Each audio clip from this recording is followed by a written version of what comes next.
file. I won't wait for you, 'cause you keep telling lies.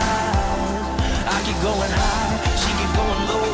At the end of the day, she's gone. But you don't wait for me, 'cause I keep breathing fire. And you keep telling lies.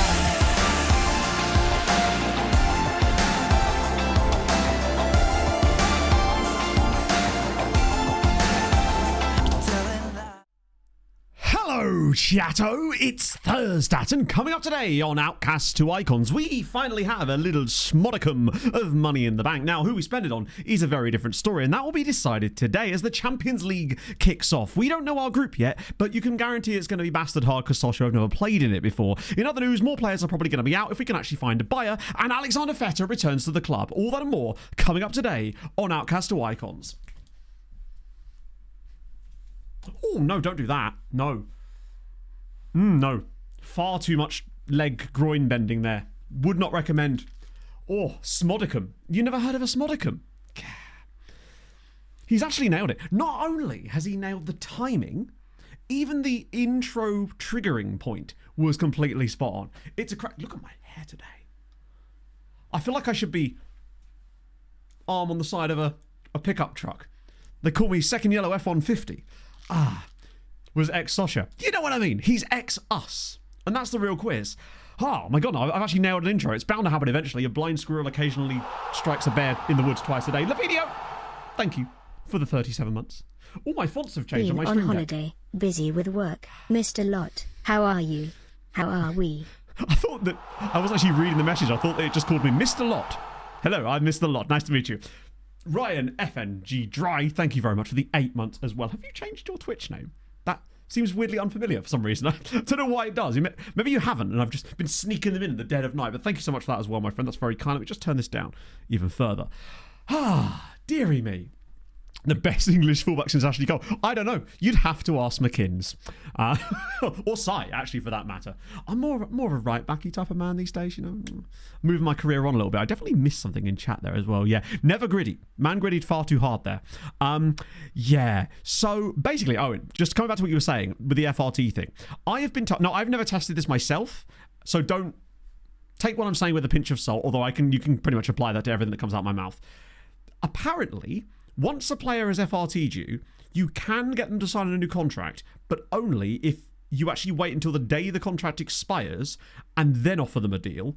Apparently, they'll sometimes sign it, but the problem is usually you don't get to that stage because often they'll accept a contract with someone else 6 months prior to that. I believe that can work. I've never done it myself because most of the time any player that I'm annoyed that's FRTing me is big enough to the point where they would want to sign for someone else and they'd already get picked up by that point. So yeah, there you go. It can work. You can also, there are a few things you can do to stop them from FRTing you as well. Hello, Hazard. Thank you, friend. How's it going? Someone else, oh, really? Okay, that's interesting. Okay, so that's another thing to try, potentially. The best thing you can do, really, is to not let it get to that stage, pretty much. Because, what is this? I see the word goose in the URL.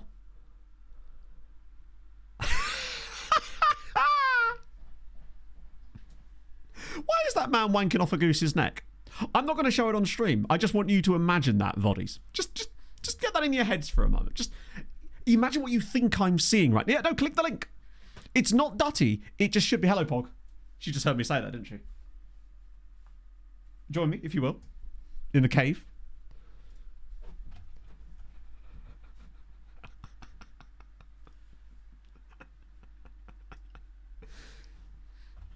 And she's gone. And she was never seen again. Dearie me. Meeting Threnovin. Oh, my apologies. Sorry, I thought that you had... Forgive me. I thought that the player had FRT'd you rather than was threatening to. I can't remember if that's the one where you can hit them with the ambition one. That's either that one or it's the exploring the options one. Basically, there is an option in the meeting that says something like... we're an ambitious club, blah, blah, blah, blah, blah. I think that might be for the exploring options, so that might be for OPT. I can't remember what option comes up with the FRT one. It doesn't happen as often, I find.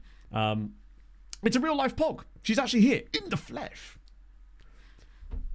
Don't know how to respond to it. To be fair, I don't think there is a correct response. Every response is the correct response. For that meeting, they will sign. Really? Huh. I didn't know that. We haven't had anyone try to FRT us in this save so far. We've had a couple of people try to OPT me, but usually I can get out of it quite easily. Oh, she was disappointed. Were you proud of me or disappointed by my performance at the weekend? Surprised. Surprised? No, I meant on the pitch. Yeah.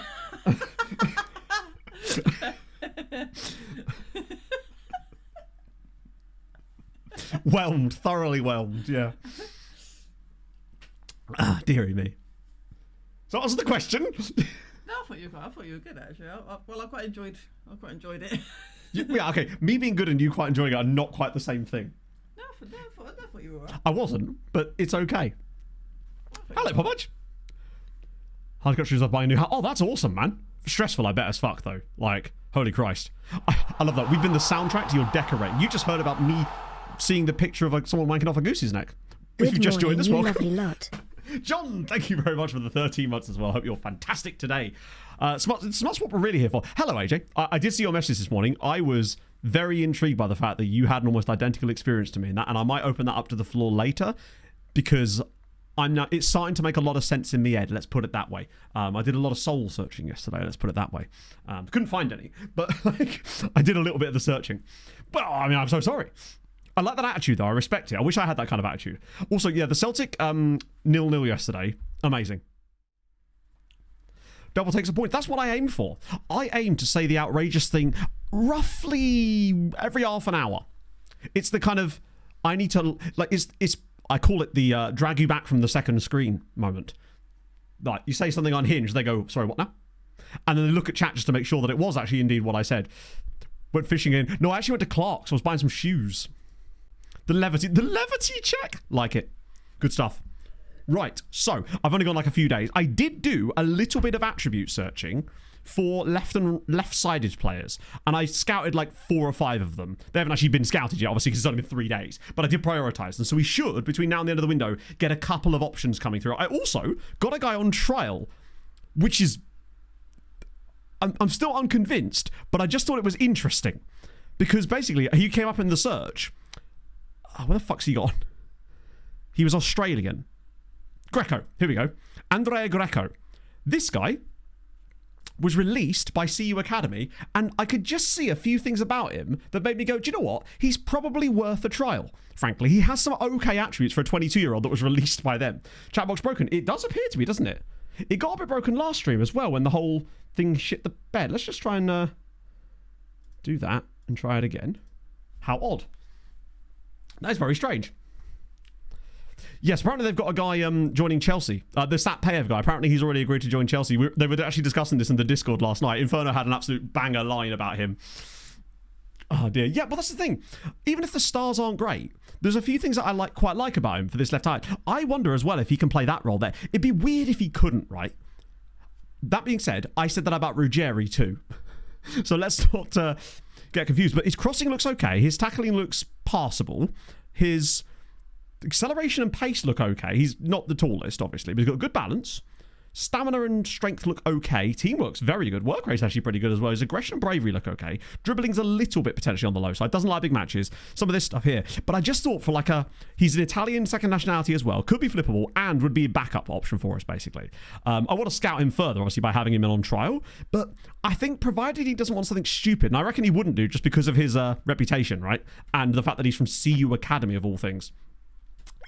I'm hoping as well that he can play there, but we just need to get 2 more lads over the line, just in case we don't sell Ruggeri, and even if we do. The other good news, and the best news I'd say so far in that little time off here, is he's back. Alexander Feta. 1-year loan from Manchester City. It's just nice. We sold Bauer for £8.5 million, and we've replaced him with Alexander Feta. I mean, you can't really argue with that trade, can you? He's lovely. I loved this guy back at Tenerife. The fact that City are letting us have him for 30% of his wages as well, which is around 30 grand a week, it's a lot. But, I mean, look at him. Beautiful. He'll be such a lovely CM option to go along with Binder and just give us a bit more depth there this season too, which is just glovely. Glovely? Glovely. You heard it here first. Not blue card. It could be that too as well. Apparently Swansea have got a new kit or something. Oh, is this to do with that?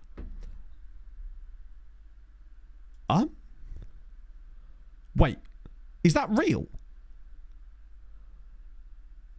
Is that actually a real kit?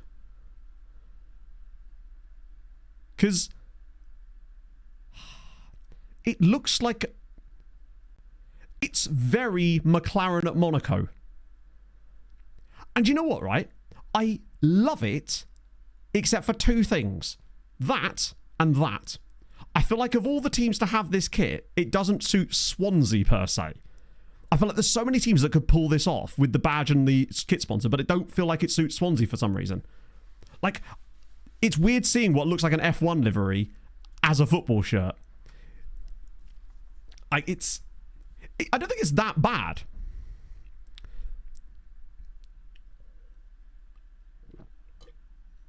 That's the thing. They did the age-old trick. It's not the age-old trick. The age-old mistake of not committing to the badge changes. You've got to do that. If you're going to have these special kits, you've got to change the colours as well on the badges and kit sponsors and stuff. It's always good when you see a sponsor, particularly, that gets involved in that kind of stuff and is like willing to let their colours be changed. Because I know it's bad for branding for them, but it's just good overall, isn't it? Bolskov, thank you very much for the 8 months as well. I keep getting distracted by the fact that my stream buttons have changed. It doesn't work. You need to be able to commit to it. Rooney Ferrari livery. No, in it though, Don. That's a brilliant example of it though. Like, it just looks really stupid. Like, seeing the Ferrari be more and more not red. It's like, what are we even doing here? Morning, Single for Life. I'm sure you won't be. Something embarrassing is done. Yes, also, fun fact about Luka Modric. I have a random, like, lower league English sim that I have that just looks for random stuff. Luka Modric is managing Sheffield Wednesday in League 2 in that save. Because of course he is. Along with Fikayo Tomori, who's managing Mansfield. And Hadrian himself is managing a team called Reading YMCA. Just thought I'd make you aware of that, because why the fuck not? I don't remember him having 15 jumping reach, but it does remind me a little bit of a certain Mr. Valentin Guillaume. I mean, I assume he probably had more like 13 or 14 at this point, but still, really, really good. I think he's going to be great for us. Now, obviously that hasn't really taken much out of our budget. Obviously the wage budget needs to be adjusted slightly to get us a bit of that back. But we've got just shy of £10 million there. And Mashego, if he joins Al Fire for 7.5 million, that'll give us at least 15 million back. The likelihood of us being able to get Jose Claudio back again is still very slim, and it would require probably another sale. Don't know who yet, because we really are struggling to find any interest in players. But worst case scenario, I think I would still sign Casper Key, just because I think the sell-on value on him, he'd be usable in the meantime, and he has a sell-on value, and that would probably be the right decision at the time. So we have a second player for that role, basically, even if it's not perfect. Obviously, I want to save some cash in case we find a really good left-sided player along with that, because I do want to sign up that Australian guy, just because it'd be fun to have an Australian Italian, right? As for today's league game, I'm going to start Tucci because Dennis Anderson is absolutely fucked, and I think Ruggieri plays better as a left-back at the moment, so I figure we might as well give Nicholas Tucci an opportunity to play in the first team today, since we were going to do that anyway. Also, I've suddenly, as a result of this summer, been able to negotiate almost every loan that comes in.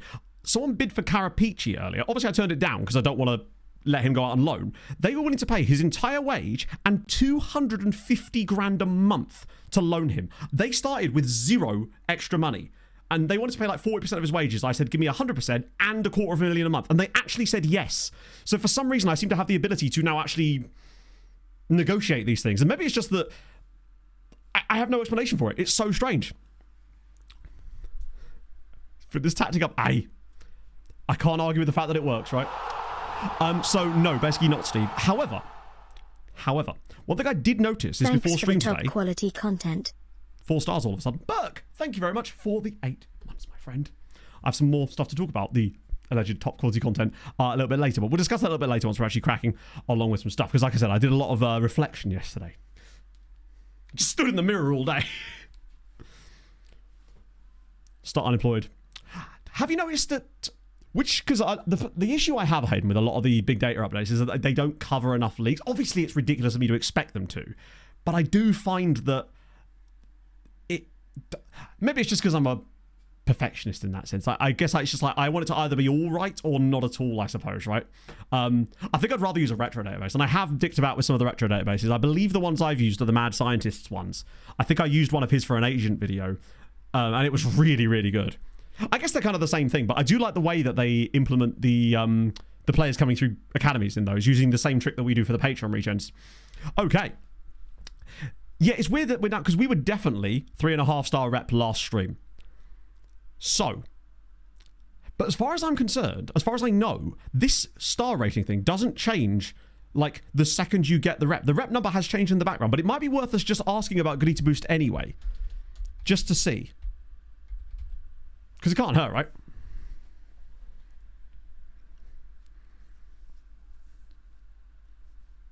Is that what maybe. But the thing is with Goody to Boost, this guy, because we had, I saw this in the VOD, someone was saying about how players under the age of 18 can't join you, and that is simply not true. If you're in Europe, and so are they, players as young as 15 technically can sign for you. As far as I'm aware, we've signed other players under the age of 18. It's only ones that are outside Europe that usually have to wait, as far as I'm aware. And you sometimes can sign those guys up beforehand. I don't know Inverted Defense. I guess it depends on where we're at when the sort of... It's one of those sort of play it by ear type of situations, really. I simply don't know until closer to the time, because we don't know when the release date is going to be for the next game yet. It's easy to plan then. Won't be able to join. I don't think it does. I'm pretty certain he just said he wants to continue. Usually it's the continue their development one. As far as I'm aware, and correct me if I'm wrong, chat, on this one, if I try to sign a player from Norway at 17, they are allowed to join me at 17. I'm pretty certain we've signed players under the age of 18 from Norway in this save, let alone just him. We're going to try this, though, just because I want to see. A fun fact. Voltaire contracted syphilis just 2 blocks from here. Yeah. A few weeks. I still think that he will join when he's 18, but I'm pretty certain you can still sign him younger than that, because it's inside Europe. Agatsy Streams, thank you for the follow. Interesting box on sure one. True, that's not a bad idea, actually. We should just have like a... I'll tell you what we'll do. We'll do that now, just because it's easier. What I'll do is I'll repurpose the Christmas list, because it's not really serving the same purpose anymore anyway. Almost all the players on the Christmas list, you notice that they've all dropped off of potential anyway. So these guys are not really players we're that interested in anymore anyway. So what I'll do is I'll repurpose this, add all of those guys back to it.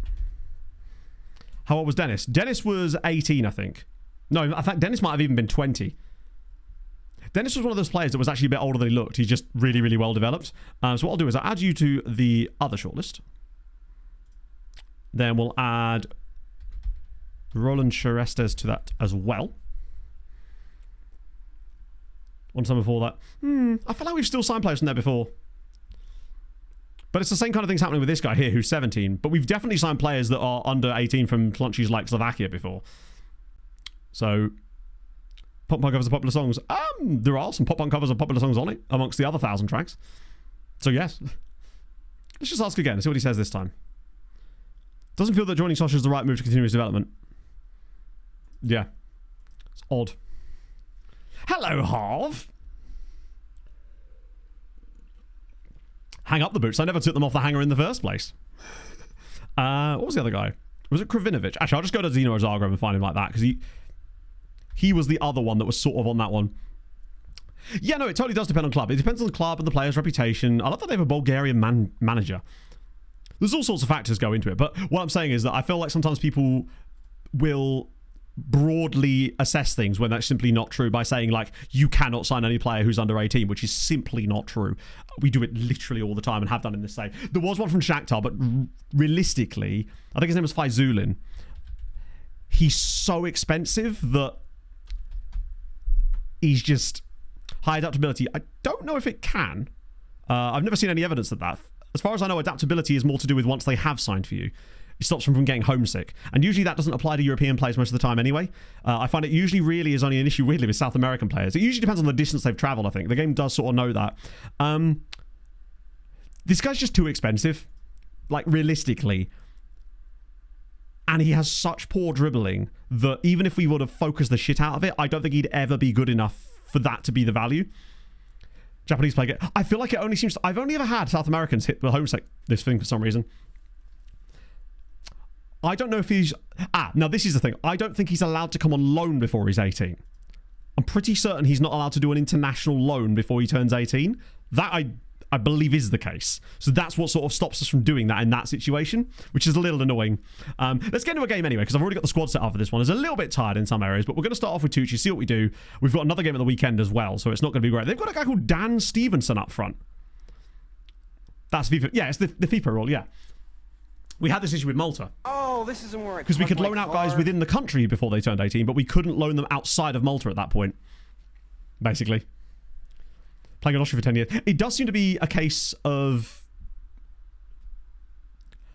Oh my life. Lelo, hang on. Lela Honolo Bad Boy.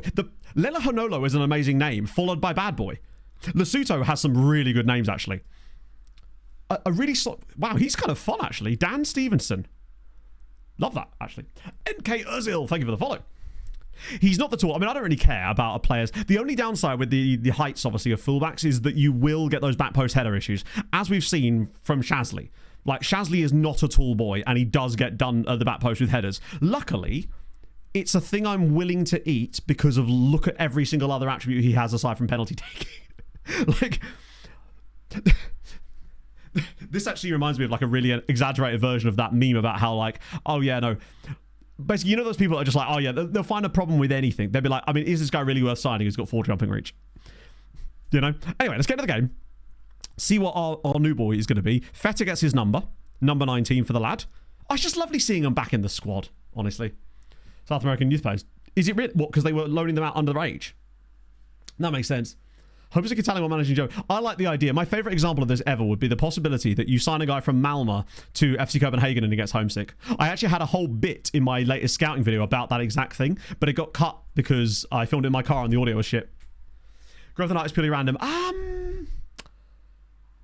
To an extent, I think, yes. It's one of those things that's random within like a set of bases. So you... Generally speaking, players that are like really, really young, so 15 and 16, you will notice they will grow an inch or two on height most of the time. Not always, but most of the time. So I, for the longest time, didn't believe it could happen at all. But then I was obviously proved wrong. And I'm happy to be wrong about this because it really helps a lot. Can't get... yeah, literally. Look like they've been dragged through a hedge. It's like me complaining about that. It doesn't matter though because I've already got a fucking 11. I've got the spinal tap of women. Got 15 notes from... That's true. All the notes just say, road work ahead. That is a poor start. I'm really curious to see what Tucci gets up to in today's game. Like, it's just interesting to me. Because it's all right about him coming off the bench in games, but it's a big step up this year from him going... You know, he was playing in the 4th tier last year to now being a top flight player. That is a big, big step up. So I'm curious to see how he gets on. Particularly if he does become a usable player for us. That would be so good. Oh, slide him in. It's over the top for Binder. Great on the chest. And Binder smashed it over crossbar. Okay. Not ideal. Should have done better there. It's just... She goes all the way to 11. I mean, that's a good sign, but he really has to be burying, though. Oh, God. And that is why we need more depth in that spot. I think, honestly, I'm tempted to just sign up the Australian guy after this match now because we may not have a choice. I don't have time to scout those other guys in the meantime. We're going to need somebody to step in. My brain is still working. Sometimes. Hayden, that's very kind of you to say sometimes. The highest compliment I could receive. I'll take it. Oh, shit. Fair. Is he offside? No. What was I even hoping for there, honestly? Ah, dearie me. I hope that's not too severe, actually, because I do like... That right there, by the way, is the reason that having a short fullback is not ideal. Yeah, he's easily being played on by both of our fullbacks, I think, unfortunately. Not the best start, but we did fall behind last time around. Also, we have got... oh! What a weird chance. We do have Bashir on the pitch today due to some fitness levels being a little bit low on Velázquez, which means that we do have a shot at getting some corner goals potentially today because Bashir is just an absolute monster. He's so goddamn good. You just have no fullbacks. Exactly. Problem solved. No, honestly, Bearded the oddest thing you could have joined to so far today would have been when we were talking about the gif that someone sent me of someone essentially wanking off a goose's neck. We'll go with Claudio. In the sense that he's a brilliant player and I'd love to have him, yes, but in the sense of us being realistically able to sign him, probably not, just because of the fee that they'd want. I feel like at this point I should just actually show you what I'm talking about.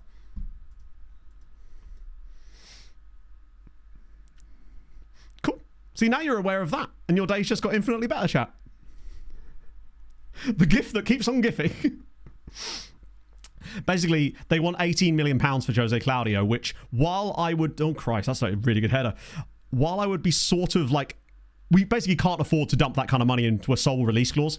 We don't have that kind of cash up front, basically. They wouldn't even accept like 25 million if I paid it in installments. So while I still think there's hope if we were to make a big sale, it's kind of had to go on the back burner. At the very least, we do have Martin Al Hassan, who did a really stable job for us last season. It's just not ideal because it has made us weaker there. Lads, can we not like lose to these guys? I know they're a decent team away from home and you're all absolutely dead.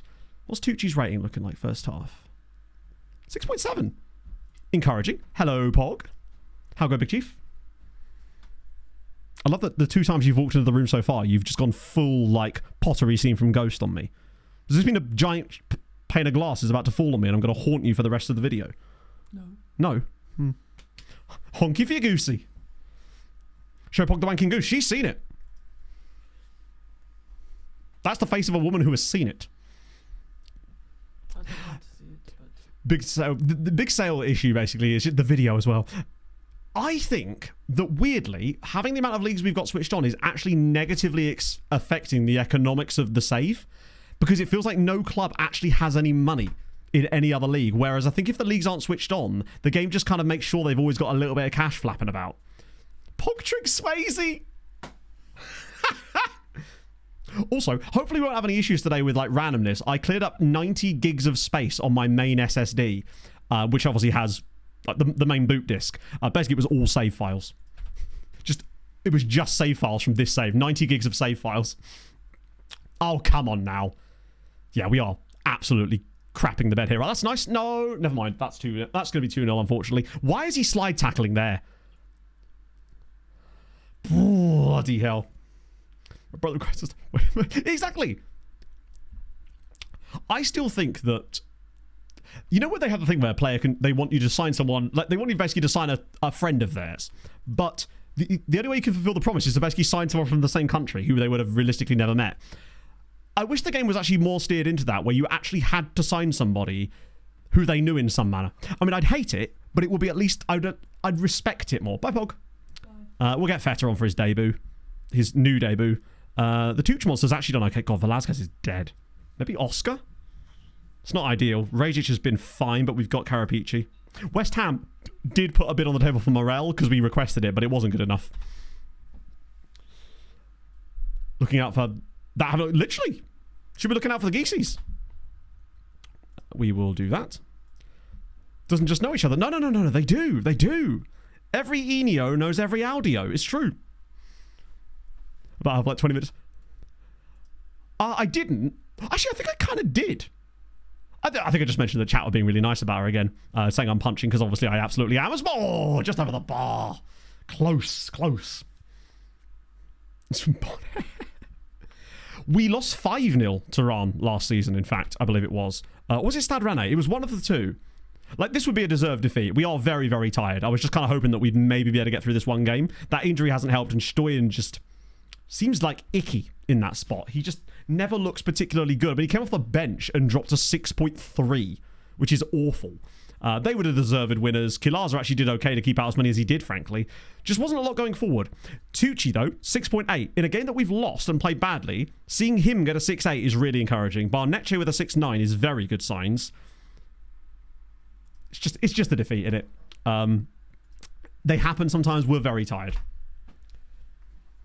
Twin gives me the ick. That'll be one for the TikTok. Hello, suspect. But that's all right. Like, it's going to be tough this year for us to qualify for the Champions League again with the squad we have, just because I'm still not bothered about it. Disappointing. In time, we will get him, because he is still so good and currently not one. Basically, I think we wait until the 3rd of November, make sure we've got enough money to sign him then, just get him in January. As in, get him signed up for January. Ooh, that's not ideal. Slovakian guy, same deal. Unfortunately.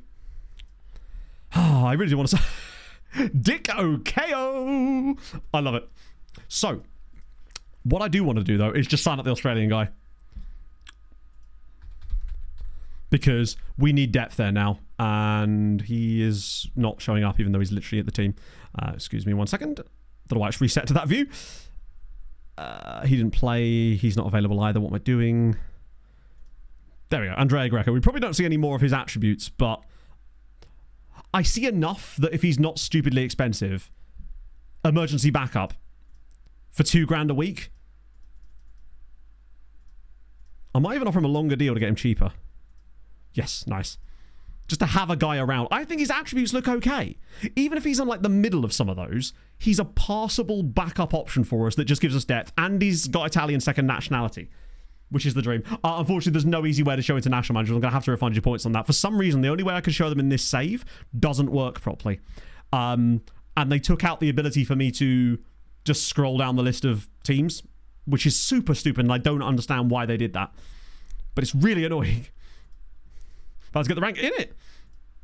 Machego's going. Right, perfect. More money for us. How much was that going to be for us? 6 million as well. Bang. Right, now we're in good shape financially. So it means if we do find somebody, we've got a whopping £15 million to spend on them. It's not enough for us to sign Jose Claudio. Oh, by the way, Mets wanted Vincent Champion. I've agreed a deal for him to leave, but they are going to pay his full wages. I did try to get a little bit more money out of them, but originally they offered us nothing. Job security is good. It's not even a pain to do it, James. It literally doesn't exist. Look, I'll just quickly show you. Job security. International. It literally doesn't show you any... It basically pretends they don't exist. I don't know why, because we definitely did it earlier in the save, but for some reason it's just stopped working in this save. Because that was the only feasible way of doing it. I've just typed in Latvian. Luckily it knows. Wow! That is the biggest head I think I've ever seen. I realise that obviously his picture is bigger than everybody else's, but like, my God. That's terrifying. But forgive me, Archers, but that's horrifying. Now the Feta joined. For the time being, he'll stay, just because no one's wanting him for loan right now. My twin! I'm insulted. For once, I'm actually insulted. It's the skin in the face pack. Agreed. Definitely wouldn't have happened if I was doing one season with Man City, that's for sure. It's not a glitch. There's just no managers. All hail the big giant head. That's a step a kettle chat. So the Latvian national team got a few like random outliers in here. Loads of guys at RFS and Riga, but they do have one dude actually at Schalke, or Schalke 2. Anyway, Jonas Agensteiner.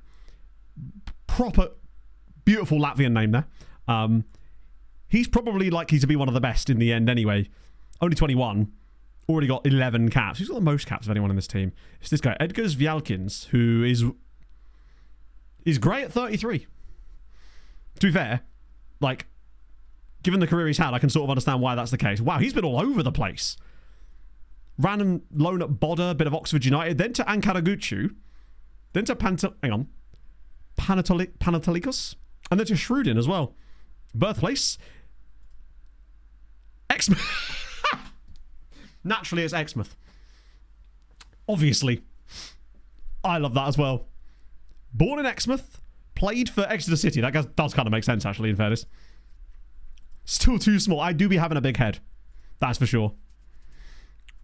Boom. The Latvian Devonian. He loves a bit of probably vodka and a bit of a cream tea.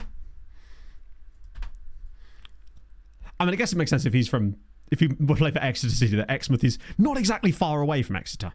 Gang on Montrevera. No, lads, I can't do that. You need to go to Spain. Although, I do want to test this theory of mine about them actually accepting these. So I'm going to jump on his full wage and say, hey, give me 100k. See what we're up to here. But look, they're suddenly willing to pay the full wage.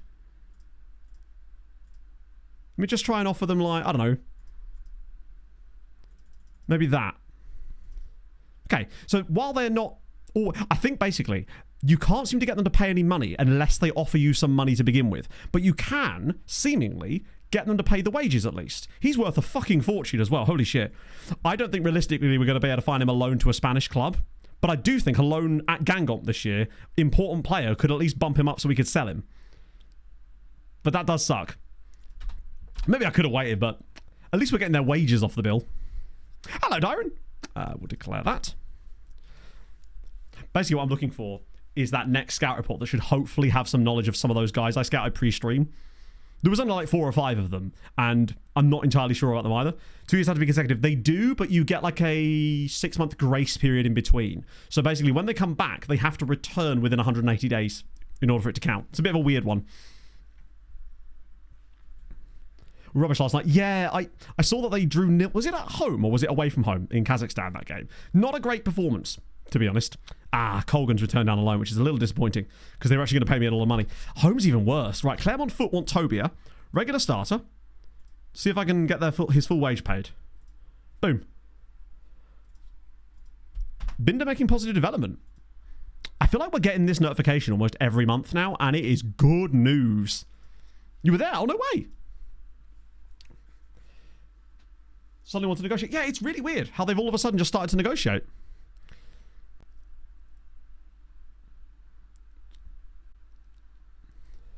If you get loan offers for players you'd rather sell, then you can go over and offer for the middle of their value.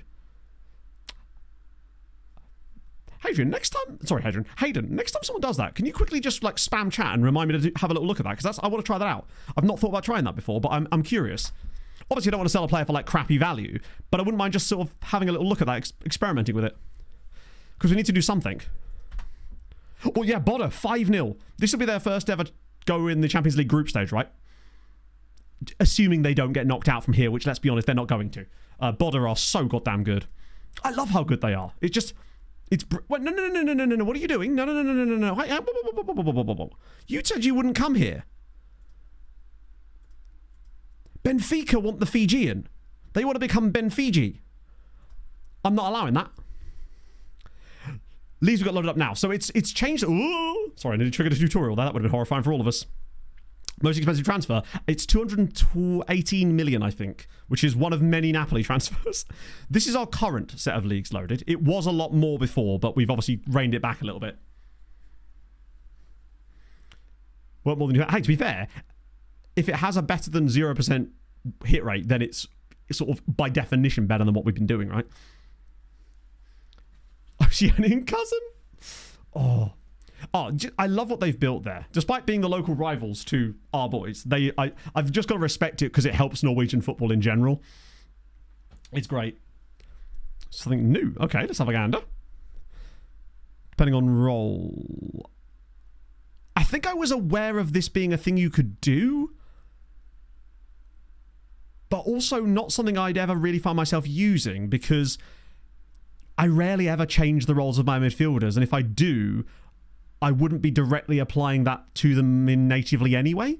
I think that would only really work if you are one of those people that tinkers with loads of roles during matches, which I don't think is really an optimal way to play the game personally. But if you enjoy doing it, then crack on.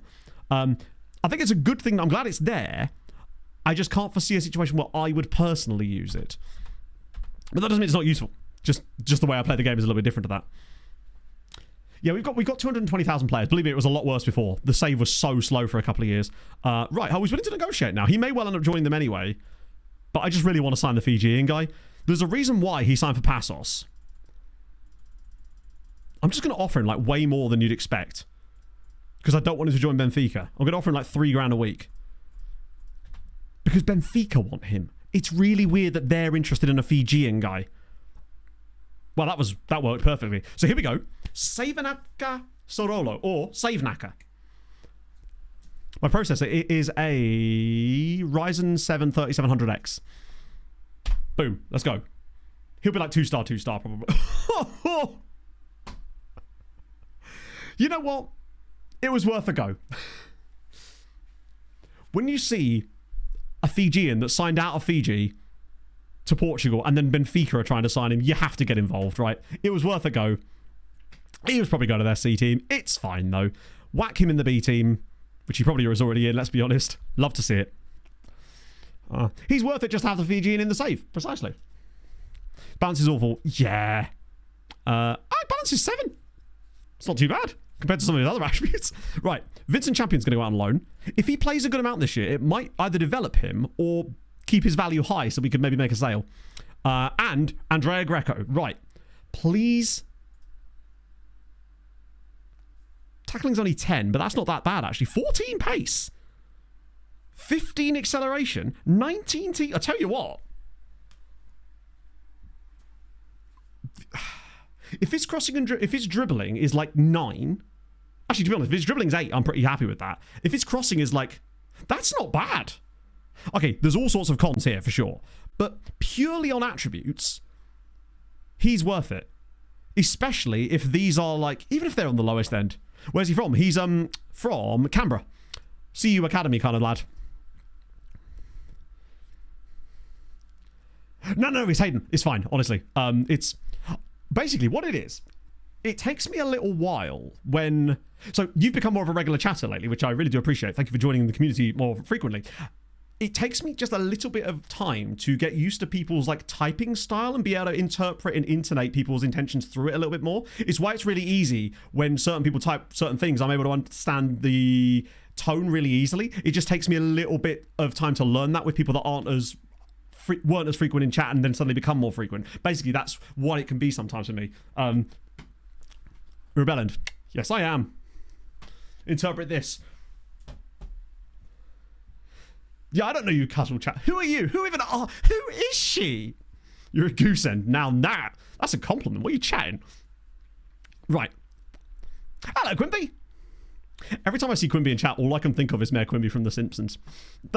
It's strange, I realise, but that's just what I tie you to in my head. Too far, Don, I know. How dare you? Should go to bed earlier specifically to watch your stream. That is so... Still not sure if you're being... See, we're not quite there yet. I don't know if you're being sincere. Because I feel like this could be you're about to set me up for a zinger and be like, ha, just kidding. I sleep through your streams. You send me to sleep, you boring cunt. Sorry, apologies. I got the name. No way. Do you just sound like him? You just sound like JFK. Oh, yeah, Mayor Quimby. Right, Andrea, go on. See, the NASCAR schedules I have. Why is Dover doing the All-Star race in the middle of the day? Forgive the language there, chat. Nah. I'm sorry. 2-star, 2-star? Bollocks. He's much better than that. His attributes... For the role he's going to play... Also, how the hell can he not play left wing? Wouldn't have it any other way. He's actually fine. Completely. Elano, thank you for the 32 months. Healthier person. Yes! You'd love to see it. Hello, Andy. So many calls. Oh, yeah, 100%. Like, man is... Honestly, he's running his own AC, right? But purely taking into account his attributes for the role he'll be using for us, he's okay. As a backup that we're paying basically nothing. And that's fine by me. Dennis Knox, thank you very much for the 2 months, my friend. Ranting and yapping. Yeah, apologies if anyone just had family in the room while I'm just dropping C-bombs.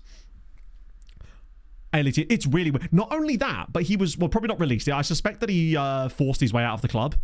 But 18 balance as well. He has really, really good physicals. Don't like that PPM. Teamwork's really high. Passing is actually decent. Tackling is fine. Technique's really high. Crossing and dribbling are fine. I think for free, on basically no money, he's the exact type of player we needed to just cover over a gap. And hopefully... Between now and the end of the window, we'll be able to... Oh, he's not gone to the right squad. We'll be able to find... Yeah, he can't play left mid, which is a bit annoying. But to be fair, I was signing him more to play wing back. We have Anderson and Tucci for left mid. Stoyan, Ruggeri, and now Greco for left back. Could improve significantly. Yeah, I don't know about that one. But we'll try it anyway. What I might just actually, given that he's 22, just whack him straight on wing back left training, because I don't think there's any point in retraining this guy. I think if he does have any way to improve, I'd rather him just improve in where he is right now. So we'll just get him playing wing back left. Wait, it's actually... Yeah. For the time being. Yeah, that feels like a lie. Could improve significantly. I mean, if he can, then brilliant. I just don't believe him. Because I actually think he's better now than this is suggesting. So if he could get better, he could be an underrated signing. The only thing that maybe thinks that he's probably not going to do that is he's 22. He's probably... We'd have to be relying on a lot of, like, surprising developments, essentially. Which I'm fine with. Yeah, so first team squad now. Squad register you. Hello, Game Slayer. Hello, Chucho. Where even is bro? There he is. Andrea Greco. Particularly with the injury to Ruggeri, he's important right now. I like his balance, though. That is actually a nice little feature. His physicals are extremely good. Hinting at late development. I believe personally that most players that they don't get that early development because they just don't get a lot of game time or something. And if they do still have a nice amount of PA later, it just seems to randomly pick them. I'm not sure if any players are like predisposed to be a late developer. Maybe he could be. But I feel like the game would be telling us, like, we'd be able to surely see a bit more potential stars on him. Either that, or it's just because he's only just joined the club. Maybe he does have better potential. Oh, the stars lie all the time, as we've seen. This is one of these ones where it's like, I could see a few of his attributes, but really, as you saw, I could only see the ranges on him. But the reason I trialed him is because he was free to trial, obviously. And I liked enough of what I'd seen to basically say, even if he's on the lowest end of these, I'm happy. And frankly, it seems like he was actually on the higher end, especially on a lot of the physical attributes. So, for me, it kind of works out both ways. He might have higher PA than we think he does. I think it'll be tough for us to get him to reach it, though. He might be one of those guys that could even have like 130, 140 PA, but he's stuck at like 100 CA and is unlikely to get past about 110, even if we develop him. But that's okay. Because, you know, it means that basically he's good now. And if he does get like developer later in his career, we might be able to benefit from that too. Forgot to cancel your subscription. Yeah. No, I just like what I saw, so I took up the full one. It's like those model magazines where you get the first one really, really cheap and then they screw you with the next issue and it's like £9.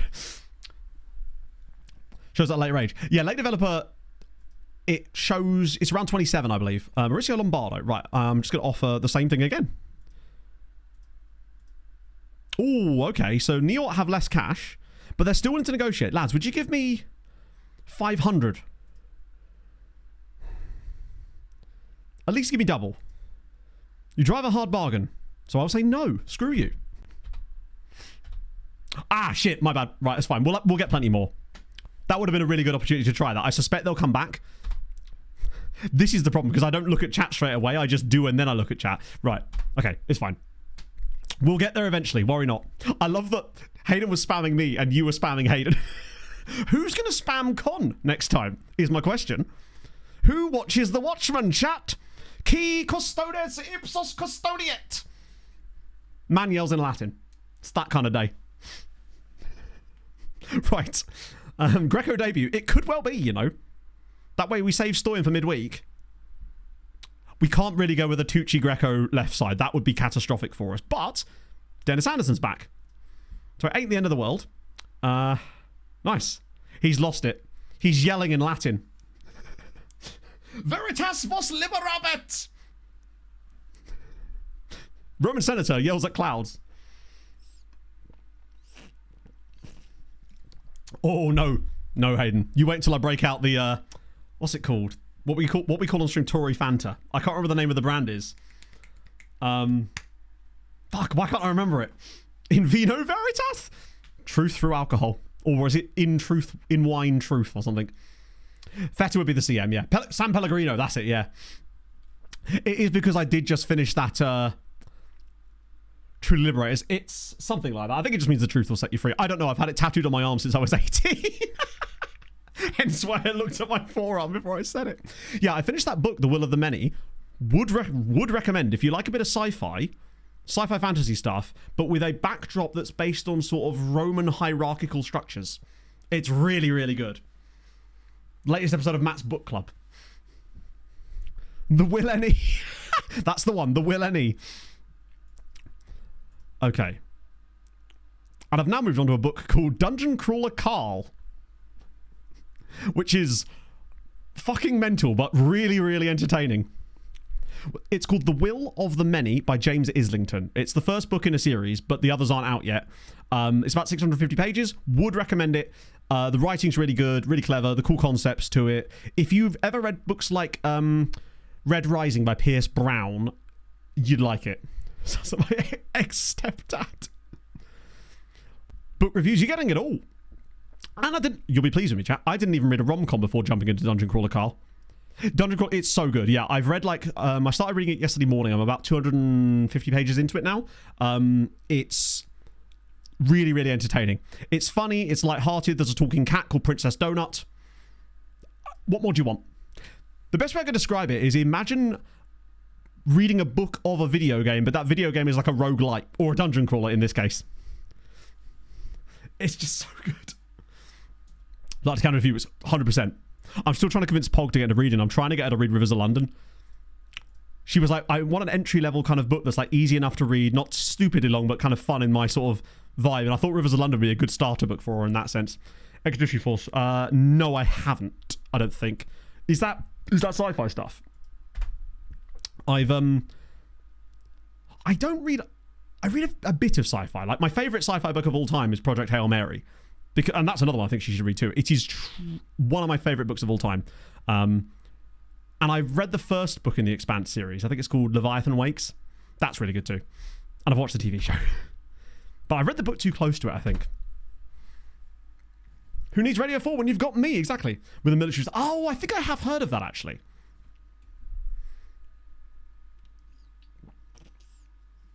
But Project Hail Mary is definitely in my top 10 books. Might even be top 5, actually.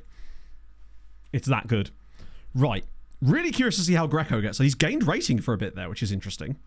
2 straight away. This is newly promoted Twar as well. We do kind of need to be better today. Rezic has started the season like he thinks he's Nagalo from last year. It might behoove us to take a look at that at some point when we get a break in the season. Just to see if there is anything we could tweak there to make him slightly better without dicking about with the way that we're winning games. So I was going to say, well, right now we're 10th in the league. But obviously the season's only just started. So, wow, what an absolutely shocking first half. Murderbot. I've read the first book, yes. I think it's just called Murderbot Diaries, isn't it? Football books. I've read a few of them. It's been a while since I've read a football book, actually. The last football book I think I read was The Names Heard Long Ago, which I recommended to chat. Did any of you guys read that since I mentioned it? I know some of you bought it. It's about Hungarian football. No, Nagalo's just got a 6-week injury, unfortunately. Lord of the Rings for 10 times. I've never read it, but I've always wanted to. I remember reading a bit of it on a train to Edinburgh when I was a kid, but I wasn't really a big reader as a child. Fear the Sky by Stephen. Oh, okay, like that. That's just... I love it when people recommend books that are, like, related... Or, like, not related, but, like, based on a book I liked, and I've never heard of it, and that's really cool. Jonathan... here we go. Oh, no. Oh, actually, what are you doing? Okay, this is a weird highlight, so let's prepare for some absolute crazy nonsense to happen. Everybody's just missing the ball randomly. I probably could have brought Velasquez back into this game, actually. That might have been a mistake. Right, here we go. Dennis Anderson, Greco on the ball. First touch we're seeing of our new Australian. Oh, look at this. The build-up. Okay, one-touch stuff from the lads. Velasquez now. Here we go. Shazley, round the side for Rezic. Oh my god, if this turns into a goal. Okay, well, it very much didn't, but it might still do. Shazley, let's try again. Al Hassan. One-touch stuff, picking it up again. Rezic, drop it through for someone. There's a Barnetche run, surely. Yes, here it comes. Barnetche! My boy! It's 1-0. Tristan does the business. Nothing planned, Shushuwa. The problem is basically Fulham are notoriously expensive, especially if you don't have a season ticket. And it's not even just that, it's the travelling to London. I think I'm just going to watch more non-league this year. I want to get more involved with my local club in terms of watching them. Great finish from Barnetche on his left foot. We lead. Beautiful start. I think I probably would have had an easier time last year going to Ipswich away. But unfortunately, we played that game before I moved here. That would have been perfect, actually. What we need is Fulham to draw a local pub team. No, not like a pub team. They're a non-league side. They're like 8th tier. I think it's 8th tier. But I really enjoy... I'd never been to a non-league game before until the weekend, and I really enjoyed it. Hello, Fisher. They actually are, Hayden. I've read several of them. A lot of them are just his columns repurposed, but some of the standalone ones as well are really, really good. I enjoy them. Rezic has done well there, but I think Karapici needs a run. Anderson, maybe for the Tooch monster. I want to keep giving him football over and over. 600 quid. So, local... unfortunately, I wouldn't be able to do my local club for the FM Beta at Dyron because they play in a league that isn't in the base game, so I would need a database in order to play as them, and you obviously don't get access to the pre-game editor until the full release, unfortunately. I may still end up doing something with them anyway, as like a secondary thing during the main thing anyway, because I do want to sort of do something like that. For me, it's literally Ely City. Which makes sense. Oh, over the top for Barnetche again, on the chest. Beautiful. He has been sensational today. Audible Larry. Oh, Cluedo. Apparently, the Audible version of Project Hail Mary is one of the best audiobooks of all time. Everyone that I've heard that's listened to it has absolutely raved about it. What a pass from Shazley, by the way. On the chest from Swiston. Perfect first touch. Great finish through the legs of the keeper. Oh. But yeah, luckily our local non-league is very easy to get to, and also where the ground is located is incredibly convenient as far as the infrastructure around it too, which is fantastic. Feta has come in on loan from Manchester City for the season. They wanted to try to get rid of him after weirdly extending his contract. So strange that they would do such a thing, but they did. So we've got the benefit of him. 2-to-1 stream schedule. I'm not sure what that means. Basically, I wouldn't want to break up the existing schedule as far as like when we start the new save, because that's what people expect from me. It would more be additional stuff potentially rather than changing what I currently do.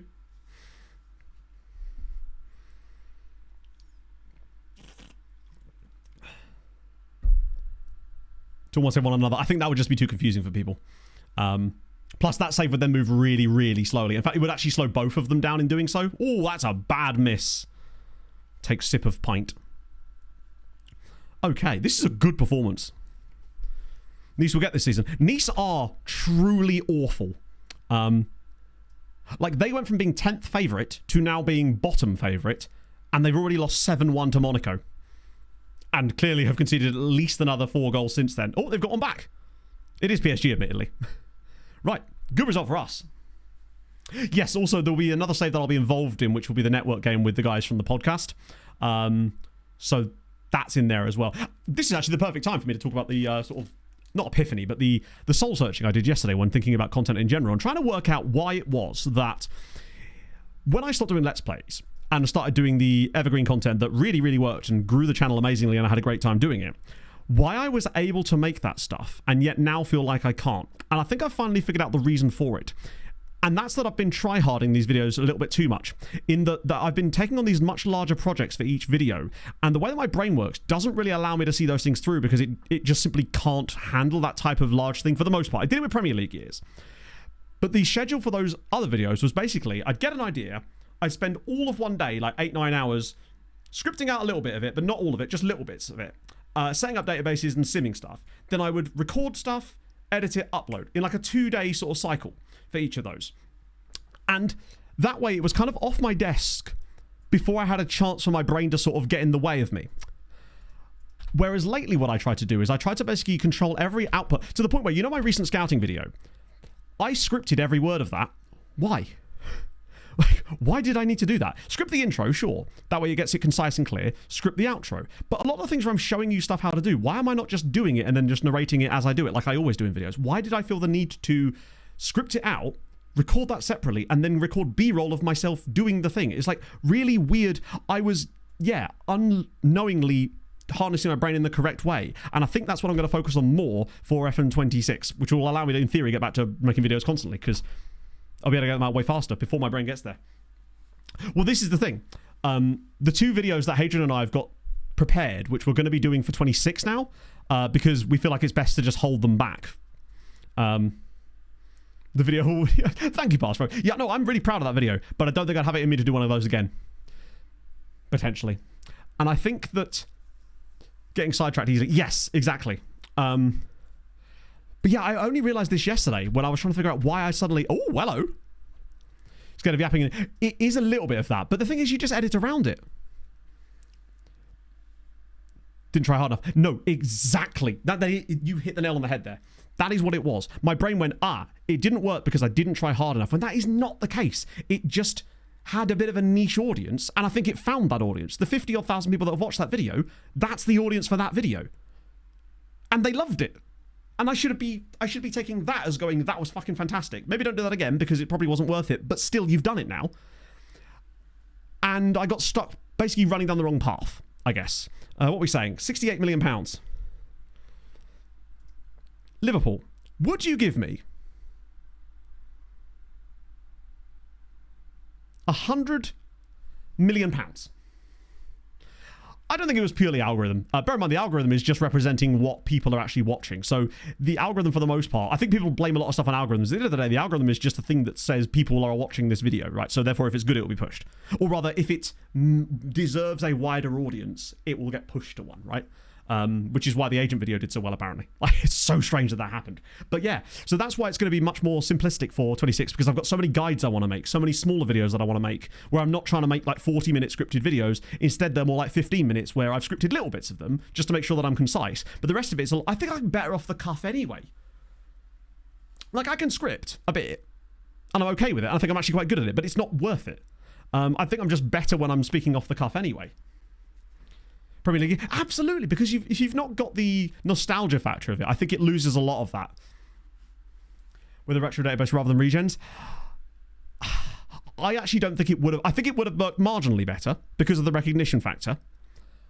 But the reason I wanted to use regens is because I wanted it to kind of have its own universe element of things. The problem is I could never explain the context enough. There was never going to ever be enough context for people to be able to be bought into it enough. The moat mouth from there, yeah, basically. The way I used to do it in 2023 was I would write out like the bit up until... So just as an example, the one where we did the random promotions video where every single team in the entirety of England was in one giant league and they got randomly plucked into the Premier League at random times. I basically scripted out the intro bit and then a little bit after that. And then after that, once we actually switched to the experiment, it was just me reacting to things off the cuff, normal, which means you don't have to script that bit.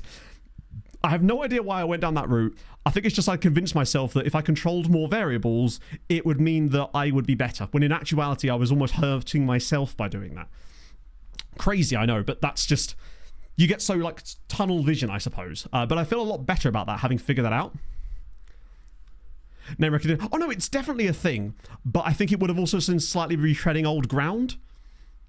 Anyway, let's see if Liverpool will go for this. I'm just curious. Oh, no, they haven't. But they also haven't not gone for it. Also, I hate the fact that the game won't let you select 100 million as a default figure. Like, why does it go 80 and then 120? That's so strange. Right, 83 million now. They're probably going to lock it at about 90 now. 96 million. What are the installments? Nothing yet, Halbankus. They've announced the game. They've released the teaser trailer with no more information other than that it exists. So we know there is going to be one. We just know no more than that. That was last Wednesday. Might not even play 20 games. I think he probably would. Truthfully. I really do think he would. We have 90%. Oh, you're right, yeah. Thing is, though, overpriced Argentinians would be pointless to us because he's EU. I don't think that's enough. He might kick off, but I don't think he will. I actually think I agree, Hedden, that it is worth it. But I just wonder if we could maybe get a little bit more. And if we don't, I'm actually happy to keep him for the time being. Put it this way, I don't think he's suddenly going to drop in value. Basically. Yeah, he won't kick off until they're offering the exact amount that we want up front. I think if they'd have got to like 120, maybe I'd have been interested. Oh my god, I thought there was actually a player there. Star Striker of the... I don't know if they were going to play him as a Star Striker, to be fair. Player retire. Who was your... Oh, yes. I believe you must have done. Or you've become a coach, potentially. Oh, no, tell a lie. You're actually a director of football. If this is you. No, I'm not going to offer him out. Berman, I'm not trying to sell him. Now that we've got a bit more money in, I'm actually not desperate to sell him. I was just curious to see what he could fetch on the market if I'm not trying to sell him. You are, I hate to say it, Paul, possibly one of the worst directors of football I've ever seen. Really, you're kind of in the wrong job, honestly. One, negotiating. Well, I don't even think Grita Boost would be... they're not really a like for like. I see the successors to Nagalo as being Kadapici and Rezic. But I do think that they might get there by next summer. Potentially. The scouting knowledge is cock and ball shape. That it is. Coaching... It ain't a great deal better, is it? Sadly. I think I'd be more inclined to desperately try to get rid of Nagalo. Because the thing is, I think he is just such a good player that we would be worse without him. Obviously. But next season, I suspect that if we get enough game time for Rezic and Karapici this year, which they just will get, they might be in a position where they're ready to step in and play full time for us. But I don't think that I trust us being without them, without him just yet. And at least it's not a player that's like, he's not shown any signs of pushing for a move where he's like desperately trying to force his way out the club just yet. He did say that he wanted to leave, but I set a figure and we haven't actually met that. He's our key player as well. I think he's just too good right now to get rid of. He's just simply too good. And that's all right. We don't need to. Right, let's see what we got here. This was one of the guys, I think. Mitzi. I definitely remember there being a Maltese dude. Was one of the players I was looking at. I think. Let's just see. I can't remember all of their names, unfortunately. There he is. Right, so this is one of the players I was interested in. Oh, wait. He's not a left-sided player. Shit. Why did I think he was a left-sided player? I think I was searching for... Because he has a lot of the attributes that we'd like, other than the right foot. I don't know if I had the filter for the actual position switched on, where I was just looking at attributes. Which means we might get some of these guys come through that aren't actually capable of playing in that position. He's a good player. I might try to Eden, honestly, because it's Fredrikstad they're playing, right? Why I don't like him? I'll show you in a minute. He's got very good attributes. Like, he's a really fun player. I like that he's got that multi... Where was he born? Sagivi! One for Hadrian there. He's a... Okay, hear me out. Ignoring the whole fullback situation, I don't think he's obviously he's got no right foot, but... Sorry, he's got only a right foot. As a DLP, depth option at the DLP role...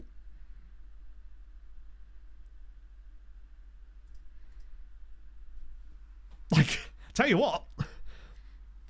Train him to play one step further deeper, and he would actually cook. Comes deep to get ball, which is perfect.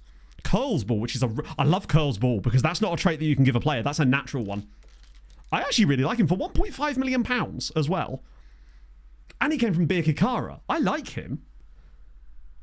Not what I was looking for in any way. Oh, is it Channel 5? Well, I'll be damned.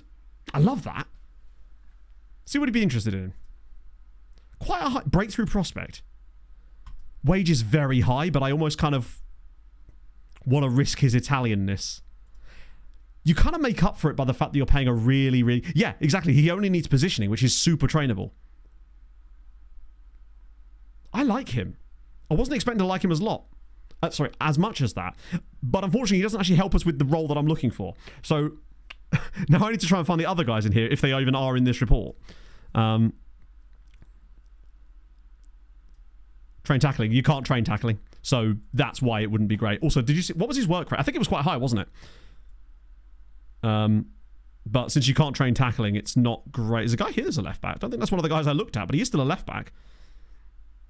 Honestly, I'm kind of encouraged by the fact that the guys that I scouted, I'm not seeing yet, which either means they're not in this report or they're further down. Because I was looking at players generally that were like 23, 24 or younger. Wait, this is one of them. I think. Yeah, I couldn't remember his name, but there was a Kaiserslautern guy in there, and there was a guy... He's also a left back. I don't know if that was him. There's also this guy, but I don't know if that's him. That guy is a left winger. I think this was one of them, but I don't think we've actually got any more information on him, unfortunately. I think I would like it fixed a little bit, fatality, because even if it's just a little bit more effective, right? I like these two. Neither of them are EU, and I definitely want to know more about them. Not sure they would help us. I mean, they probably would help us, but I definitely want more information on them. I think it was this guy. The one I was more excited about was Dennis Unver, but I couldn't see as much about him as I liked.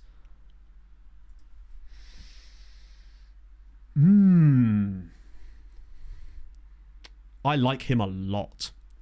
He's very nice. 11 cross... No, but think about it, right?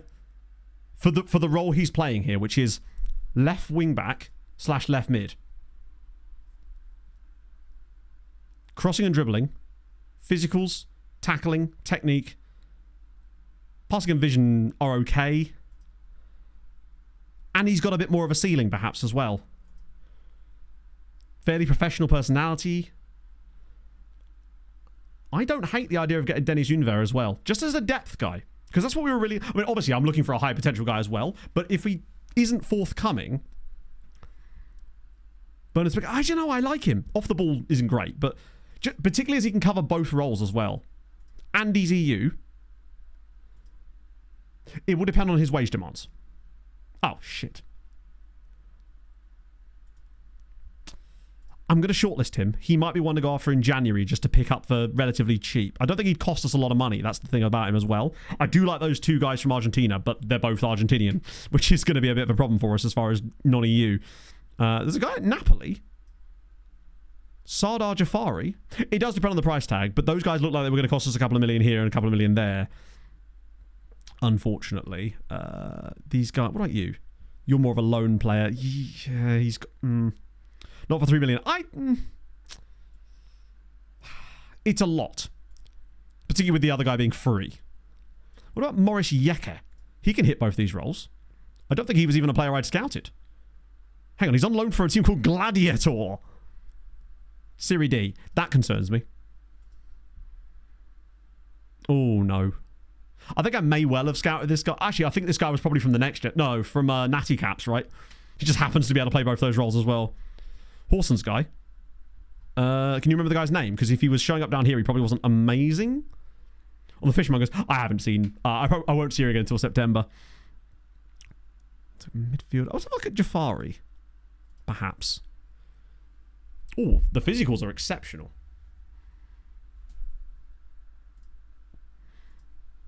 Dribbling's not amazing, but he does have decent tackling. Passing's solid. We could just check at Horson's in general, in fairness. Adaptability's a little bit low. Non-EU. Fuck. If he was EU, I'd be willing... Let me just see how much they wanted for loan anyway. Not that I'm actually going to try and sign him, but... I'd have paid that, but the non-EU part just makes him impossible. That's disappointing. Oh, right. Let me just... now that we've got these guys left, send anyone around again who's unscouted. Or not, you know. Because Sheelavest's still knocking about there as well. Love him. Right.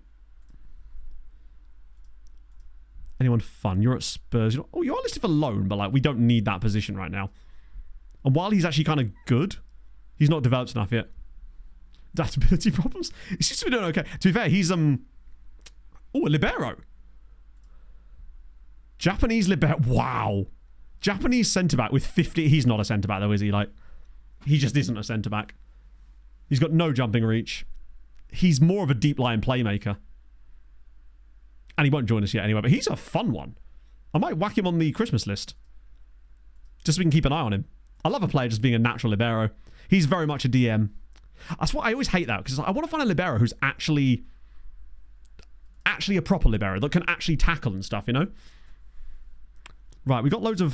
The problem is these guys are all going to be non-EU. They might be good, but... Caio Cesar... I love that he can play centre-back and CM, but don't you dare put him in the midfield.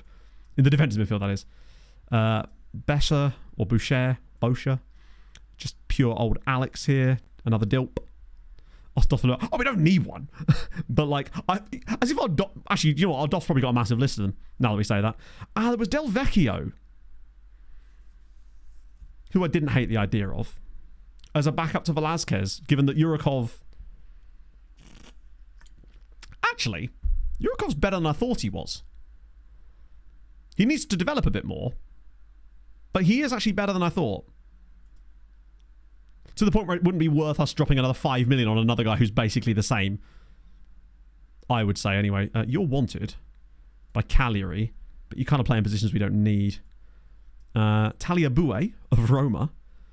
These are mostly loans, I suspect. Oh, hang on. What about this guy, Chinea? He's a left-sider, almost certainly listed for loan, but I reckon he's not good enough. Nah. That's the problem. These guys that they're willing to loan to us are just simply not good enough to be starters most of the time. Maybe a club like Napoli. Actually, wait. Please tell me you're listed for loan. Oh, okay. I mean, he doesn't help us in any way, but look at this Norwegian guy. I just want to actually look at his profile. Victor Bjerkås. What we need, basically, is him, but as a left-sided player. Like, the equivalent, basically. Like, someone that's really good, they're willing to loan, because he would be pointless to us. But someone that's like him. You're that B1. This guy's constantly in my reports. Ganto have broken knees. Ooh. That's so good. He's just, I am central. We'll just call him the central line. 5.4 million is actually quite a lot for him. Particularly as we got Feta this season as well. I do love that he can play every single central role in the entire tactic. Janderson? 1 million to 7.2 million. That's a lot. Aidan McLean of Celtic? Nah. I'm glad we got a guy, at least. Centrist dad. Man's never had an opinion on anything. He just wants to grill. I might just sign Mitzi anyway. He might want a lot of money, but we can actually afford at least... Oh, it's not horrendous. And I might honestly... 37 grand a week if I... Yeah, no. What are you on about, lad? I'm going to give him this clause. Just to get rid of those. Oh, shit, okay. Hang on, you want more money? Do you know what? 4 years and you got a deal. All right, fine. 3 years. It's a bit much. We did get well, it was in total, it was 60 up front from Liverpool. We're not going to loan you back because I actually want to I want to do some bits with Mitzi. I don't hate the idea of the Mitster. And we got a week off before Nice too. Oh, we get Nice next. This is perfect. We will lose to them now. I virtually guarantee it. We will find a way to lose to Nice, despite them being the worst team in the league. And yeah, they are appalling. Peter Hui, thank you for the 19 months, friend. Mitzi's a CMA. Thing is, right, I obviously can do that, but I would never play him there just because we already have players that I've established I want to play in that role. He does have the work rate, to be fair. But for me, Binder is just going to be better. I think Mitzi, if we played him as a CMA, as much as it does use his passing and vision, I think it would be a waste of his passing and vision. Particularly with the rest of his attributes and that okay tackling and good technique. I think as a DLP, he could flourish in this system. To me, a war cry. Hang on, do you see when the area's just gone to 10? Oh, that's amazing. To be fair, that's exactly what's happening with Leon in this save, Jebens. They were in, this is, I think, their third sojourn down to the second tier. And last year, they didn't even manage to get promoted. They lost to Paris FC in the playoffs. I think for 1.5 million. If he these are the kind of guys that we may not ever be able to sell on for a lot, but I do think they offer us that little extra depth that we need. And since we've got loads of squad space, it does make sense for us. But I'm not like excited about them. Like, I think they're good, but I'm not like, damn, that guy's going to make a massive difference. Like Fulham signing this Owen Stubbs guy for £41 million from Man United, which is wild. There's a Register. I mean, I'm a Register enjoyer too. Hello, Pog. What's up? Oh, we have to swap insurance details now. Bloody women drivers. As in Arsenal, I personally would have rather seen him go to Spurs, just because if Spurs are going to try to be good, I want them to actually be good. None of this like half-ass nonsense, right? But what I will say is, I do find it extremely funny that after all these days of it being like, well, Eze's going to Spurs, Eze's going to Spurs, and he just goes to Arsenal instead. And apparently it's just because Spurs were haggling over the price too much, and Arsenal kind of just went, fuck it, we'll just give you the money then. And also, wasn't Eze like an Arsenal fan as a kid? So it kind of makes more sense that he would want to go there. The word gazump has never been more perfect to describe that transfer. Agreed. Chivera. Now then, would you let me ask you for money? Could I be a dear? No, but you'll still take the wage. Okay, that's fine. Important player is what I'm looking for. Weirdest yet adorable thing. You'll have to see it. Little glimpse behind the curtain. He was in the Arsenal Academy. There you go, yeah. Apparently did an interview like 7 years ago where he said, like, who would you like to play for? It could be a deal. Yeah, I think it's an excellent signing for Arsenal, especially. That's for sure. I spilled some drink on the... Spill some drink? On the poof. On the poof?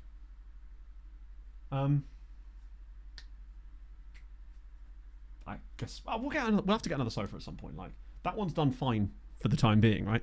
What we'll do is we'll just wait, and then we'll get another 100 quid Gumtree sofa. Just they got Douglas Luiz, no way.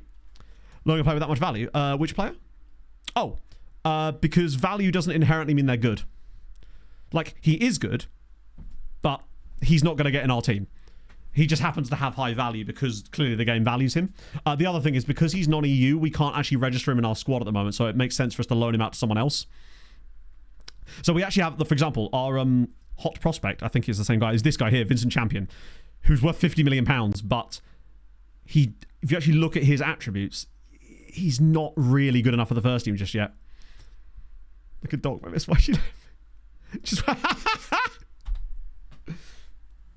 Hello, Austin Spurs. We were just talking about Spurs, but unfortunately not in a good way. So where does Spurs turn if they don't get Eze? Has it actually gone through yet? Or is this just another one of these things where they're both going to get gazumped by someone else? Like Fulham! It's not going to be Fulham.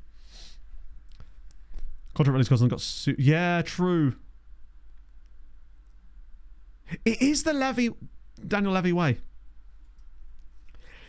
He is turning non-EU soon-ish. It's still like another 18 months.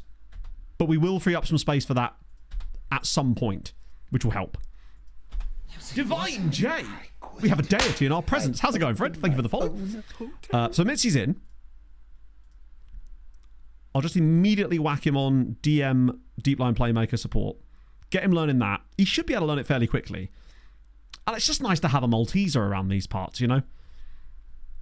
I just feel more comfortable having a Maltese player. Is he on the wrong squad again? God's sake. I love Kuduszewski as a player. I always underestimate or like overestimate his age as well. 80 million for Morgan Rogers. I think in the situation Villa are in where they have to basically use help, why not? It's one of these things where if someone pays it, then that's his value, and if they don't, then they don't get any money, but then they also get to keep the player, right? I kind of hate the fact that we're now in this sort of weird cycle where PSR and EPPP are essentially... I think that we're going to see some horrible consequences, and we're starting to see that now, but I think in a few years' time we're going to see even more consequences rippling further down the Football League of this EPPP and PSR stuff that is going to create this even more entrenched hegemony at the top. And slowly but surely, like we're already sort of seeing that the last couple of years with the teams not being able to stay in the Premier League, although it looks like that might change this year a little bit. But then you look at the teams going up and down, it's still often the same teams. The EPPP stuff, like... we're essentially going to deny smaller sides the opportunity to even produce players to sell to bigger teams, to cut out even the part where they get to do that. But then the bigger teams can steal all of their players at youth level, then have them as youth players, sell them for profit later, and once again, just consolidate more and more power into the hands of a few teams. We're going to have some serious consequences of this later down the line. And I think we're starting to see the first little glimpses of that now, the first cracks potentially in it. A new sofa. Oh! Is it a goose-based sofa? For fuck's sake. Hey, no, he's wearing a Chelsea shirt. Can't believe it. Also, speaking of that, if I recall, weren't Spurs in for Willian before he joined Arsenal? It didn't work out very well for him there. But that means, in theory, Eze to Fulham in a couple of years, right? That's how it works. Patterns never break. Christ, we're not that far from the window. So furniture... Ooh. Wait a second. Now then, we have money now. Do we get involved in the Mamadou Faye debate? Not for 19.5 million, obviously. But he's really good, and we know that he is because we've managed him. How is he only on 4.3k a week, by the way? Attributes are exceptional.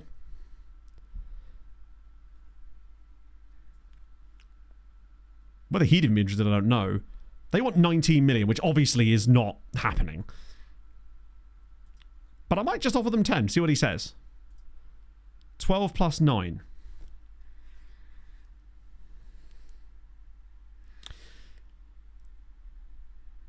Which means, realistically, they actually want more, like...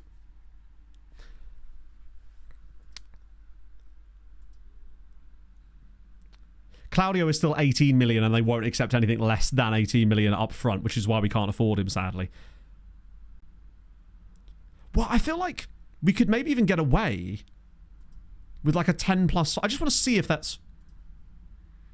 Okay, so they definitely are set on that amount. Selected. I don't exactly know how many leagues exactly. It's quite a lot. This is the current set of leagues.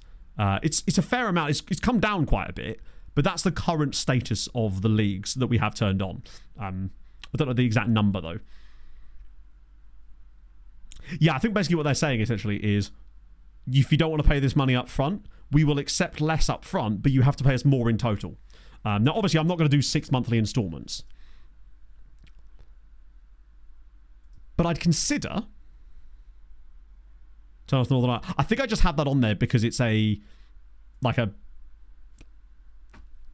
It's just nice to sort of keep an eye on them a little bit.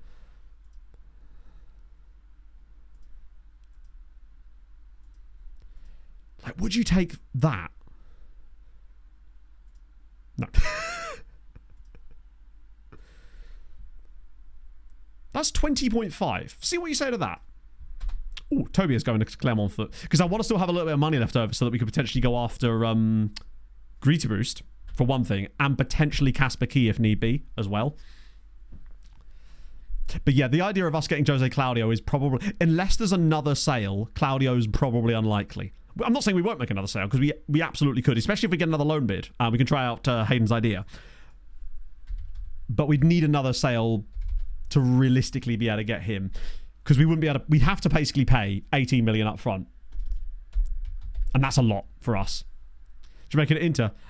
He is their hot prospect, and he was on the next gen list, and he's at Inter Milan. I think he's worth like 70 million pounds.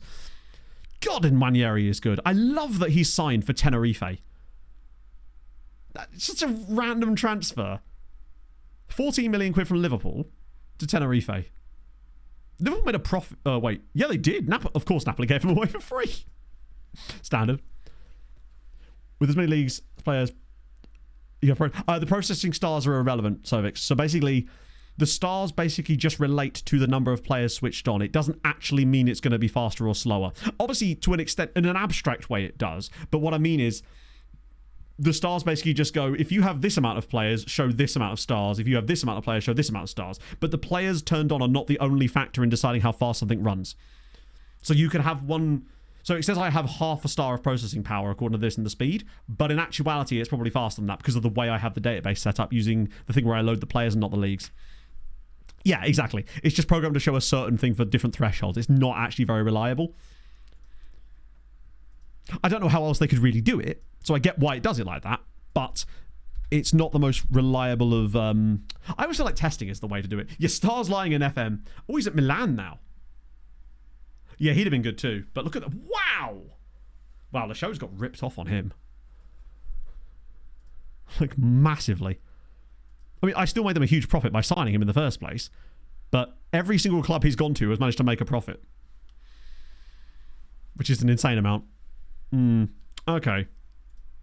I think there's enough time for us to get another deal over the line in terms of an out, potentially.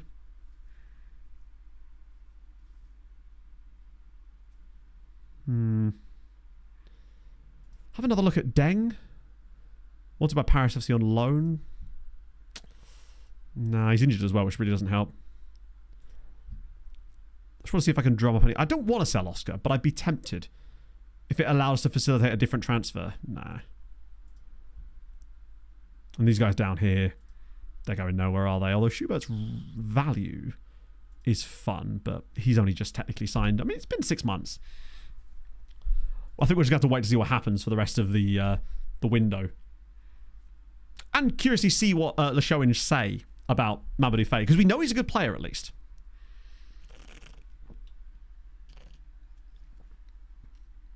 So apparently, wow, PSG have chosen violence this year.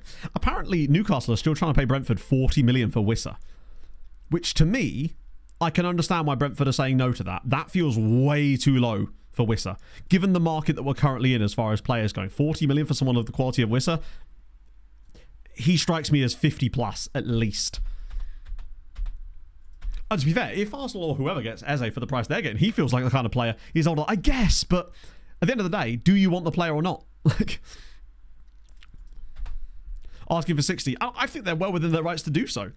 The only problem is, of course, him forcing a move. But if they were to get somewhere in the region of like 55, that would make more sense. Because at least then they get the cash. But 40 for me, obviously 35 plus 5, yeah, that's some might even call it derisory or insulting. It's almost 30 there, but I can keep saying, at the end of the day, do they want the player or not?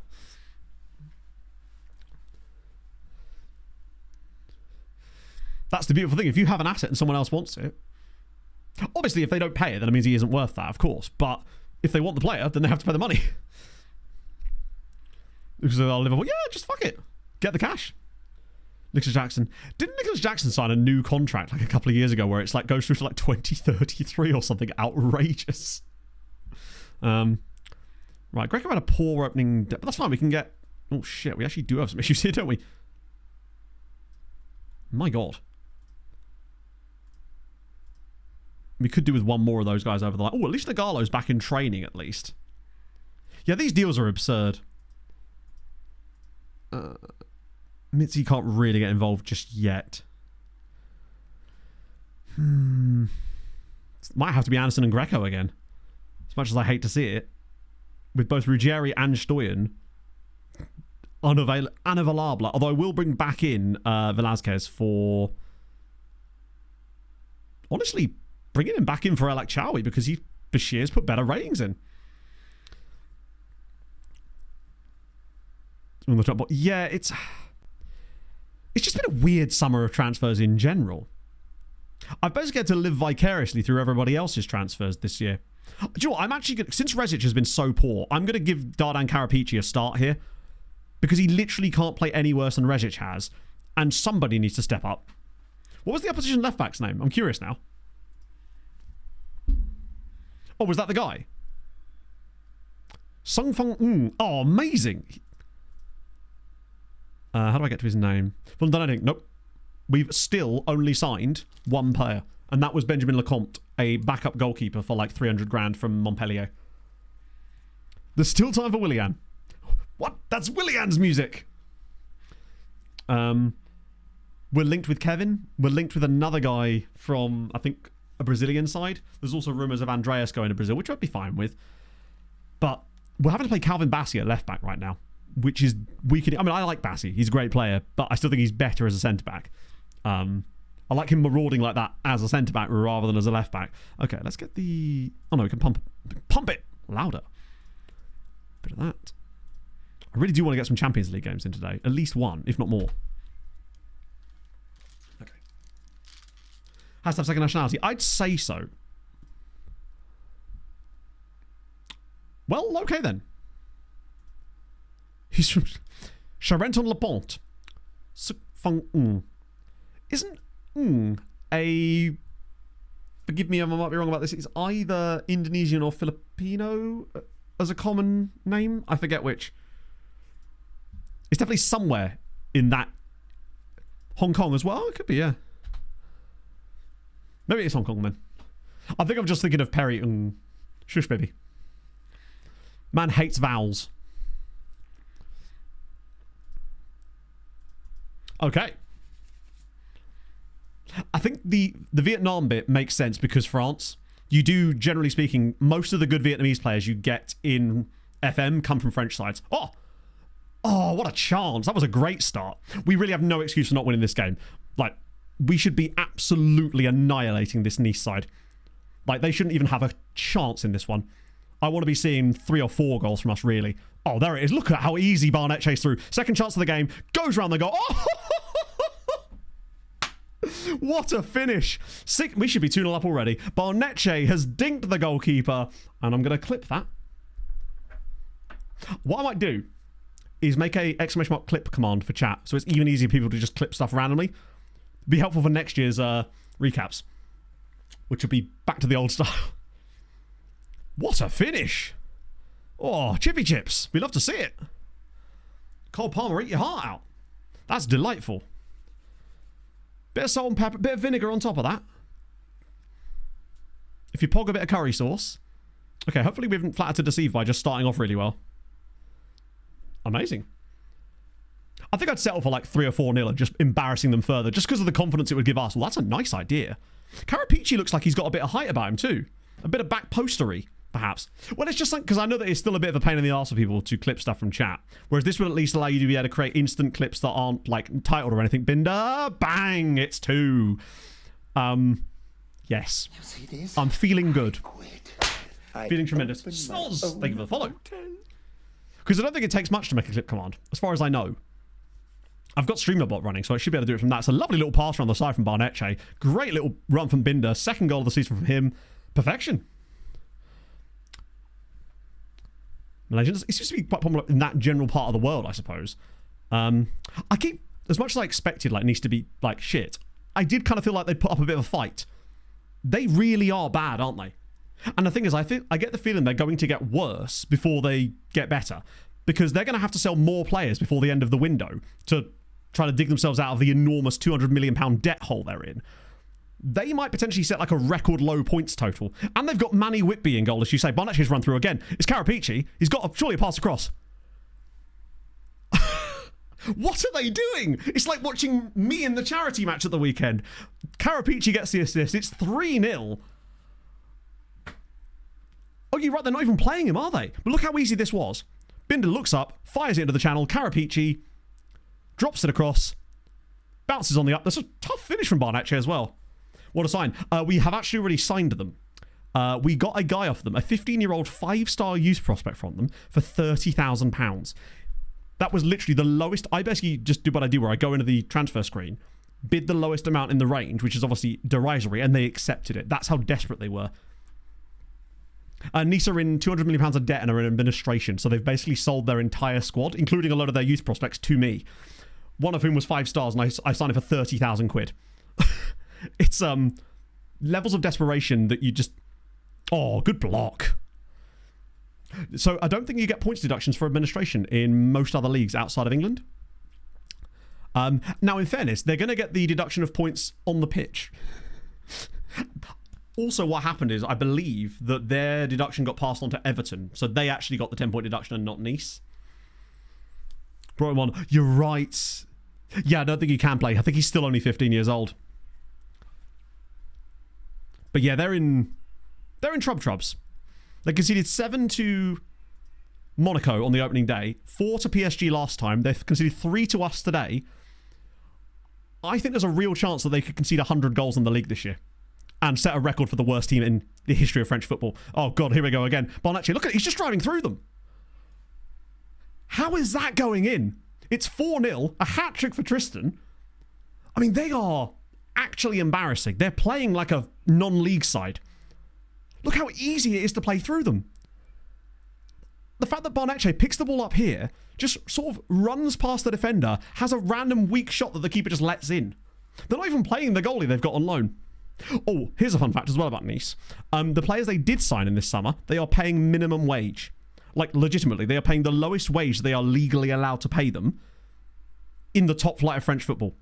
£550 a week. All their new signings are on £550 a week.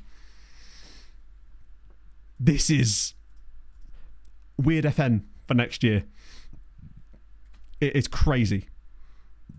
I don't know if they've even signed anyone new, but like, it's not good. I want to have a look at their actual team.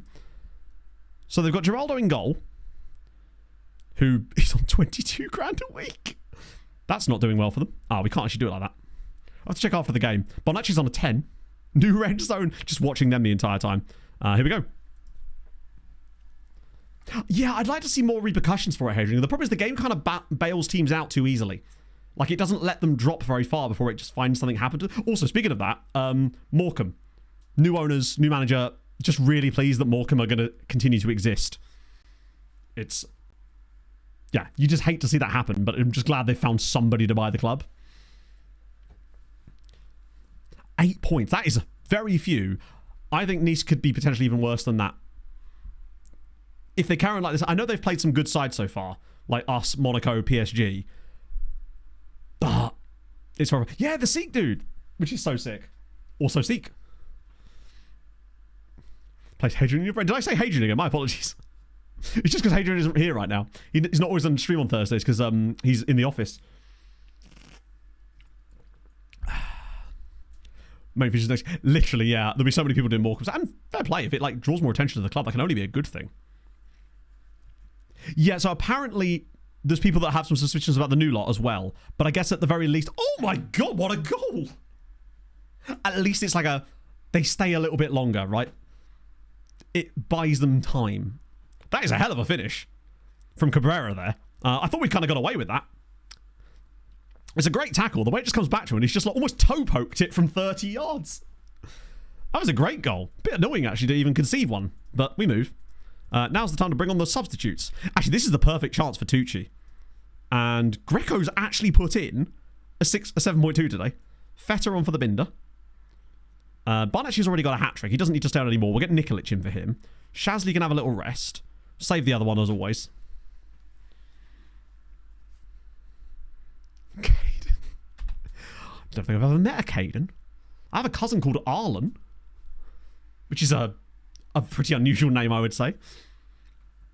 In fact, I've never actually met or even heard of another person with that name. We got Feta back. Yeah, he's on loan from City. We're only paying 30% of his wages. Binder's through again! And it's 5. Tell you what, I'm really liking the creative side of Carapici. I don't know what he's going to be like as far as contributions to goals himself. But, yeah, I hadn't got the substitution done yet. But look at this for a little pass. He just picks it up, round the side, Binder's in again, bang. Lovely. Yeah, I've also have a cousin called Aidan. Both of them, in fact, are brothers. My aunt just obviously apparently had a thing for that specific sounding name. Okay, 5-1. Is there more goals on the cards for us? Hafferty Pedder, that's great. Can I introduce you to Priestley Bernicle, who we found the other day? Oh, it's nice seeing Nikolic back as well. Like, just getting the gang back together. I reckon we could maybe get 7 here. Just like Monaco did. We're feeling good. Like, we've got no, like, European games immediately hanging over us. The squad is looking good. Everybody wants to prove themselves. Carapici's just picking up some brilliant little pockets of space. Oh, so is Al Hassan now. Oh, what an effort from Velasquez. Haverty's a real person. Even better. One is a brother, the other one isn't. Yeah, he refuses to accepting. Go on, nice Bashir header now. Oh, nearly. Nearly. I want one more. I don't think we've scored 6 goals in a top flight game yet. -13 already. Yeah, I mean, your mum's the one that really has no excuse for getting it. Like, she can't be getting it wrong.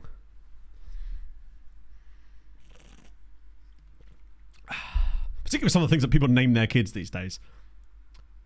Crazy. It's just like you're asking for your child to be bullied. But then what will happen is, right, I suspect that, as if you conceded 2 to this mob.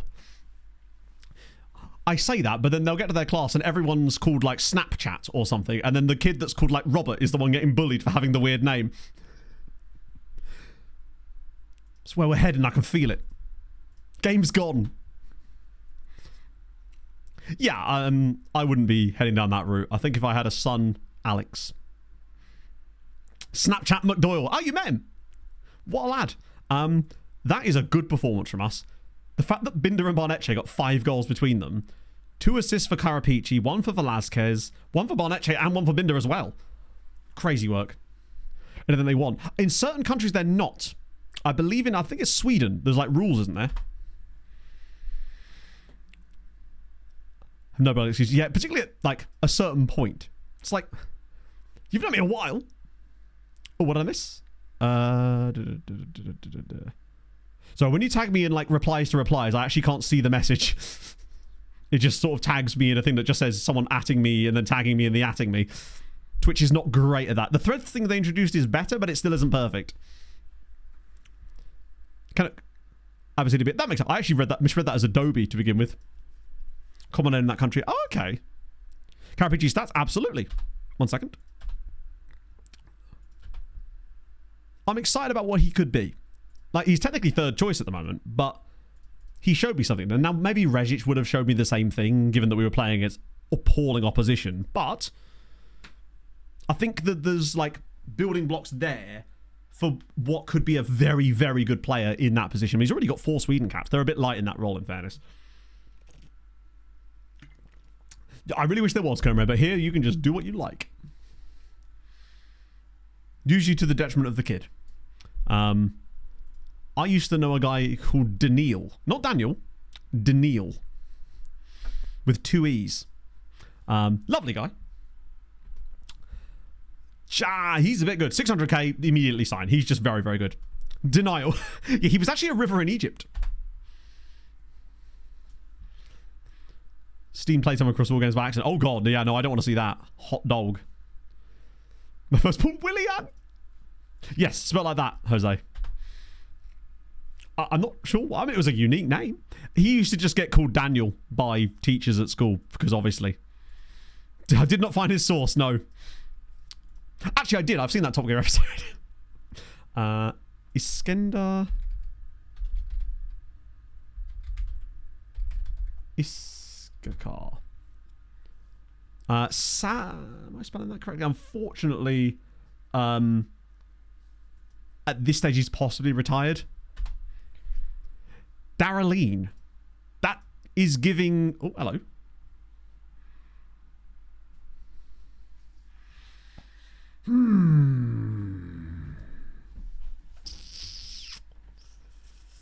Now then.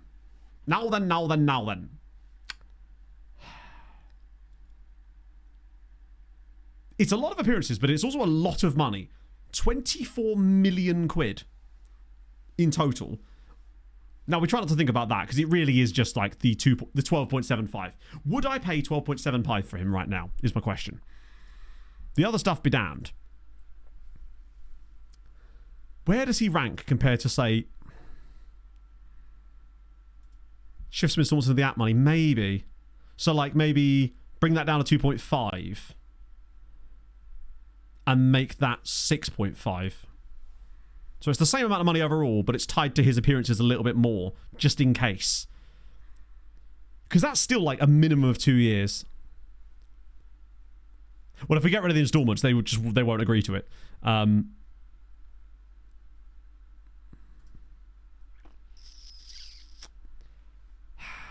unsure. I think his wages will depend. I want to see what he wants in wages as well. That's going to matter, because if he wants like stupid wages as well, then it becomes a little bit difficult to... Oh, that might be the kicker that makes me not want to do it.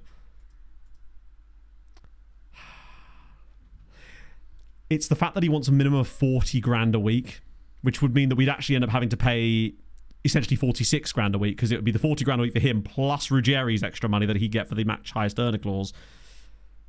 And I actually don't think he's good enough to demand that at that age. Yeah, no, I think that's too much money. This is why I tend not to buy fully developed players most of the time, unless there's a really good value deal on there, and that isn't good value for us, I don't think.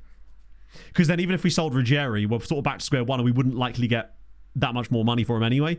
I think we can find a player who's younger, won't be as good as him, but could develop into that. Hello, Pog. What's up? You've booked a hairdresser appointment. You'd love to see it. On the 13th of September. On the 3rd, that's that the Friday? Saturday. Okay, cool. There'll be an Angolan lad, and his name will be Emmanuel Dala. That's the dream anyway. I probably should try and get a... oh, wow, new contract. A hairdresser appointment before we go, because my hair is... I mean, it's long, which isn't the issue. It's just I want to make sure that it's, like, thinned out and styled better before we go to this wedding, so I can look absolutely peng in a suit. Yeah, that's always fun when they demand stupid money when they're not earning big money. Like, he's not earning a lot now, and this is sort of his big payday. Get him on it. Oh, I know I can. I just simply don't want one. Right, scouting update, finally. I'm sure I could, but I don't really like it. I like the way my hair is right now. I'm just growing it into this way. I like it being longer on the sides. It's taken me a long time to grow that out. Right. Still some players in here. Oh, there's that Lend guy we were looking at. He's just too expensive, wasn't he? That was the issue with him. Anyone new? It's unlikely that those other guys would have come back around yet, I don't suppose. Left winger at Leeds, just too expensive. And he's 32. The wages would be absurd. Velázquez, but he's non EU. Albert, but he's middle. Mullet extensions. You never know when you're going to need them. That's that Stakoviak guy we were enjoying. But it's if he still had the 5 stars, I'd probably just sign him up anyway. But we are so... Who have we signed? So really, not a lot. What we've done so far this window has actually been quite sparing because we haven't had the cash. It might look like a lot, but most of it isn't that much. So obviously El Hassan on a free, Nikolic on a free. These guys were just random punch. This guy was from Nice because they were going out of business. And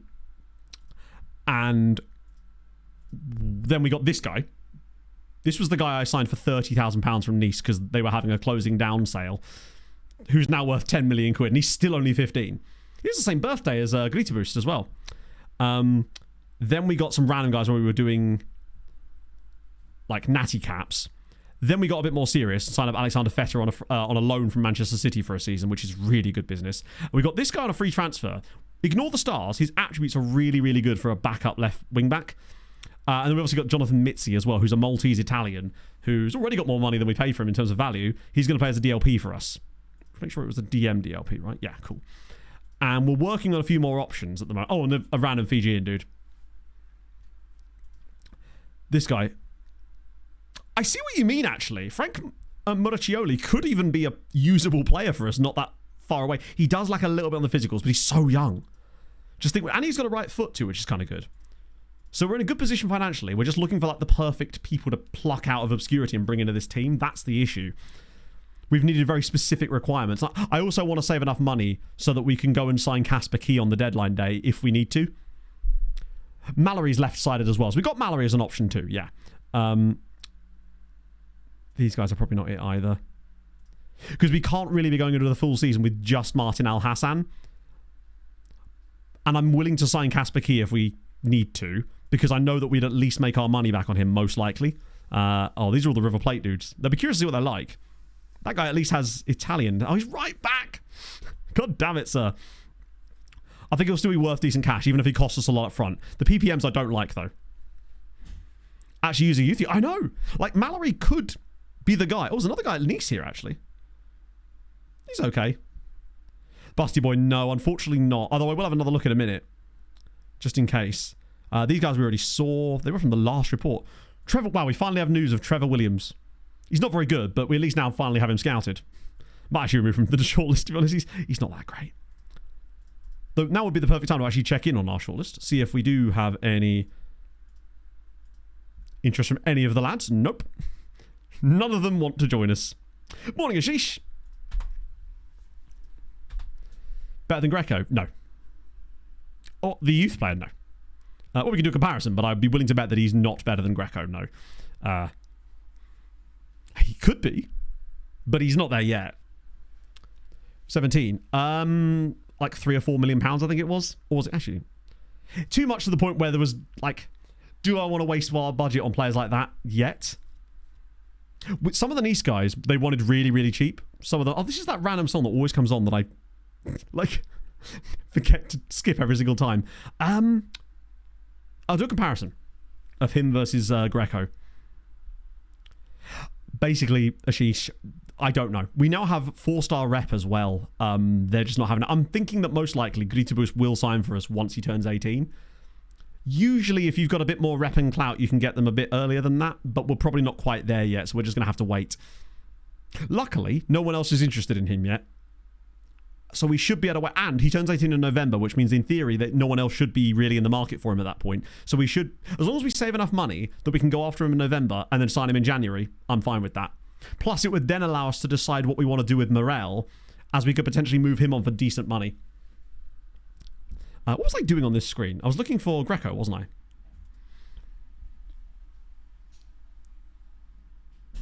Oh, there he is. So when you look at the two of them, in some areas they're quite well matched, but you can see that Greco is, for the most part, especially for the role that we wanted to play, which is generally speaking left wing back, he's better. So crossing is 1 worse, admittedly. Dribbling is 1 better. First touch is 3 better. Marking is the same. Passing is 3 better. Tackling is worse on Greco for sure. Technique is better. Anticipation is actually worse. So it's this stuff here. Like, his teamwork is massive. His work rate's really good. His acceleration is better. His pace is much better. His balance is a lot better as well. He's not actually as bad as I thought he was going to be, comparatively speaking, but Greco is more likely to have an impact in this team now than Muraccioli. But Muraccioli could get there. Yeah, Frank is... I actually thought he was going to be a lot further away from him in terms of quality than that, but I'm all right with that. Adam, thank you for the follow. That's the thing. We're not seen as like a Champions League club yet, really. Person ever played? Oh, GTA Vice City. Oh, Vice City Stories. I don't know what that is. I've played GTA Vice City.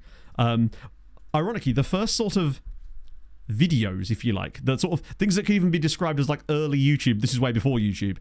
I actually made that on Vice City. So my mate and I, this is with a VCR. We would record videos of us like playing GTA Vice City on a VCR. We had this like special thingy, and yeah, we would like try and edit videos using that.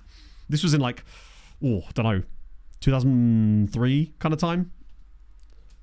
But yeah, GTA Vice City was fantastic. One of my favorite. My favorite GTA game is Vice City for sure. Bobby Firmino 9, thank you for the follow as well. Hello, Pog. You going out for your run now? God, you are old. In it. I may look youthful, but unfortunately, my age, I'm like Methuselah. Yes, Pog? Yeah, probably. I'll do it after stream and stuff. I can't really sort that out while I'm live. Do you want her to message Emma? Yeah, probably. But we can sort this out after stream. Not. Yeah. It's the Bobby. It is. Just listen to it, right? Literally, there'd be evenings I would just sit in bed playing the game, but I would just be driving around the city listening to the radio. Before run and after run. Where's Pod gone? She's gone. She's got to do intervals. No, not intervals. 400-meter repeats today. Whereas I just got a nice, easy run this morning. It was great. I just basically just jogged around for 9 kilometers, like having a lovely time, listening to my silly little podcast, and yeah, seeing loads of dogs. I love doing runs like that because I don't really have to exert much energy. It's great. The miles still count. Did it not? I swear there was playable characters in... Oh, the playable character speak. Wasn't there? Oh, you're right. Tommy Vercetti... No, the guy that in GTA 3 didn't speak, did he? That was the whole, like, meme.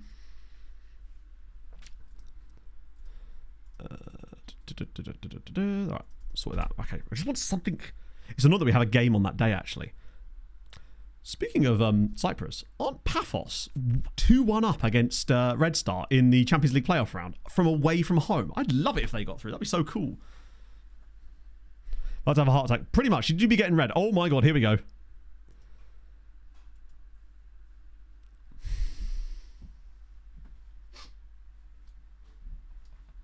Of course we did. Of course we're going to have to play against Tenerife in the Champions League. They're going to absolutely annihilate us, aren't they? Oh dear. 5th of November as well. Firework night. We play Tenerife. There's going to be fireworks as Sochaux take on Tenerife. And he's clipped that too. Look at him go. Their rep is insane. Pot 2. This is really difficult, by the way. The fact that we have Arsenal in pot 3. Juve and Spurs. Leipzig and Tenerife. We'll be lucky if we get 6 points. We're not likely qualifying. Does job more at 11. Right, more money, which is good. More fixture rearrangement. So what's up first? Oh, I was hoping it'd be the first game so we could get it in today. I think Salzburg at home. Basically, if we beat Salzburg at home, we've got a chance at qualifying. It was always going to be tough. I think just us being in here is the crucial thing, right? Top 5 leagues in terms of tycoons, but there are definitely some about. That is for sure. Let me just filter this specifically by that. So Arsenal actually have a tycoon right now, Matt Finn. Oh, Villa have a tycoon as well. There's another team that has a tycoon. No, Man United's current chairman, by the way, is Juan Sebastian Veron. In this save. I think it's this save. I swear it's this save. Oh, Brentford have a tycoon. Has everyone got a tycoon? Brentford have a tycoon. Brighton have a tycoon. Chelsea amazingly don't have a tycoon. Palace have a tycoon, but they have also failed to... That was ages ago, in fairness. Everton's tycoons left. Fulham have a tycoon. Leicester are on the stock exchange. Liverpool do not have a tycoon. I swear they have a chair... there you go, look. New chairperson, Juan Sebastian Veron takes over. So yeah, Man United's chairperson in this save is Juan Sebastian Veron.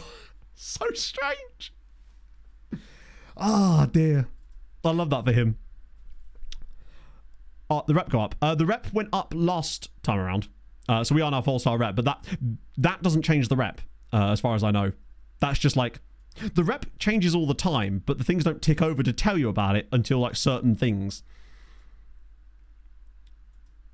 Basically, everybody and their dad has a tycoon. It seems. So yeah, that's the list. None of them want to sign for us yet. I've got a lot of games. It's really close though, which is good. Arsenal midweek there before Paris FC. It's no more games than we had last year. I think the squad is better. Top 5 league. Oh, sorry. Yeah, there's like a limit to how much I want to do in each lookup because otherwise we could be here all day. Like, it's one of those things where it's like, it does take quite a while to go through like 100 teams with lookups, right? So Napoli have gone. Palermo, another tycoon. Failed tycoon. Oh, Roma went to administration. A lot of people have been into administration. In fact, Napoli... Do they just like go in and out of administration all day? Wang Dong. Yes, Wang Dong was in charge of Torino. Up the dongs. They're out of administration as well. Another well, no. Jesus, why are there so many tycoons in this save? It seems like is it just meaning like, No, it's just because like, I could do a bit more. It's just that it does take quite a long time to go through what is essentially 100 teams, potentially. Plus, I think we can safely assume that I would say like 70% of each league is going to have tycoons, apparently. Yeah, I know, but like tycoon isn't the same thing as that. Like it has different connotations in FM to what it would potentially have in real life. Except it seems like there's way more. Wong Dong, I mean, yeah. Wanging my dong for Torino. Who wouldn't? Dong's out for Torino, lads. Ever renewed? I haven't renewed them yet. I mean, I can't renew all of them because there's like 600 of them, but I am at some point going to go through and redo the old method of them where I can sort of clean up the gaps a little bit. But I haven't got around to doing that just yet. Whereas Wrexham, they're in League 2 at the moment, actually. They did survive in the end last season, but at one point they looked like they were going to get really, really relegated, but they are under Warren Burrell currently, struggling again. But Walsall and Sutton United, Walsall are really struggling. York City top of the league as well, though. Bury up into 7th in League 2 at the moment. Southend's striker Tom Hull is currently the top scorer in the league with 5. 5 and 4 is actually not too bad. Dorking Wanderers, who, by the way, can celebrate the signing of new player. Where is he? Must have joined on a free. Joshua Hambusher. He's left Aberdeen and he's joined Dorking. Love that for you. I did talk about this in the Patreon Regen recap yesterday, but there it is now. You'll love to see it. A bit of that, bit of that.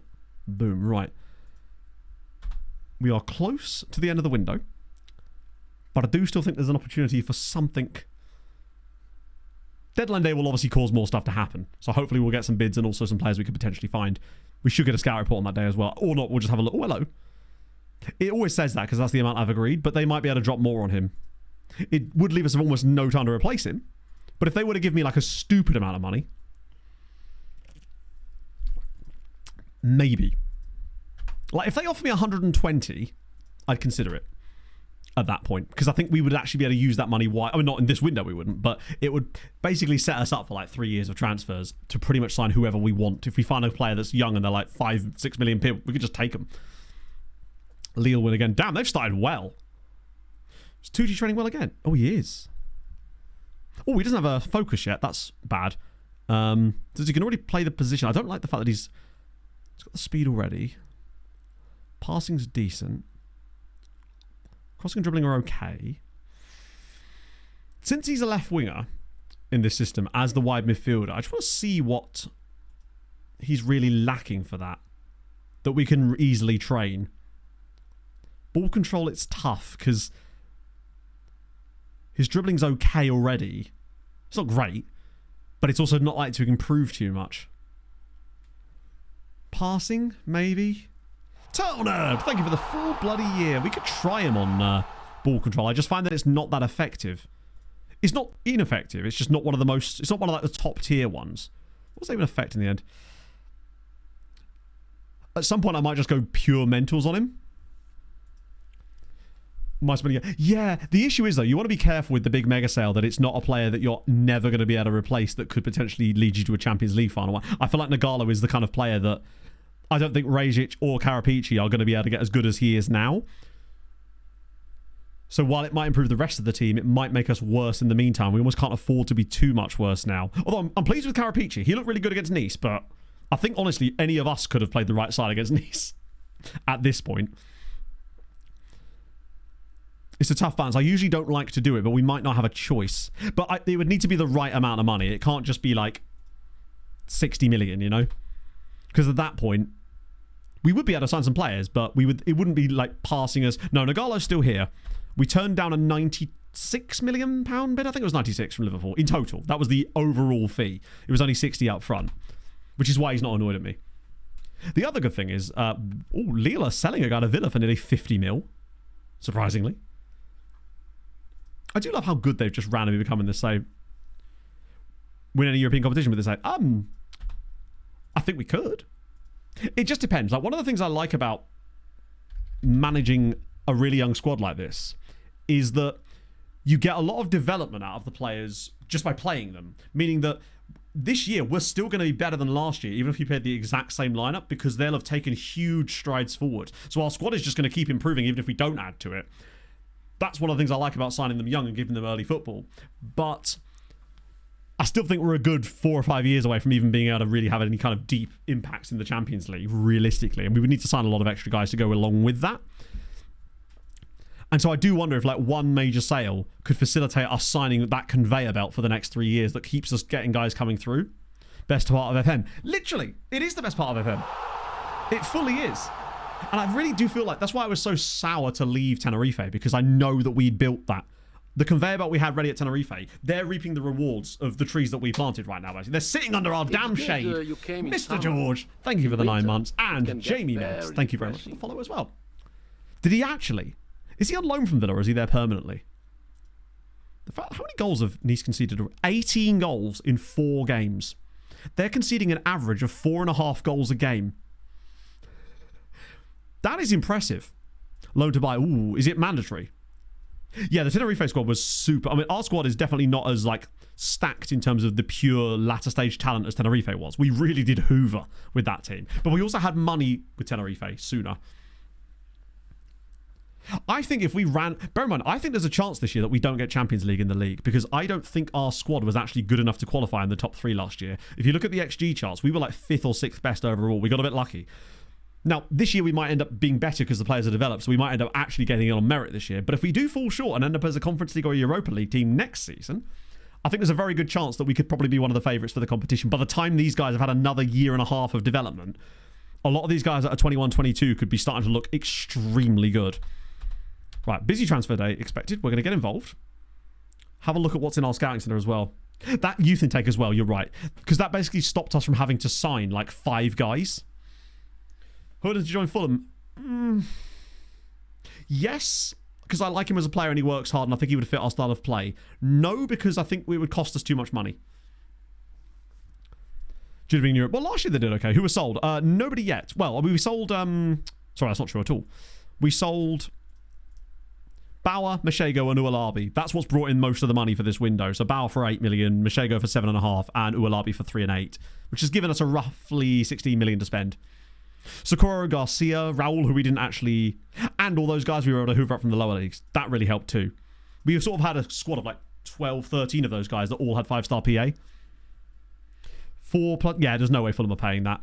Not if we sold Muniz, maybe? Feta, he doesn't have a clause, no, but they are trying to list him for like 16 million. The issue is his wages, basically. So we can't really afford them. He's on 130k a week at City. Because weirdly, they tried to sell him, but then they extended his contract with a clause for some reason. Raul was lower league. There's loads of them. Like, Mbala was a lower league guy. There was Bilbao. A lot of them were those lower league dudes as well. They were crushing it. What am I looking for here? Fulham. Slow start. Lukaku's still in his hand. That's not ideal. So Fulham's transfers this window. 91 million. Wait. I was going to say, what? Fulham signed Kyle Walker. But it's a free transfer and it's a different Kyle Walker. They've got Girardin from Charleroi for 15.5 million. God damn, he's good. Oh, he'd be so good in our left midfield role. Wouldn't have signed for us, of course. Owen stuff's from Man United, and they've got this guy, Václav Bubacek. I remember us scouting this guy initially, back when he was at, I think when he was at Banik Ostrava. I definitely remember us looking at this guy originally. How much did Bristol City pay for him? Yeah, I think at the time we wouldn't have been able to afford that. Okay, who's in the scouting centre now? We'll just treat it as if we've got a scout report. He's very good, isn't he? Yeah. What are we saying then? It's Andrew Cooksley. There's Mamadou Faye. Yeah, I'm not convinced he was worth us paying £24 million. Because there's so little value in that. He may well have been worth like 30 when joining us, but I just don't think it would have been good value for us. This guy is Argentinian with no second nationality, annoyingly. He has gone up in value. Yeah, they've actually... I suppose it's because we offered them more money than that, so they went, actually, maybe we can get a bit of cash. Maybe they'll drop their asking price on deadline day. Maybe. If he's desperate to leave. We may have to keep an eye on him, at least. You're a left-sided winger at Almeria. He's okay, but he doesn't really help us. You're a left back on both... Or a right... no. And none of you. You're not really the kind of... You're 31 anyway. Pickabea. Wait, wasn't the guy with the cool nationalities? Yeah, it was. Good work rate. No tackling ability, unfortunately. Rahmani from Ron. Goodish. Maldonado. Was that one of the guys I was looking... No, he's a striker. He's a left back on both sides. Yeah, that was about to come out of my mouth. And you know it. Agent offers advocacy. Oh, yeah, I couldn't believe that they didn't... I think it was Side wasn't... that didn't use them. But yeah, the deadline day feature is massively underrated. I think what people don't realise is that by playing in the deadline day feature, you get a different experience and there are more transfers made. Because the feature... Actually, it's not so much that there's more transfers made. There are less transfers if you don't use it rather than the other way around. This is one of the things that we found when testing it for Malta. That's why leagues that don't have transfer deadline day as a feature are actually at a disadvantage for you managing in them. Oh, this was the Mexican striker guy. He is fantastic. But unless someone's going to give me a load of money for Nagala right now, there's just no way we can sign this guy. Not if we want to sign Casper Key, which I'm still tempted to start getting in the wheels in motion for that coming. So, oh, Marquez, who's this? Oh my god, he's worth a fortune.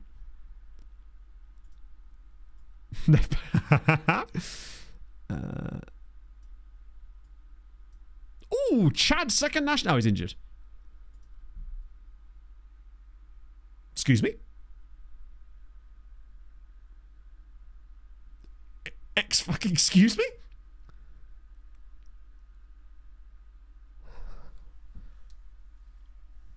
He's a bit alright. Chad's second nationality. That's quite an... He's playing games for St. Trouden in the top flight of Belgian football at 17. His work rate is a minimum of 14. No cons. It's probably because he's not fully scouted. Also very expensive. Expensive Belgian.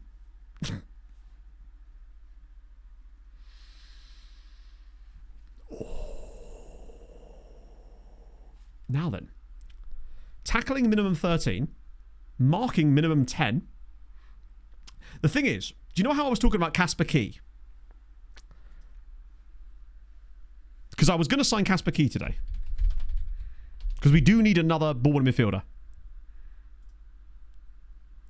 Casper Key is actually already worse in some areas. No, his work rate is goated, obviously. But he also has a lot of really annoying roles.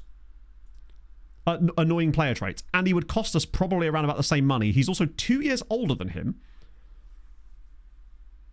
Injured at the moment, though. True. What is the injury? Fractured ribs. That's fine. As long as it's not like a, torn this, broken that type of thing. I suppose it is broken. But Eric, Armand, and Durham.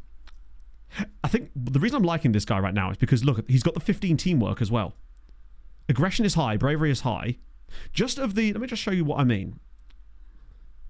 I find that concentration seems to just be low on... What was Casper Key's concentration? I think it was higher than that, in fairness. Yeah, it's 12. But that's...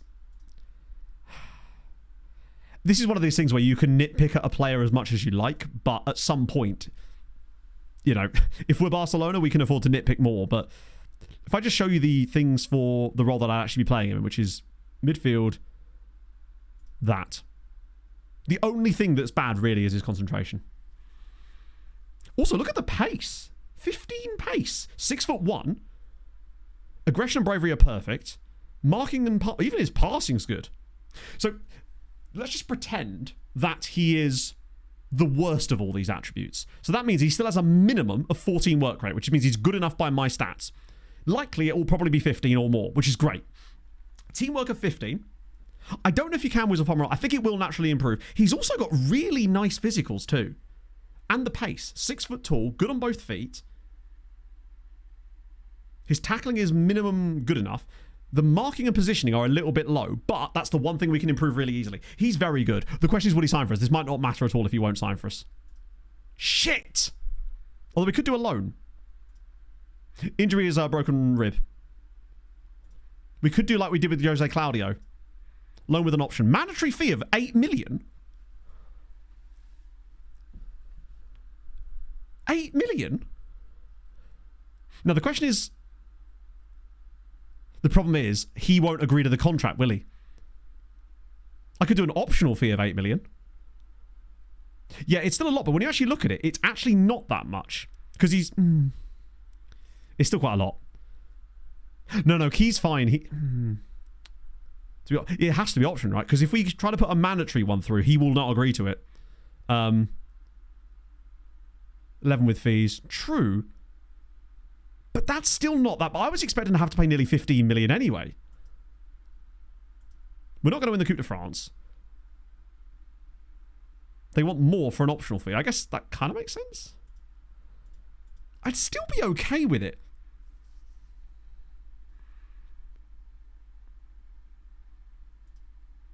$12 million optional fee. Come on, lads. You were the ones that suggested it. I'll tell you what. How about that? With 5 million upon winning the Coupe de France. Go through in January. That's fine then, because that actually means it'll probably cost us even less.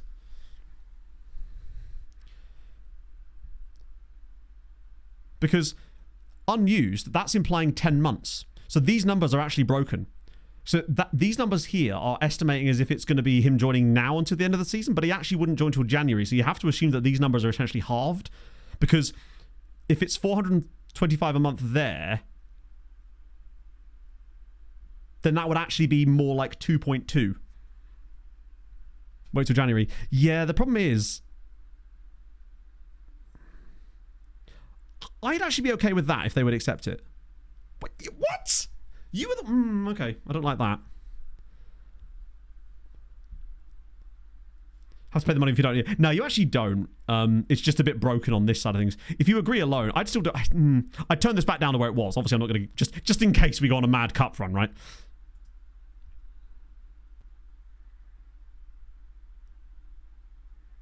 He might still be worth it, honestly.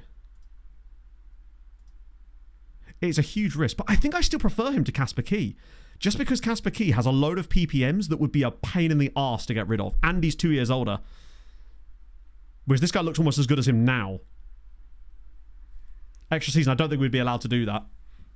Like, you can technically, but I don't think they'd agree to it is my issue. It sort of is just kind of like doing the Jose Claudio thing all over again, but I think we'd have more of a chance of signing this guy than the Claudio guy. Because I think we'll be in a position to trigger that clause. Potentially, anyway.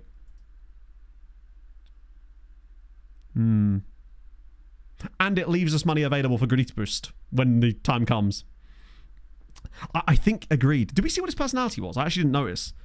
Palmeiras, this guy's good, but I mean, look at the price. Wow, that's really expensive. They still won't join us, unfortunately, Weasel Farm. We're going to have to wait until he's probably turned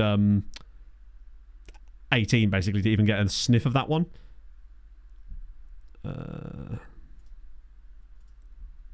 Hard. Oh, we actually don't know we don't know his personality yet, other than he's a hard-working midfielder. I'll be amazed if he's not got like a reasonable personality. I'm not expecting model citizen or anything, but if I had to guess, probably like a resolute or a driven or something like that. They tend to be, hopefully, those types of personalities. Steve Guardado, 17. Oh no, great crossing, great tackling, but that dribbling ability. Wow, he's not bad actually, but quite expensive. Like, he's great, but that second nationality is not present, unfortunately. If he had, like, Spanish nationality, I'd be all in there. Spirited would be okay. That's still a good one. Yeah, Mercenary would be less than ideal. You're a striker, 22. Marcos Sanchez. Oh, he's 25. He's actually not bad, but the price is absurd for a 25-year-old, and he's non-EU. Are there any second nationalities? So this guy here, but he doesn't need it. Real Madrid C. Amadou Suare. Ooh, it's all over the place. Probably would cost quite a bit as well. Lovely mentals. His mentals are definitely carrying him a little bit. Really high wage, though, because Real Madrid. Guy at Nice. Oh, this was that winger. Hang on. 8 million now.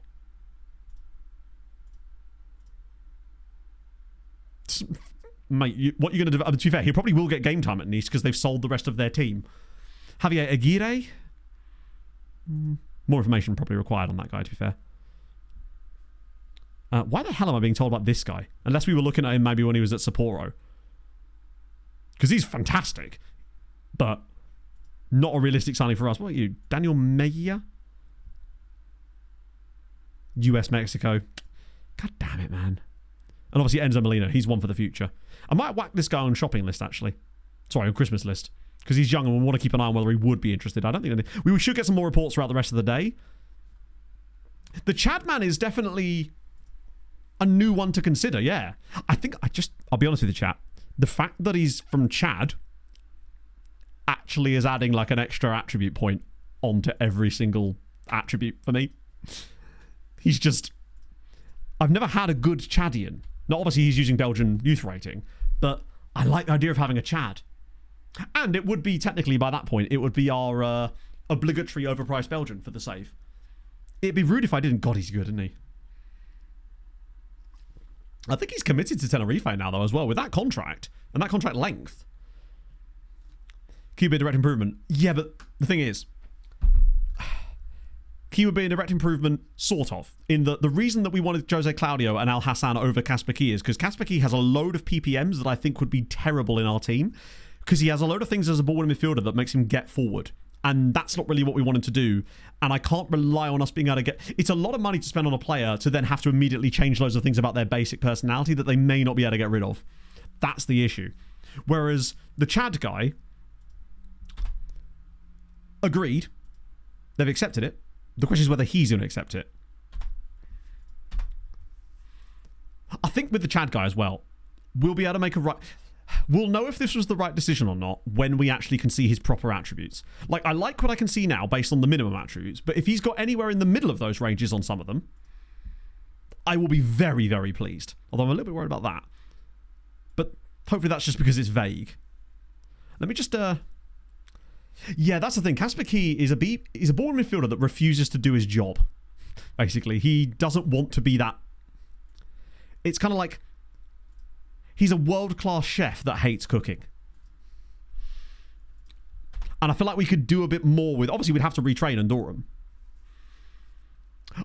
I'm hoping, Johnny, that once we've got it agreed, we should be able to get a little bit more scouting knowledge. Oh, hello. This could be a massive moment.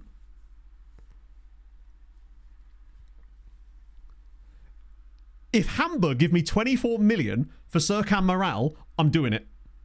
Because... that would free us up the money for Grieterboost. If they actually want to do that, what's the betting? It says they haven't got the money. I am familiar with over 600 Nobody has the money. Connor, thank you for the follow. Let's just have a look. Not enough. Just see. Not enough. That's okay. We'll just see if anyone does buy it. I don't, because 12 million for me is not enough for me to get rid of him. But 24. We will see. Alec Chow, we're making good development. Lovely to see. Is there anyone attracting interest? We'll just see when it puts us back into the deadline day thing again. Like, I really liked Kasper Key, but I would have much rather signed the other guy. And I just like the Chadian. He's new toy, basically. He is player we haven't found yet. The longer I know about a player, the less interested I get in them, I suppose. Ooh. Achimpong. Las Palmas. Lads. Get involved. It's free real estate. Gamboa? Yes. Actually, that would be good to get Gamboa gone. Oh, okay. Ask his agent. He even says he's we'll just offer him out. See what happens with that. Ivic. Paris and Strasbourg. I like him, but I worry that he's not really got much of a future here. And just getting some money for him, even if it costs us a bit more, might be okay. Nagalo obviously has got interested from Everton City and FC Utrecht. Tucci's got... Lazio want him. I think I've kind of committed to Tucci being a first teamer now, so I'd be less inclined to do that deal. Deng's got... Hang on, I thought we'd already discussed this and that you had to do the intermediary before the agent. Wasn't that the entire point of this? Because the last time I did it the other way around, I got told off for doing it that way around. No interest there. Because I'm pretty certain, isn't it the one, isn't asking the intermediary, then cancelling it, isn't that what then generates the interest?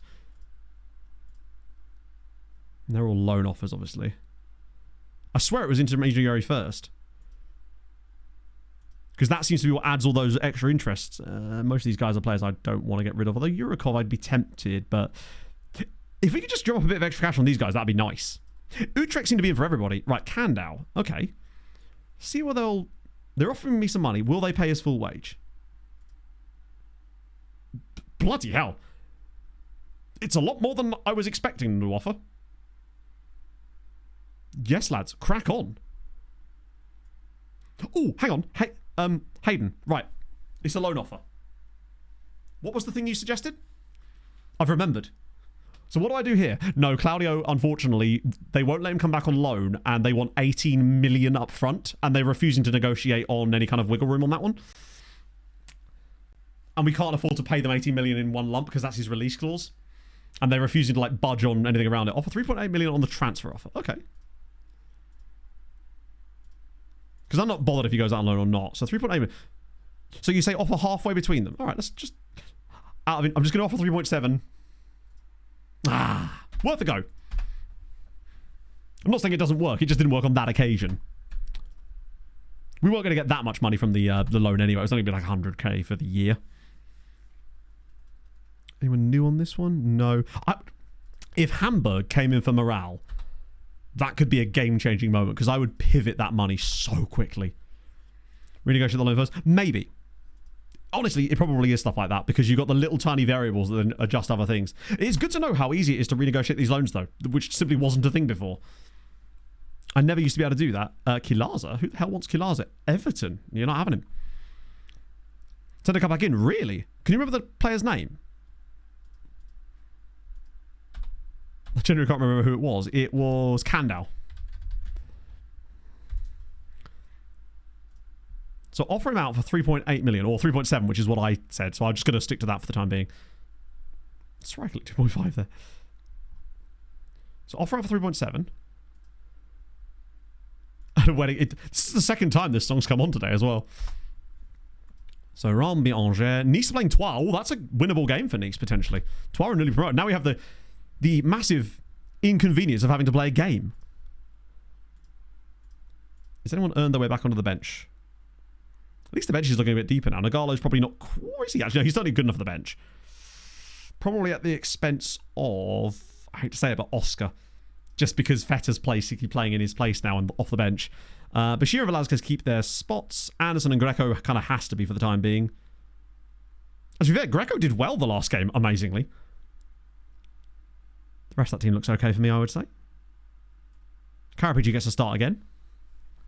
I mean, if we shift Deadwood by doing it, then brilliant. Because anything that gives us a chance to get a little bit more cash is perfect. Because we do have a bit of Deadwood that we still need to get rid of. Wait, is this the guy? Oh, no. I thought for some reason that was the Irish Ivorian guy. Don't know why I thought that. Okay. Not away. Hey, are they playing any of the guys that we... Oh, they have got Briasco in the team. But the other three guys that we sold them are not there. Basically, James, we've turned down a massive bid for Nagalo because it wasn't quite there. We have won a few games. Nice we've absolutely blasted. Barnetche's done bits. Carapici looks really good. And, more importantly, we're playing against Tenerife in the Champions League. We got them as one of our group draws in the for the first... They're a pot 2 side. So we get to play against our old club. It's written in the stars. And another news, Nice are truly awful. Did they really? There was 2 other guys we sold to them as well, wasn't there? There was Briasco, Mwamba, and then 2 other guys the following year, I think. Either way, I'm liking what I'm seeing from us domestically at the moment, particularly as we've not even got a full-strength side out here at the moment. Nagalo's still injured. If Carapici puts in another good performance today, that excites me a lot. Because it shows that he works in our system, even if he's not got the attributes for it yet. Oh, here we go. Binder again. That's a Porter. She's gone very, very wide here.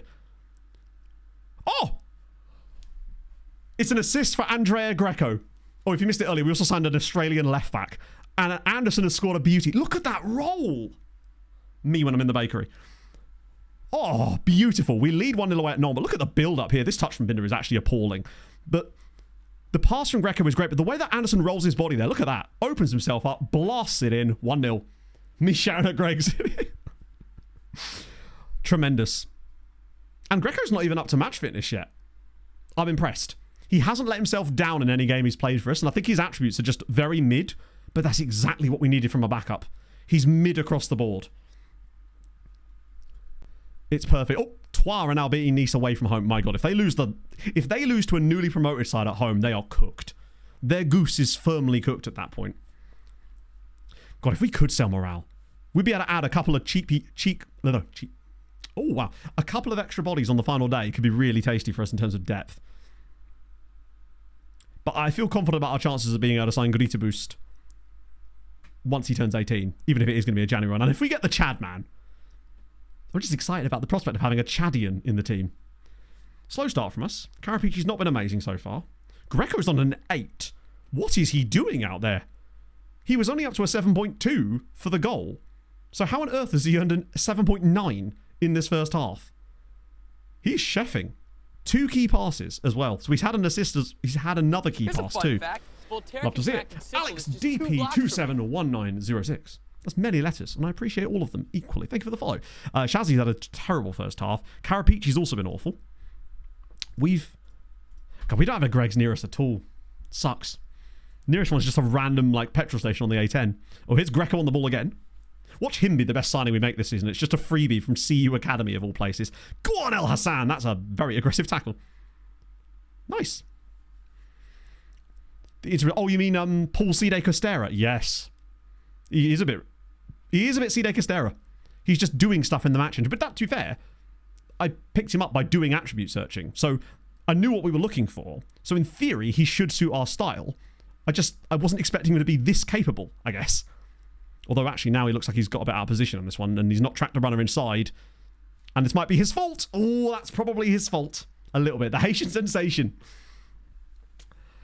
Lille do not have a rich owner as far as I know. Lille have just signed incredibly well, sold incredibly well, and built a really, really good team. That's a frustrating one, but can't really argue with that play.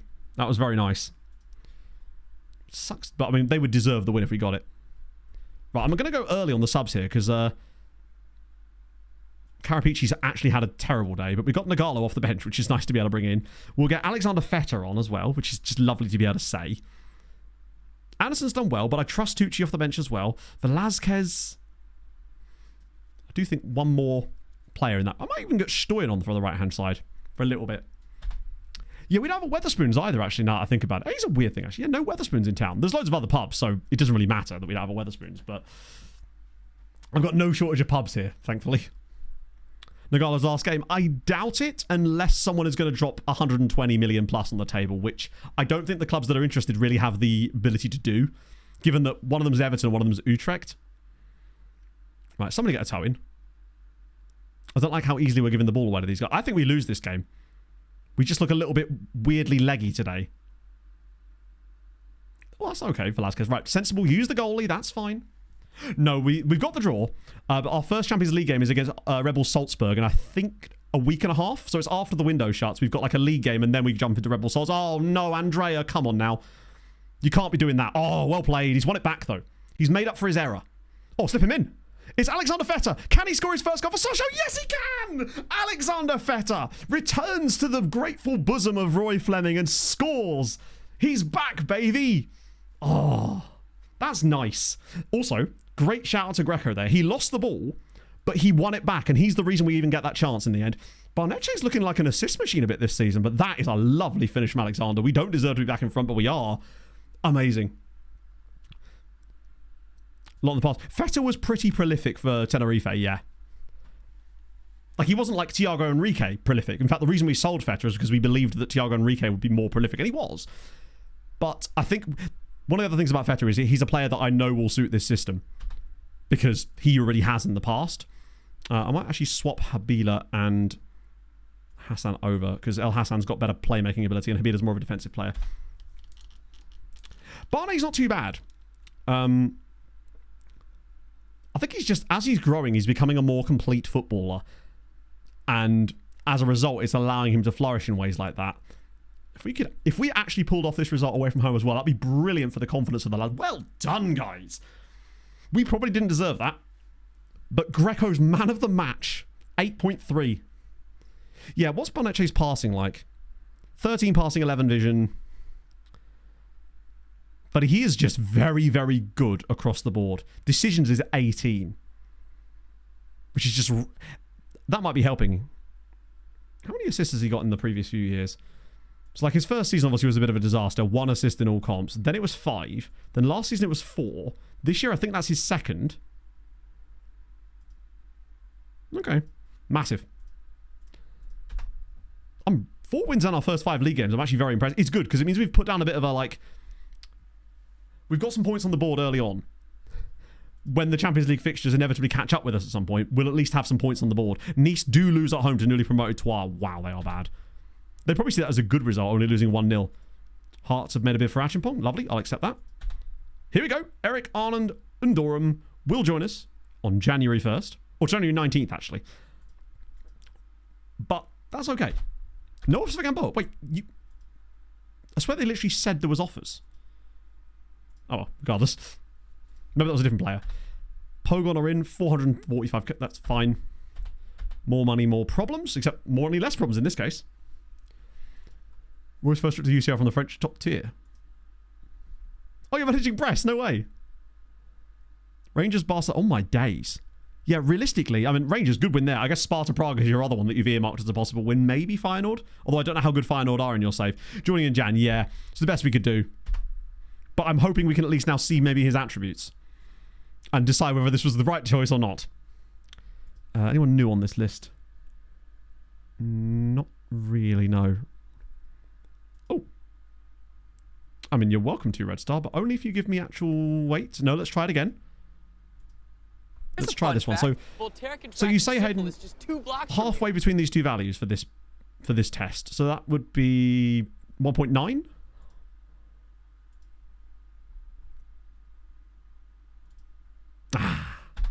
Luckily, they're on low wages anyway, so it wasn't like we were going to get much wages out of the team we were loaning to in any case. Dan Fernandez, thank you very much for the follow. Oh. Greco with a good performance. That's pleasing. Despite his attributes. He's got an average of a 7.3 so far. We'll try. We'll keep trying. Oh, that's what I was going to do. I was going to have a look at Eric to see if we actually know more about him. Ah, man. Yeah, they need the budget room. It's a loan with an option, Quimby. But basically, we just really like his attribute. I mean, what we could...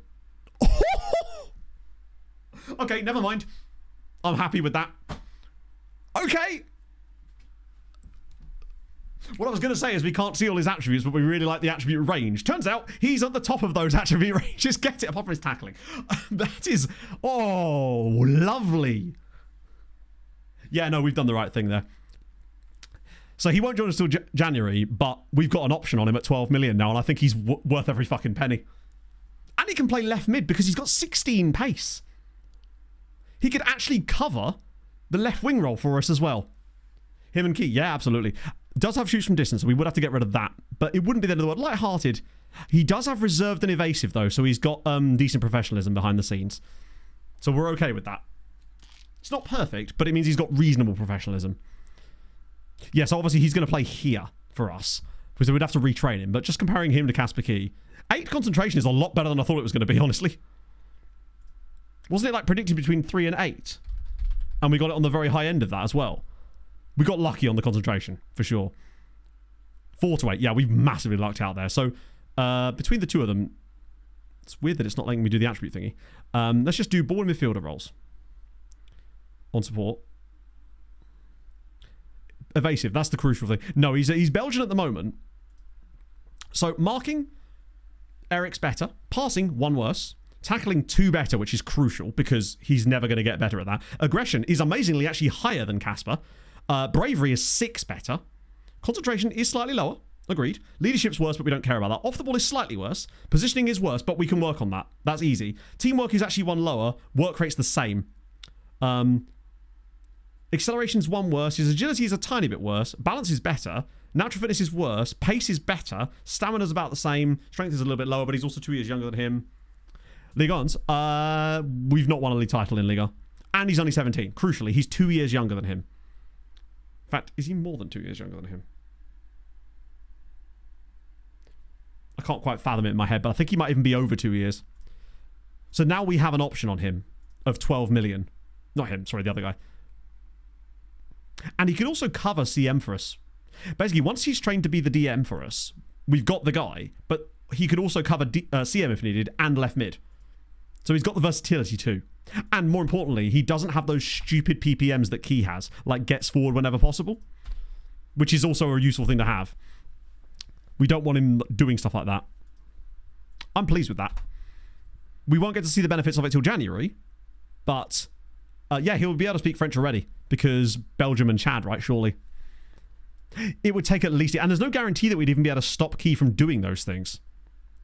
I imagine he speaks probably several languages. He almost certainly speaks Belgian. Probably speaks French, Dutch, and most likely a local language from Chad, potentially. I'm not sure what the local language in Chad is. Forgive me, my knowledge of that is a little bit low.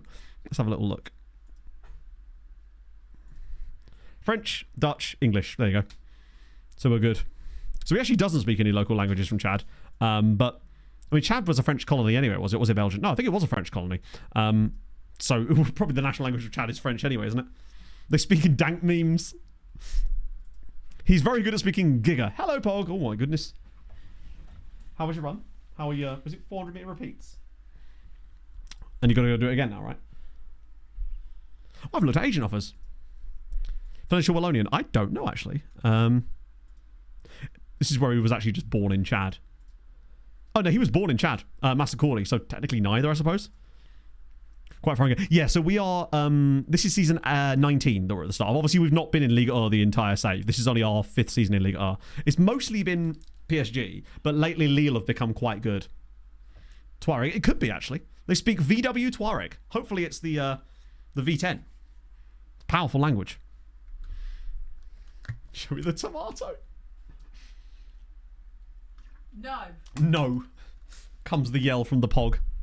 Belgium under 23 caps at 7. Yeah. That's a different website. That is a good point, actually. Belgium under 23 caps at 17 is a really good sign. God, I hope we're actually able to sign him and this isn't just another kind of Jose Claudio situation. I think it definitely gives us more reason to want to get in the Champions League again next year. Yeah, I don't think we're going to be able to sign anyone on deadline. Let me just check the agents. See if there's anything. Smates is still here. He's actually played a few games last season as well. Ooh, what the hell? That was weird. I'm not sure what I'm really looking for, unfortunately, because a lot of them we wouldn't have much about. Just in case there's any knowledge of a player, perhaps. That's Arsenal guy. Oh, Steiny. Steiny, I think, is actually still at Tenerife. I swear I remember seeing him turn down contracts. Kyriakos Solomou? Cypriot mercenary. We're kind of a bit stacked in that role right now. Feels around March. Depends on whether we've got the money, doesn't it? But yes.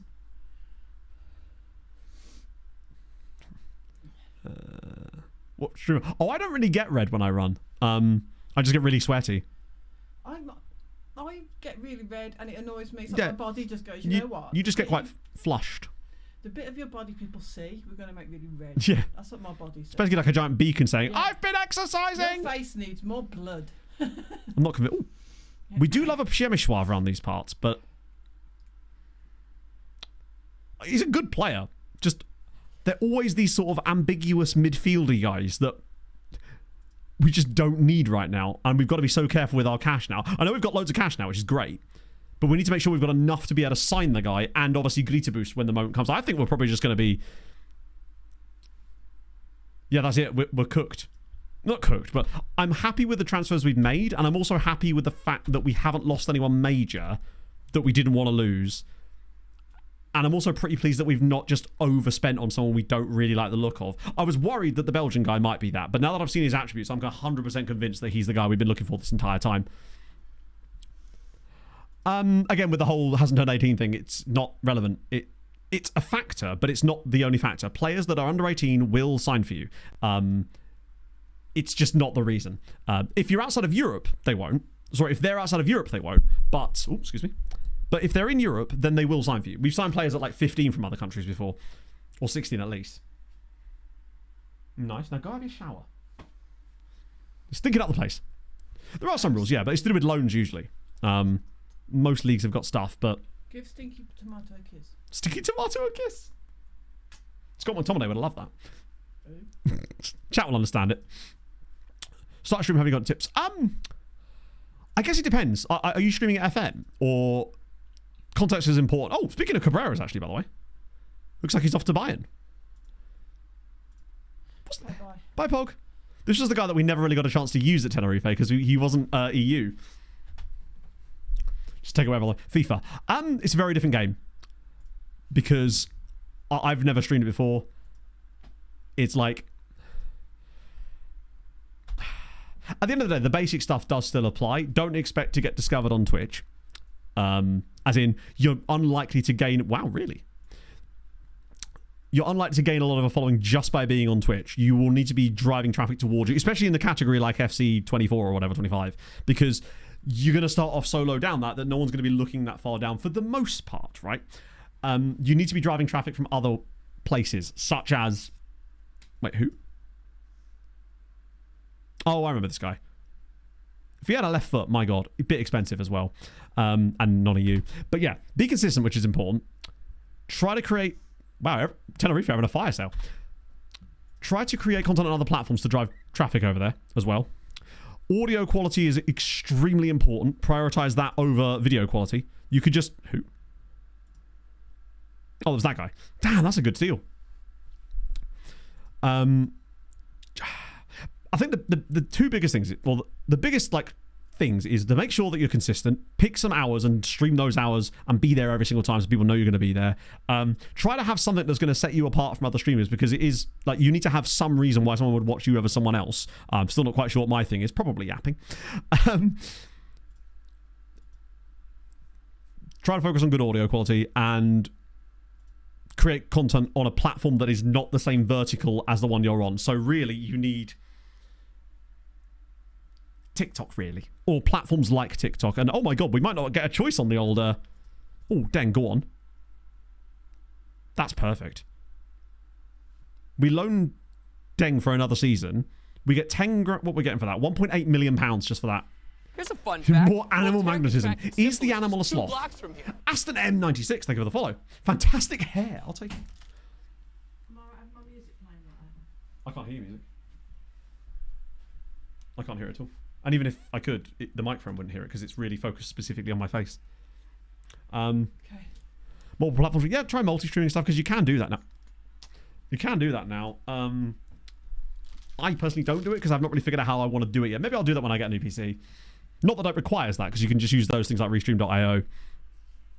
Yes, do it because you have a good time doing it. And always try to stream as if you're... Yeah, that's basically the same money we would pay for the other guy. As if you're streaming to like 1,000 people every single time. Like, don't even look... Wow, that was fast. Don't even look at viewer numbers.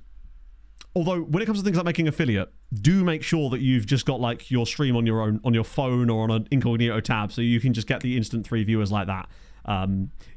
Because that will get you to... I think you can get affiliate even easier than that now, but you should be doing those basic things anyway. But any questions, drop it in chat and we'll talk about it and discuss and try to help you as best I can, man. Badir Hanalde. Hopefully I've said that correctly. Thank you very much for the prime. That is super kind of you, friend. About Nutbuster. Oh, you think the second that the window shuts, it would work? Interim for Ephraim Opry. God, he was another left back type of lad, but too expensive again, right? Shoes you have open? None. I was in a very beneficial position where, because I could drive a lot of people over to streams from YouTube, I got to bypass that part of things. Pop in the background, exactly, yeah. Let's try. Actually, let's have a look at the shortlist just to see if anyone else pops up on there while we're at it. No one yet. But that might be because this doesn't update dynamically. I don't know. Maybe you have to ask their agent again before this will actually update. Oh, please no. Oh, come on. The second the window shuts, they want him. Oh, piss off. It's typical, isn't it? My hope is that the other teams are generally speaking less active outside of windows. So we might, if he'll agree to talk to us, they might still. I hate that as well. It's like, we found him ages ago. Stop stealing my homework.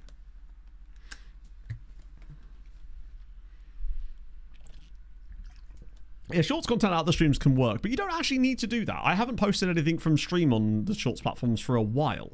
I actually do make bespoke content for the shorts platforms, which I think it's helpful about growing a more loyal audience rather than just like funny clip here, funny clip there type of stuff, right? Now City are in for Faye. Obviously St Johnstone won't have the money for me to even offer them anything like this. I obviously don't want to do this anyway because Tucci's sticking around and he's going to be a really useful player for us this season. More than a feeling, yeah. Only happens if we sign for Boston United, though. More initial engagement from hacks. Yeah, absolutely. You just need to find something that will set you apart, I suppose. Yes, I am full-time.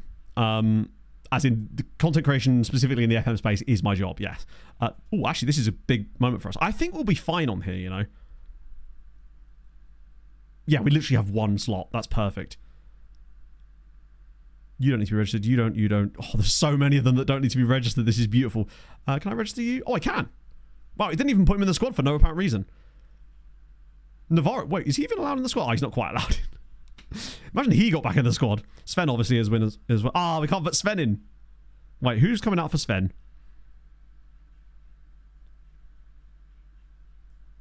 Probably no one. Like, if I'm being honest, probably no one is coming out for Sven. Transfer winner so far. Yeah. All the player we've signed. Good piece of business. Is Greco not in? Oh, he's in. Yeah, he's in. Greco's in. I think I'm actually pretty happy with that. Frankly, that's perfect. Due to all those extra players now counting as homegrown. Staff interactions. It's impossible to know. I know nothing about the new game. I know as much about the new game as you do, so I'd like them to improve, but I don't know, because I don't know how much of their time would have been invested in improving things like that versus just getting the engine working, I suspect. Lord, I hope so. Let's put it that way. Registered Chapman for the knockouts. True, yes. I think that's good, because it gives us wiggle room in January. I still think it's unlikely we're going to qualify for the knockouts. We basically need to beat Red Bull Salzburg to have any real chance of... Oh, they're stalling. More time to keep promises, which is annoying because I was kind of hoping they would kind of get over it. Why is Anderson now... Let me guess. He wants to pay better players. Oh, new contract. Okay. You've got 3 years on your current deal. No. You're not getting shit, buddy. No.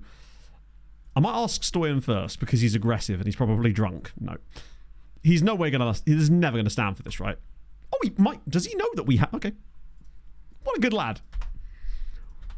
Did not think he'd actually go for that, to be honest. He probably is. What is Anderson's his wage right now? 13k. For his importance to the team, he 100% is underpaid. He really should be on more like 25 to 30k by now, but he has 6 years on his contract. Like, I will give him a new contract once I'm able to trigger that clause. That way I get guaranteed length on his deal, and he can't ask for anything less than that. I'll happily pay him more just over the same period, but I need to get that extension in first. That way when he does come back to me, I can say, yeah, I'll give you a new deal, and the lowest he can ask for in terms of length will be that. Oh. Doesn't feel that Sochaux is the right move to continue his development. Fuck's sake. We're just going to have to wait till he turns 18, aren't we? It's basically just going to have to be 3rd of November. Greet boost. And even then, it might not be enough. Oh, you beat Barca. Fuck yeah. Wait, I thought it was 2 goals in the same minute for a second there. Fair play. Crest has also wanted... I don't think so.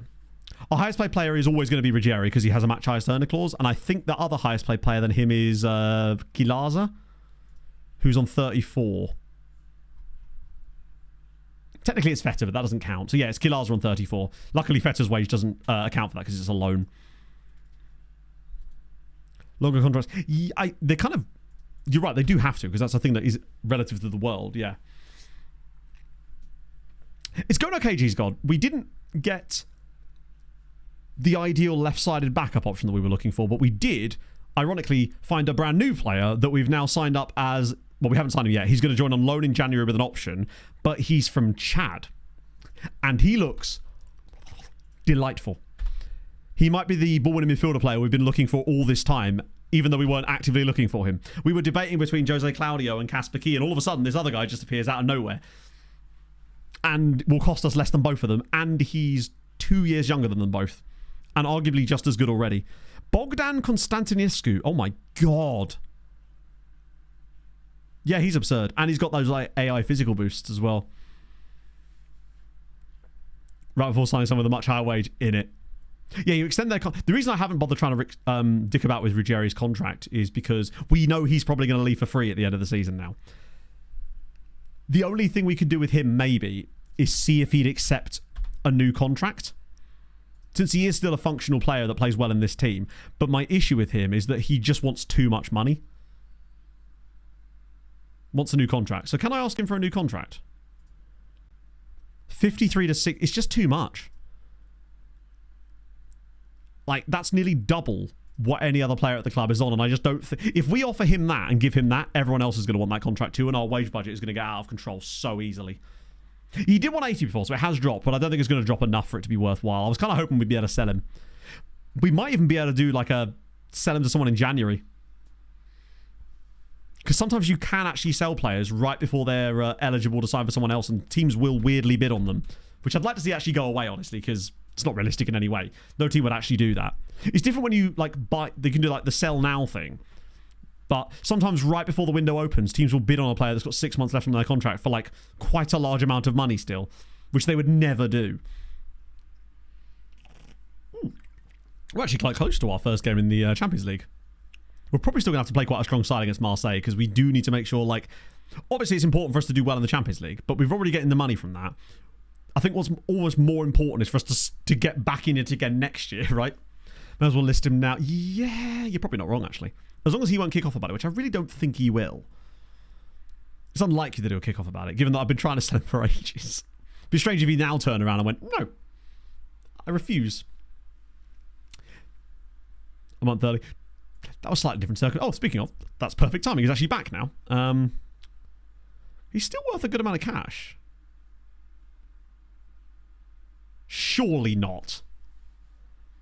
Imagine if I got 15 million for him right now, which I would take, because we're not going to get any more than that. I know we'd obviously have to pay like about $1 million of that into an intermediary. It's probably Saudi, right? Surely we've got to. I know it does weaken us in the short term, for sure. But we've got Andrea Greco. What more do you need? I think it's one of those things where we just have to eat our medicine on this one. Because we're never going to be able to... We can't sign to a new contract. The longer we go, the less his value will be. The likelihood of us actually being able to sign him, sell him to someone else is very slim in January. He's most likely going to sign a contract for free and then they'll never pay us the money we want for him to go early. He restricts the wage structure. We've got some youngsters that we could blood. Let's do it. If they give us... Like, obviously, I wanted closer to 30 million when we wanted last season, but... Like, if we get 15, 16 million for him right now, that's perfect. It's a shame that they couldn't have done that on deadline day. Because then I could have maybe just gone and bought Jose Claudio for the memes. Or even just gone and got Mamadou Faye. I guess it's the same lineup, isn't it? Or is Nagalo back to play? Yeah, we'll start Nagalo here. We can always start Carapici against Rebel Salzburg if need be. Fuck as long to... Oh, 100%. We had no choice. Like, we had to put that clause in order to sign him, and he has done... He's been very good value, considering he cost us nothing in terms of his actual transfer fee. So having that clause in there, luckily we've not managed to... We haven't had to pay him that much more. Ruggieri bench, he's really not fit enough again yet. He still lacks quite a lot of... Not match sharpness, but like his actual condition is probably too low, to the point where I probably wouldn't bring him off the bench anyway, because we've got Stoyan to cover for Greco. In fact, I might start Stoyan instead of Greco. I've got to be serious about this. Best feeling in the world is when you join a team in November and see that team is absolutely insane 18 years old, who's won by all the big clubs and doesn't want to talk to you. Bayern actually puts a bid in from January, which is declined. Nobody seems interested anymore. You asked to leave and you sign him on a deadline. So basically, the Fernando Ovalar approach. No, who was it? No, it was Renan Nelson, wasn't it? He's broken his spine chat player. The one that was going to leave to PSG for 50 million from Tromsø. Then he damaged his back in a game, failed his medical, and as a result stayed for 3 more years. It was tremendous. I think the rest of the team I'm fine with. I like that we've got Tucci. And we do have Tucci as well now. So it's definitely going to make us slightly worse in the short term. Wow, they've got a lot of Scandi guys. 2 Norwegians, a Dane, and a random Chilean in there as well. And they've got a Harold. Their goalkeeper's called Harold. What more do you want? Speaking of just seeing that Nightbot thing in chat, I'm sorting out a thing with Fanatical for 26 so that when that is actually allowed to be pre-purchased, I will have a code for you guys to get some money off of it.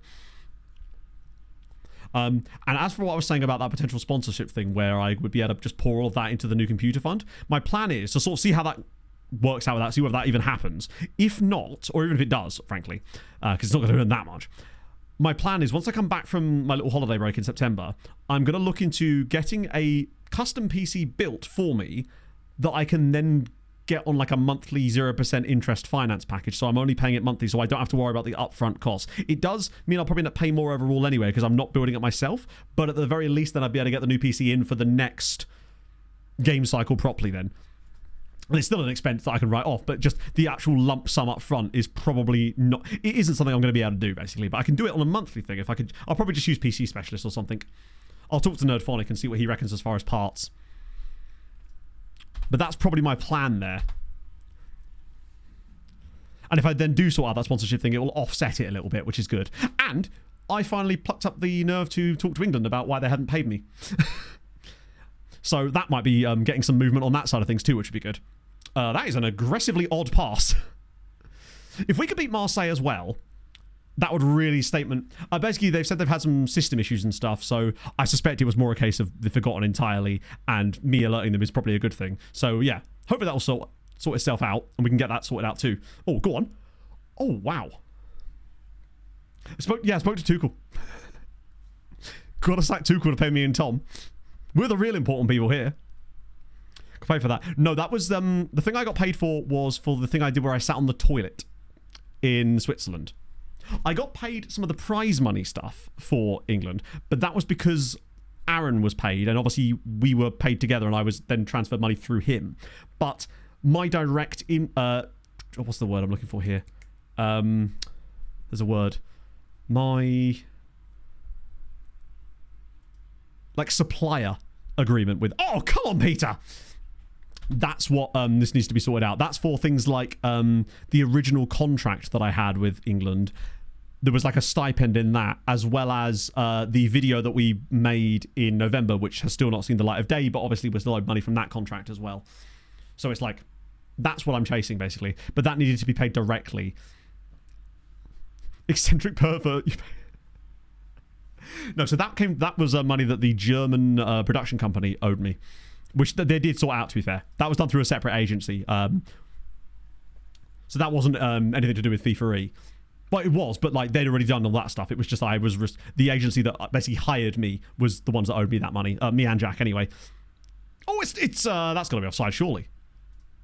It's not. It's 2-0. Oh, we're chefing. So that'll be good to get that sorted too. But it's not going to pay for a new PC or anything. But it would just be like things that make you feel a bit more comfortable financially going into the new year. But we've nearly done it. We've nearly got to the end of the game cycle. I feel a lot better about what I want to do as far as content for 26 now that I had that epiphany yesterday. Basically, what you're going to see from me on the YouTube side of things for the rest of this cycle is basically just me catching up on the recaps. Essentially. But we're nearly there, which is the main thing. Plus, obviously, if I did get that sorted out, it would just make me feel more comfortable about the fact that I actually take that little mini break in September. Right, we are genuinely crushing it at the moment. This would be 5 wins in our first 6 league games. YouTube channel, some say I do. Occasionally I do. There's been no real evidence to suggest this. Historians have said that I do indeed. Oh, that's a good effort over at the bar. Hello, Benny Cage. How's it going, man? I stood behind it. That's true, yeah. And there was a player there as well, to be fair. And he's playing today. God, I'm so pleased with the way that we've actually started this season. I think it's just because it's the same exact players, really. So they're already settled in perfectly. And they're all just that little bit better than they were the previous year, which is great. Go on, get a touch in. Nice. Go on, Stoyan. Joel Ward and Glenn Murray. I like... always liked Glenn Murray, to be fair. It's a good touch from Nagalo. Just going to run at people. He needs to get a bit of match fitness back, so this is the perfect time for that. Oh, go on, Shaz. Loads of space for him. Oh, Binder.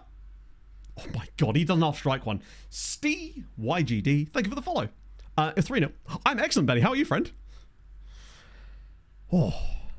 Hog and I went on a little snack run yesterday as well, which was good. I picked her up from the station, just right by Tesco's. So we thought, ooh, is the day to get some snackers. So I may have demolished a pack of Tang Fastics last night, which I slightly regret. But they are delicious. What can I say? We're 3-0 up against Marseille now. Binder's killing it. It's tremendous. Another cup of coffee. I had a lovely cup of coffee before stream today, actually. Pog bought me a cup of coffee from our lovely favourite coffee place, which was delicious. It's weird, like, we went to Costa before we went down to Slough last week for the charity match. And then on Monday, when I went for a doctor's appointment, I got myself a coffee, as a little treat, from our place. And I just couldn't, I was amazed at just how good their coffee actually is. Most of the time with coffee places, I can't taste the difference between one place and another, because at the end of the day, it's just brown liquid with milk in, right? But their coffee is just so much better. Barnecce makes it 4. What a guy. Help with PA advice? Absolutely, my friend. Semi-Binder. I mean, I believe it's pronounced Binder, but it might not be. I genuinely don't know. Pack of teddy bear. We don't actually have a Lidl. We have an Aldi, but no Lidl. I don't actually know where our nearest Lidl is. It's another assist from Dennis as well. 7 goals this season for him already. Like, Barnecce has hit the ground running, you might be able to say. And we're 4-0 up against Marseille. This is good news. 2 assists for Anderson, 1 for Shazzy, 1 for Nagalo. Velasquez has looked good. Stoyan's looks solid. This might honestly be an opportunity to once again blood some of the younger players. And also Alexander Feta, because reasons. Get Barnecce off. Just protect the guys that we know we're going to need for the next game. He's good. Oh, nice. I figured it had to be one of the two, right? I suspect that we'll end up just winning this game 4. Look at our goal difference as well. Shazly's been... To be fair, after that weird start to last year, he did actually really pick it up as far as, like, assists goes. He got to... I think he got, like, 13 in the end. Like, last year, I think I predicted that we'd get 5 guys that got double-digit goals. I think we got 3 in the end, but we also got 4 different guys that were tied on... Oh, my God, it's nearly scored! 3 or 4 different guys that were all tied on 9 as well. And then we also got, like, 4 different guys get double-digit assists. So... Oh, shit. That is not great. And thankfully, Habila can cover it, but not really what we needed. Nikolic and not Morale. Because... No reason other than I wanted to give Nikolic a run, really. He's a good player. And I'm not honestly super convinced by Morale yet. It's got to be 22. We'll ever reach full potential.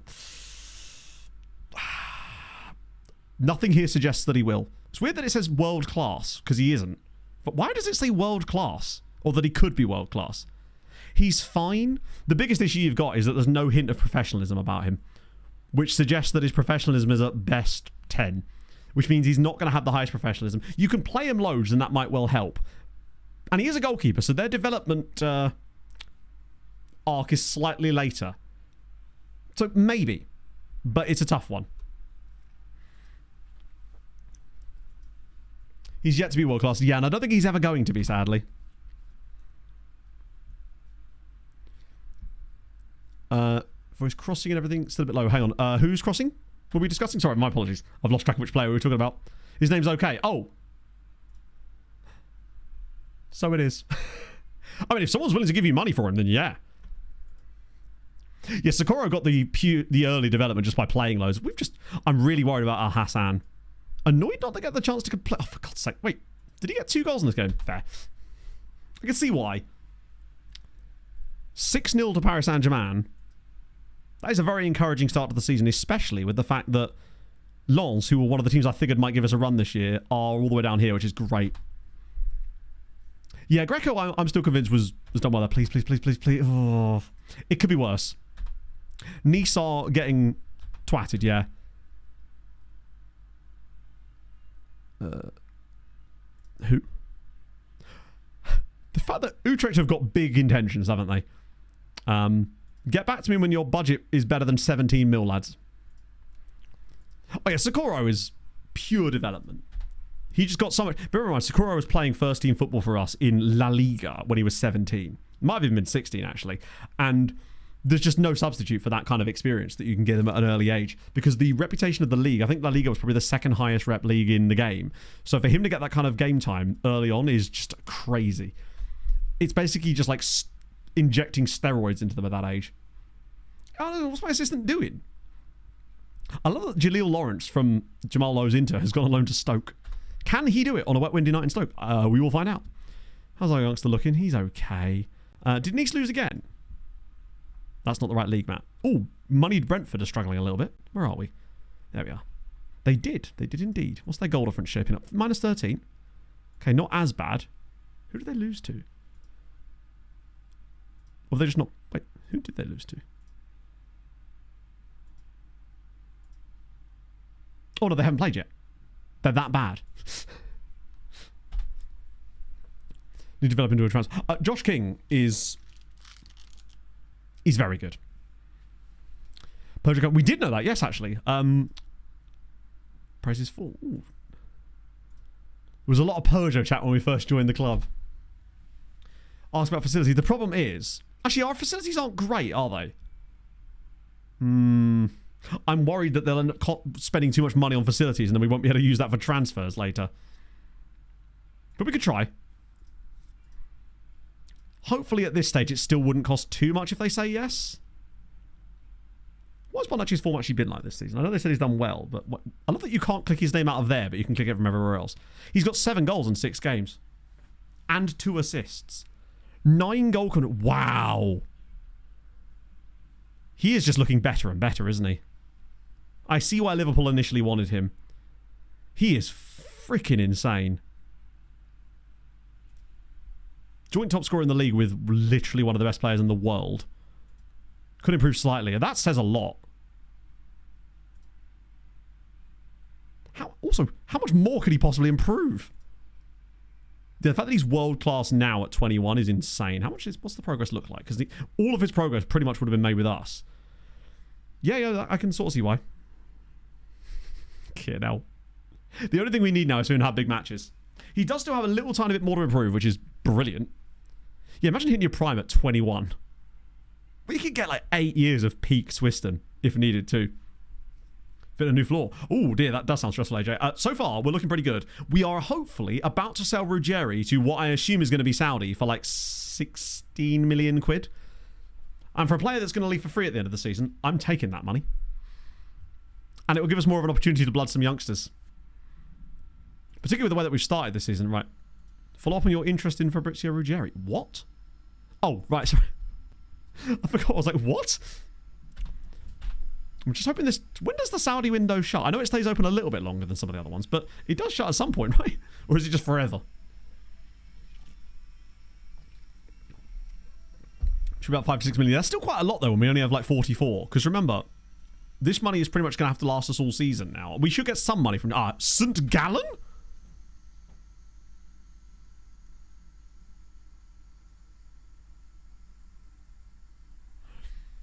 These guys have got a tycoon now, right? If I remember.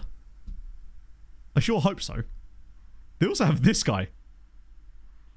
Negotiable too. It is, but they're all negotiable. I am not negotiating an intermediary offer. They do. They've got a career. They've had him for ages, actually. Superb. Right, off you go. So we would get 15.2 million of that. And obviously then 90%, so we'd actually end up with about... It's going to add like 14 million to the transfer budget. Which is perfect.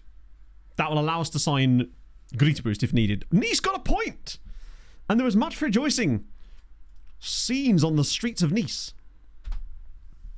We could start a bidding war. I mean, do they actually want it? Or is this another one of those, like, looking to generate funds? It's like, you're the Saudi clubs. You've already got the funds. 30% selling. Do you know what? Any kind of money that we get is good money for him, considering we would literally get nothing for him if we didn't sell him now anyway. Well, we might get a little bit. But this is way more than I was expecting to get. So we've got Marseille. They can't afford him, surely. Winter is closed. Looking to generate funds. Would you... Wait. There would... Oh, that's Qatar. Shit. I was kind of hoping that was... I mean, we can try and offer him out. For the same price, because if someone does come in with that money... extending loans, 2nd of June. It depends on what league you're playing in, obviously. But if that league has like got normal contracts that end on the 30th of June, then that is the date, the 2nd of June. Usually it needs to be the first act of the day, but I think I have done it where it wasn't. But that's generally the way that it works. How's Mbaja getting on? I feel like he could be a really nice sale at some point, considering we've got Bast and Garnier still coming through. Wish I could have found a loan for him. But we kind of need someone to be a backup goalie this year. Yeah, the intermediaries, I know that you can negotiate on some of them, but 99% of the time it's just not worth it, because 9 million quid. Lads. You're going to have to do a bit better than 9 million. 15 million? Maybe with a percentage of next sale. No. Yeah, I don't think the Qatari clubs are quite as moneyed as the Saudi ones. It's usually Saudi that you want. Who the hell is that? Mate, you're never getting in the squad. I'm not even going to have the meeting. Just going to pretend I don't know who he is. That works fine, right? Benevento top of Serie A. That's a good start. Where's Modena at these days? They should be in, like, Europe this year, right? They've won all 5 games. What do you reckon? They're like 15th in XG. It's still low, but not that bad. Put the old Sochaux logo back. I mean, you could just change it out, but I see no reason to. But that is the thing that is doable, yes. Where is Modena? Where did they finish last season, actually? Oh, they came 8th last year, so they actually missed out on Europe in the end, which is annoying. Be very curious to see what Benevento got up to this year, though. That's exciting. I'd like to think we're getting a good youth intake this year, too. Like, we have everything in place to get one. God, our next 3 games are not easy. Red Bull Salzburg, Caen, and then Arsenal. I guess Arsenal away means I don't have to bother rotating the team beforehand, because they said no. All right, I'll try and pest. Oh, they've done the... Oh, okay. Right, how much is this going to cost us? Christ. 1.8 million for the training facilities, which is totally fine. And 4 million for youth facilities, which is a lot, but we do need to improve that. It's not going to help us get better intakes, but it will at least help us develop players a bit more. You say they had the top scorer? They've got a guy called Simone Spinelli as well. What's the balance? It's like 40 million, which is not too bad still. Particularly as it was considering us rich with like 20 million. So we shouldn't have any issue with the board just randomly selling anybody. Sergio Guerrero. Bonjour, Tony. Welcome to Sochaux. You'd know nothing about them, I'm sure. This tiny French club that I'm sure you've never heard of them. Yeah, he's got 8 in 5 off of 2.7. He's quite good, actually. Not the quickest. Are Benevento newly promoted? Or have they been around for a while? No, they have. God, to be fair, they were newly promoted last season. He's a solid player. Yes, Creator Club, indeed, yeah. I removed this Peugeot-based team and replaced them. Champions League time. Hello, Mongo. Spider-Man in it just. It's perfect. We're going to be insufferable on the podcast now. Si and Aaron are just like, can we talk about something else? We're like, no, we're going to talk about Sochaux. Right, they're all dead. Tucci it is. Velasca, my God. It'll have to be Yurikov. Wait, who's Stoyan wanted by? Oh, now you want him. I feel like there's someone missing from our starting 11. I'm assuming it's Martin Al-Hassan, which means Habila will have to play in that role. We do have some more bench options at least. Get rid of you. Percentage shown in this view. Sort of, but it's unreliable to the point where I don't see the point in using it, really. Oh, I told you smashed it at the weekend. Yeah, if we had the Chad man, this would be fine.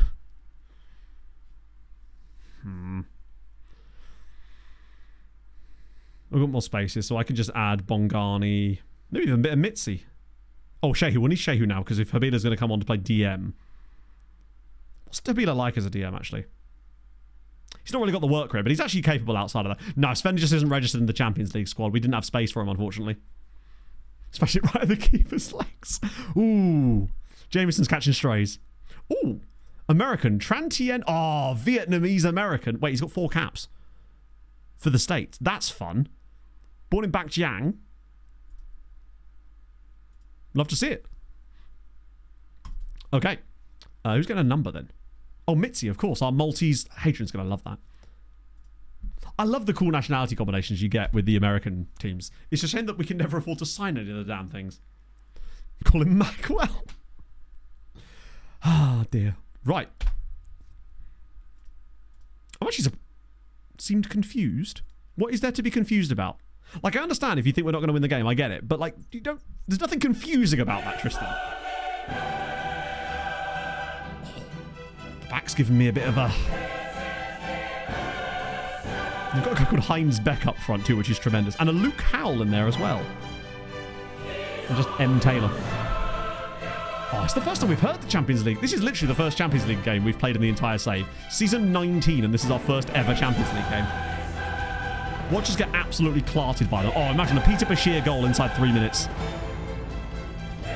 Never mind. Don't let your dreams be by, because it's 1-0 Sochaux. Binder with the ball in. Bashir with the ball from his head to the goal. Bashir just does offer us so much. What is the keeper doing? I like how the keepers dive through the players despite he's nowhere near the ball. Oh yeah, Germany for sure. I think I already said that actually, that if we did somehow get Tenerife here, we would go to Germany next. Mainz would be an interesting option, but there's other teams. I was liking the look of Osnabrück as well. Oh, hang on. Wait. That's it. Nice. Yurakov. That's a great pass. It's Nagalo. He's back through and it's off. It's in. It's 2-0. Champions League? I barely know her. Tobes. Or Tobs. Tobsorb? Tobs all right. Thank you very much for the follow, nevertheless. Oh. Says music off. Yes. I love a bit of Champions League. The music's just delightful. What a lovely finish that is as well. Oh, beautiful. Got the lottery numbers. 1, 2, 3, 4, 5, 6. And the bonus ball is 6. That's how big of a bonus it is to you. Tremendous. Yeah, Osnabrück at the time were one of the teams that were actually top of the second. They were at top of the Zweite Bundesliga when we had a look, so that kind of was one of the reasons I was a little bit more interested in them. It's Liverpool versus Napoli, which is a big tie of just teams with lots of money. We're top of the Champions... Stop the count. We're top of the Champions League. Yeah, the Tenerife thing, like... Oh, yeah, true, yeah, because the reason we went to Tenerife was pure revenge. They certainly aren't, which is good, which would indicate perhaps that we've got some nice big match attributes on some of the younger players that we just simply can't see yet. If Tristan Barnecce turns out to have good match, at least, like, either... Do you know what? I just settle for him not having bad big matches. If he's even, like, mid for big matches, I'm happy. Nice. Although I'm a bit worried we're going to do something stupid. Yeah, there it goes. There's the stupid. Oh, that's a good effort. Just tipped over the bar by the bar, I guess. Counts as winning. Yeah, pretty much. Bring on FM26 now. I'm ready. Here we go.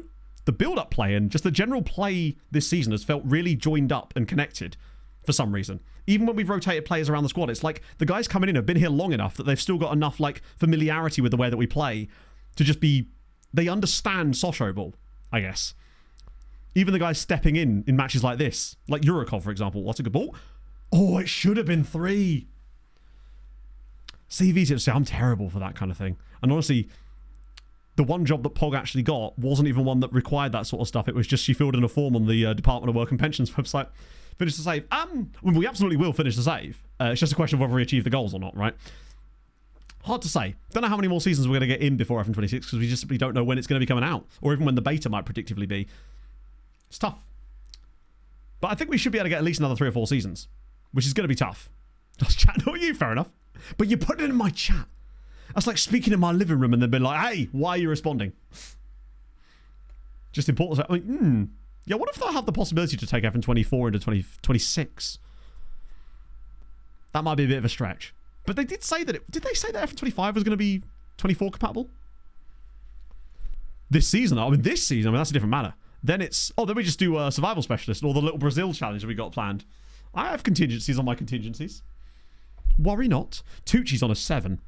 Our Italian actor extraordinaire is actually doing bits. Good bits, too.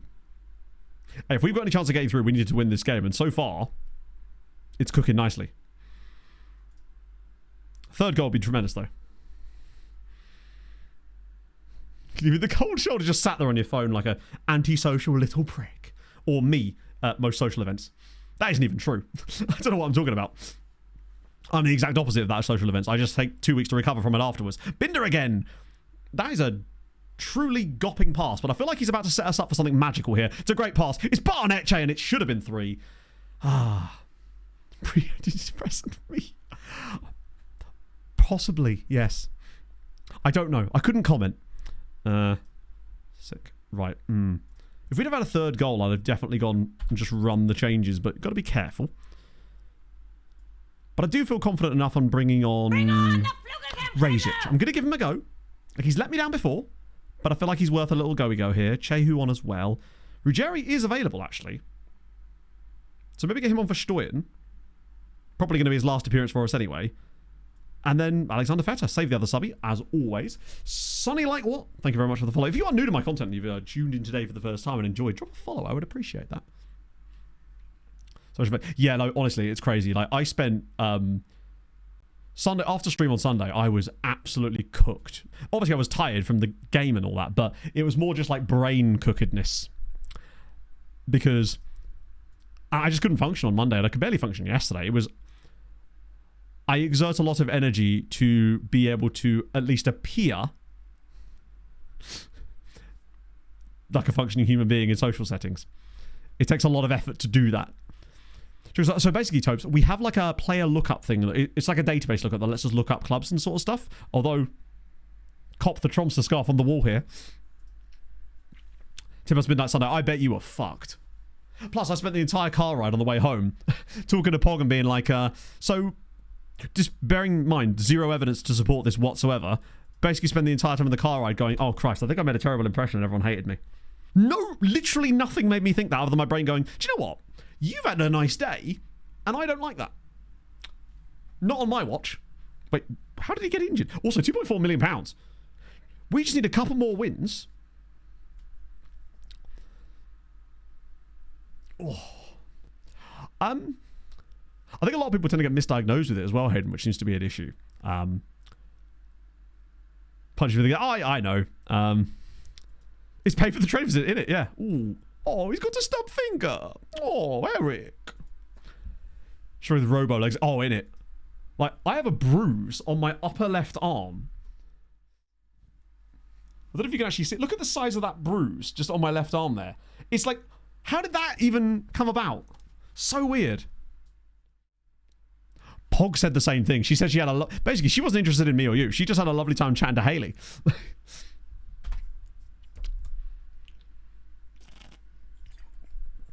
Her arms are called legs. Oh, dear. You find that your brain is a wimp? Yeah, totally. That's what I've come to understand. What I'm trying to get better at is understanding how it's a wimp and how to counteract it a lot of the time, right? Yeah, I always think that I'm like wife beater. It's a wife beater vest. It's quite a small vest too. I felt a bit self-conscious wearing this, but I feel I've just about got enough body confidence to wear these now. I still haven't got a confidence to start on the wife beating side of things, but once I get my muscles, Pog, you're in for it. I'm joking, of course. I would never advocate for domestic abuse. Obviously. Pog going to say, oh yeah, 100%. If it's a weekend, because Pog won't be working weekends in anymore, James. She will be weekend warrior, so to speak. How does Tenerife get? Oh, my nearest score for them, though. We had a look, comrade, but I don't think you'd studied for anything. River crime never... That's true. The river crime never sleeps. Ajax have just sold their arse to Arsenal there. Yeah, I think it's not even that with my brain. It's more like... Hi, Pog. It's... Like, because I had a genuinely lovely time on Saturday. I got to speak to so many people, but this is probably what it was. If I'm being honest, I was worried that maybe I didn't talk to someone that might have wanted to talk to me. There was people there, and it's always tough because I just want to talk to everybody and hope that everyone has a lovely time, and I want to try to make sure I get to talk to everybody, but it's just, I wouldn't want to accidentally upset someone. You know what I mean? That's what it is, and I always worried to myself that I have. Paul can attest to that. What I was like in the car on the way back. A nightmare. Continental C license at the moment. I don't think your favourite club is still filed. You are a polyglot, though. Where are the Tromsø boys up to? Oh, shit. That is really not good, actually. Tomatoes grown leaves. Tromsø are of whatever the opposite of cooked is. Defrosted? They're in the 3rd tier. Oofy. You okay? What's up? I was hiding. You're hiding? The best way to hide, I find on stream, is to not be on camera. It was a social butterfly, and I considered that. Oh, in it, though. Thing is, I knew that you would feel the exact same way. Been duplicated. Your eyes are deceiving you. Worry not. Defrosted. They're not remelt. You mean they not melted? That's the one. Good old ice.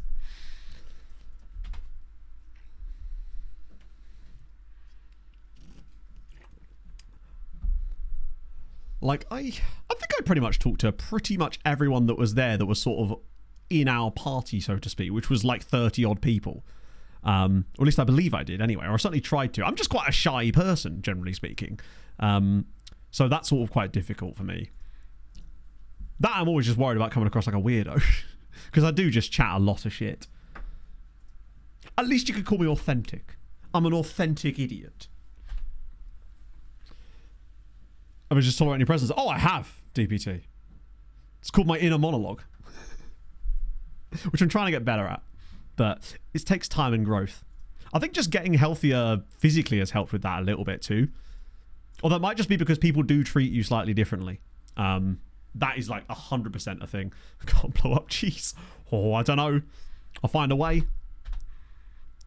My brain just genuinely went to, did I... This is how my brain... My brain was just trying to rack my brain for no apparent reason to discover, did I eat cheese yesterday? The answer is no, because I had chicken Kiev for dinner. A lot of them, in fact. It was a pleasure to meet Saz as well. Jet fuel can't melt coefficient tables. You look like a standing-up comedian now. Oh, I'm coming for Tony. I would be terrible at stand-up. Other than the only part about stand-up I would be good at is the standing up part. Yes, Pog.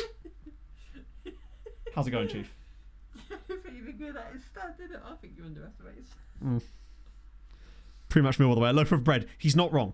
I did demolish an entire loaf of bread on Friday night. I call it carb loading, personally. Some would call it gluttony. And I've told you that. I don't know. I must admit, I do get a massive kick out of making Tony laugh because I'm just like, if you can make a comedian laugh, it's like... And his missus laugh. It's like... Wait. My brain is chefing an analogy and it's going to be shit. It's like cooking for a Michelin-starred chef and them going... Like, nothing more. Like, I'm not expecting miracles from them, right? But something. What were you expecting, that scene from Ratatouille? No, I was more expecting that scene from Chef. She wants your juicy platano. They're off the clock. Well, I mean, true. I'll cook them up one hell of a Dolmio stirring pot. To work on those analogies. Never. Famous for them. Gordon Ramsay, yeah, he would just get a couple of loaves of bread, naturally. I'd have already eaten one of them, so we'd only have one.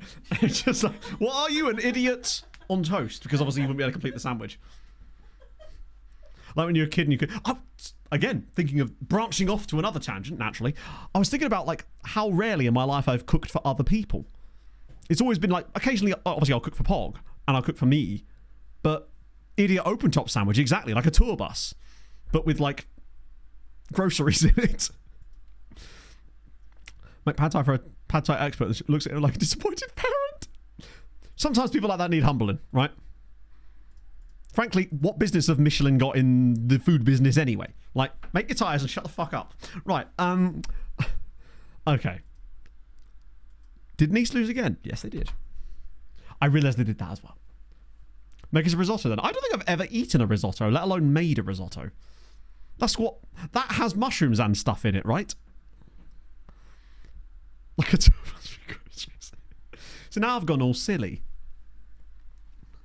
I mean, I probably could... I'm more of a baker man. Honestly. It is a strange, like, double business. It's like when you find out that Suzuki make boats. Or, like, not boats. No, not Suzuki. It's one of the big, like, Japanese car brands just makes ships as well on the side. Well, not really on the side. Actually, I suppose you do make a ship on the side, then you push it into the water. Yamaha, yes. Ships, motorcycles, and don't forget, pianos. No, I like mushrooms. I do like a good mushroom, but I prefer mushrooms raw. You have to listen really closely to hear it, but I prefer them that way. Just heard Pog laugh from the other room. That's that is like crack to me. Do you know what else is like crack? Crack. She's gone again. Oh, I love this. Nothing brings me more joy than making Pog laugh. It's my favourite hobby. Mitsubishi. That's actually who I was thinking of, was Mitsubishi. Yeah.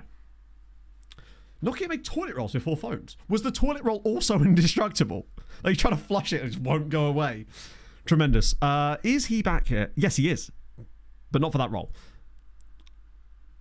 It might have to be a year. Oh, Christ. See, I'm trying out my improv stand-up right now. By just being even more of a weirdo than normal. Where the... Oh, there he is. Also had Snake on it. Huh.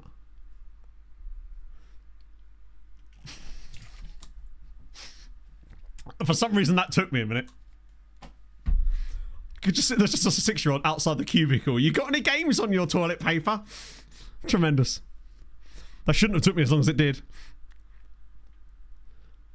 I suppose you got to... What? No. I'm not going to go any further down that particular rabbit hole. Focus group for the petition? Maybe. Get me on Mock the Week or whatever counts as a stand-up television program these days. I have not watched the telly boxes in some time. We've got Arsenal next, so I can pretty much play. I might actually start Greg for this one. Keep him going in there. Also does guitars. True. Never played a Yamaha guitar before, though. All the ones I've had have been Fenders or LTD. Did it? See, I don't know. I don't watch television. Like, I feel like some people say that, and they don't actually mean it. I, like, legitimately don't watch television. The only thing I ever watch live on television is sport. And actually, no, I don't. Sorry, you know that I, in fact, fly to the country to watch the games. 2 channels worth of comedy on YouTube. I do! That's true. The stream did start today with someone wanking off a goose's neck, so... What you're saying is the tone hasn't likely changed much. Yurikov probably should...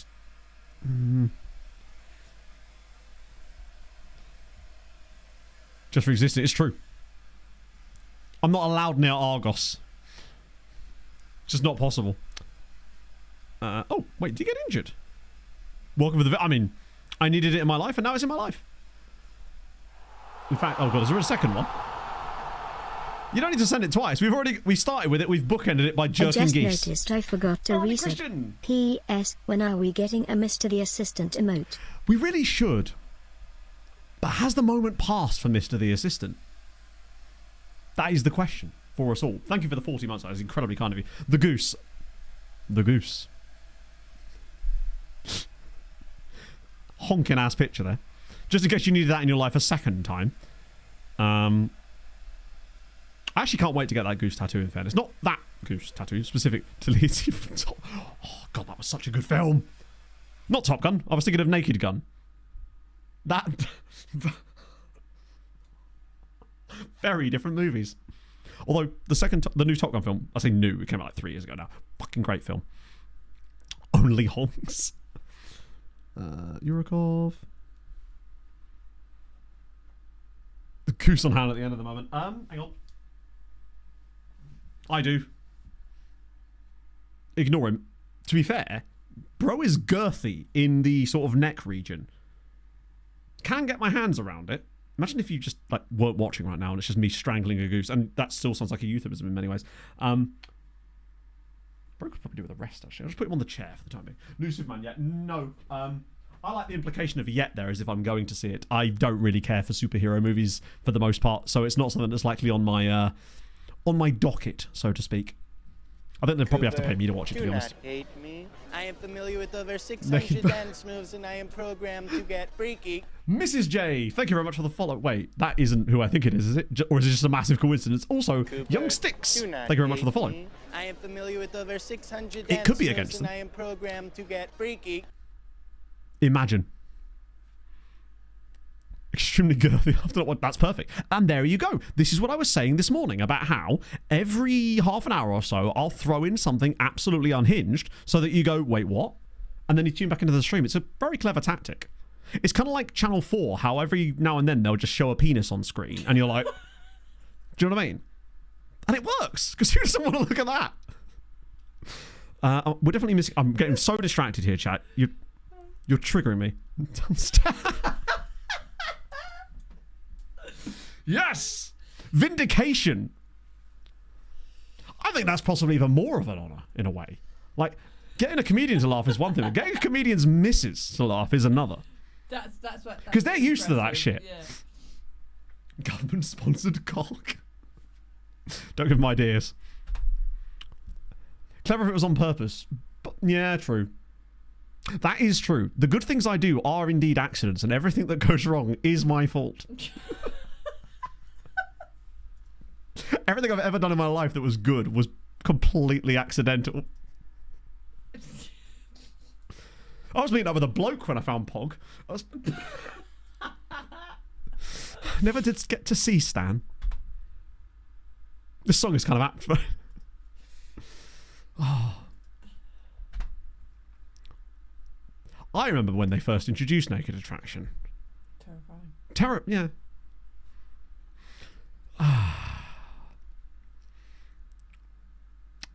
Do you know what's really fun? And I think should happen more often, is your player getting sent off after 2 minutes. It's like the FM just kind of went, hey, you look like you're having a bit of fun there, buddy. Be a shame if we ruined that. Excellent. Right. Performance. Sent off early on. Thank you. Cheers, Sherlock. Right there, Shorty. Shorty! This is all in the same place. Oh, mate, yeah. It's even worse in person. Luckily, there was other people around to distract us. Yes, but the two undiagnosed had the bright-coloured boots on. We did have the bright-coloured boots on. Wolfie had bright-coloured boots as well. No, you and Tony had the same, knew enough the same coloured boots because Tony's kids were struggling to figure out which one was which. Like, well, you just narrow it down to the two handsome men on the right side of the wing. All right. 50-50 shot. Going on tour.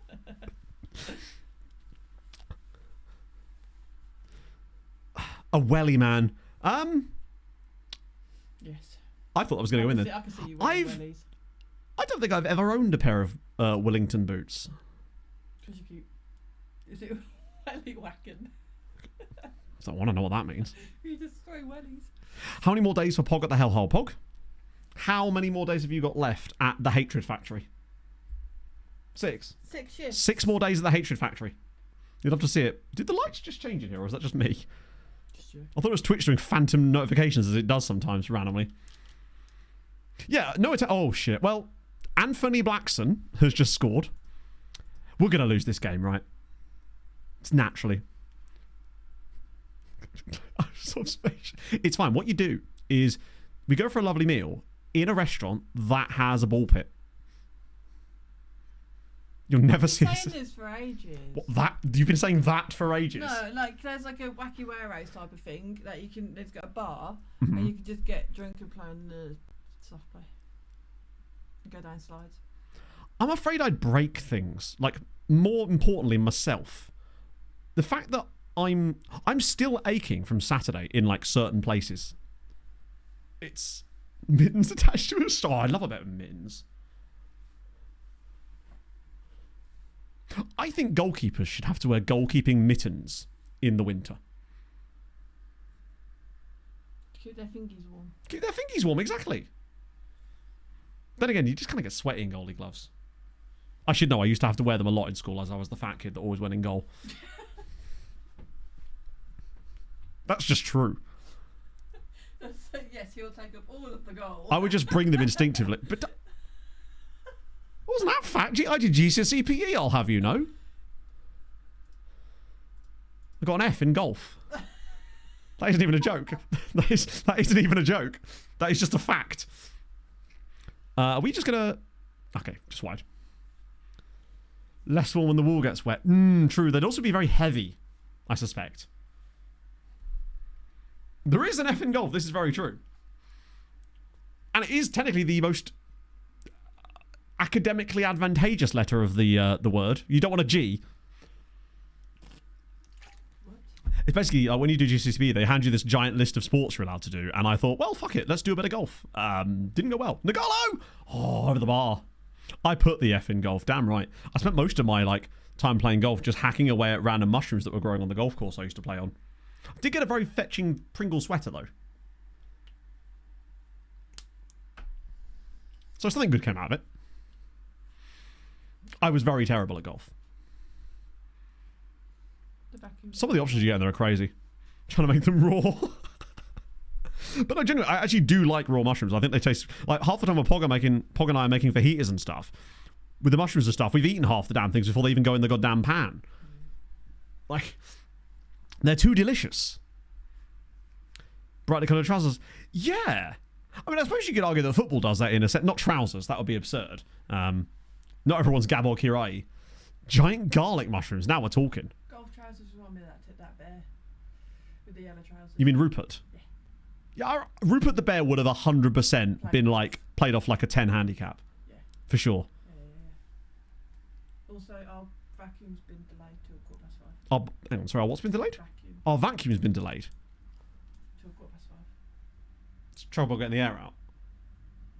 Yeah, fair. That's the best thing about golf, actually, is that to win you have to play the least amount of golf. 4 months on the P. That's insane. Vacuum 26 has been delayed. Problem was it was moving to a new vac engine. No. There was something there and I fucked it. Potentially, anyway. On the course.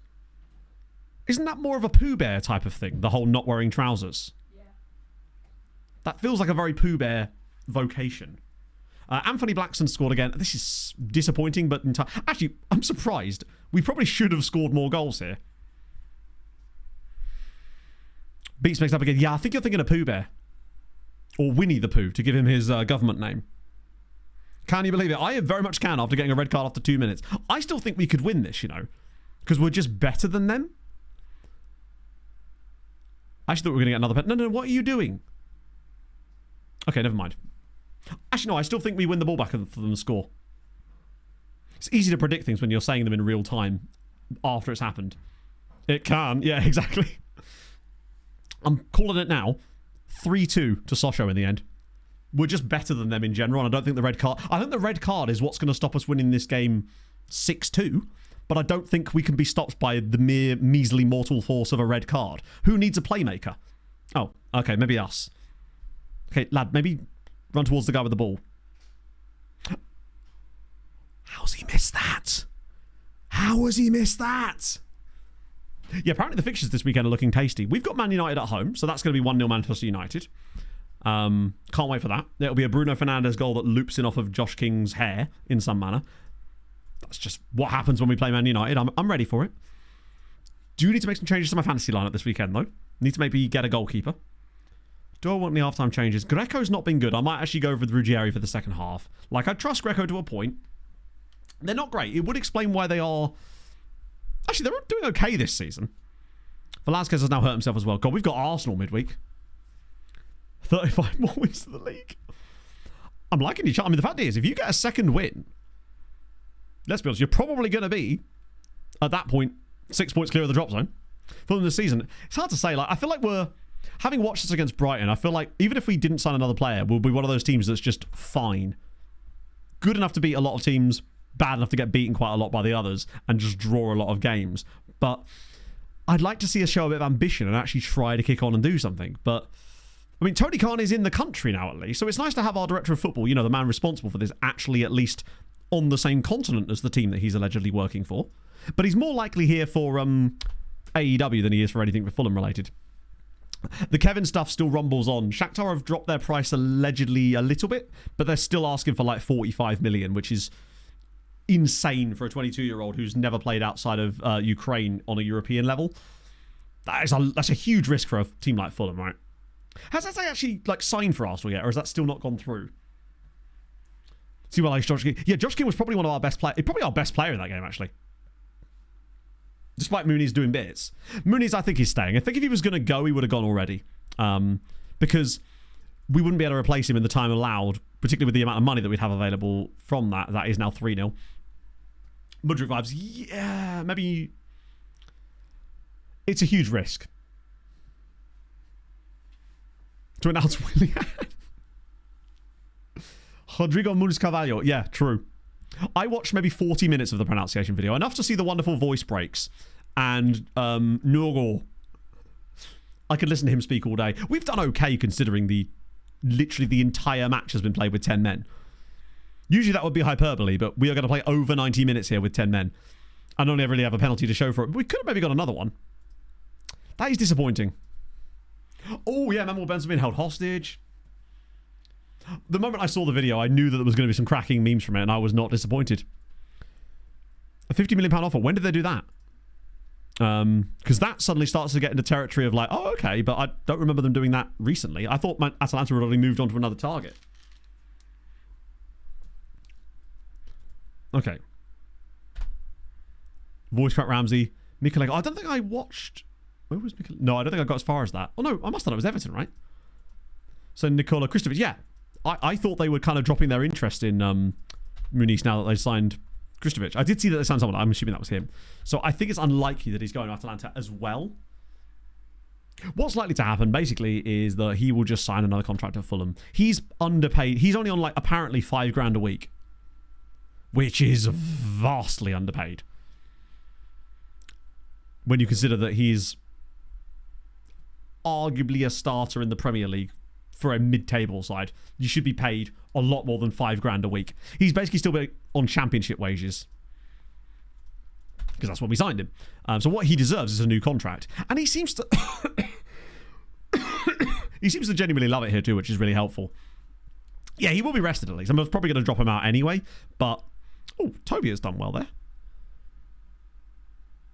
Actually, he's done very well. 2 goals and 1 assist already, in fact, for us in the Championship National.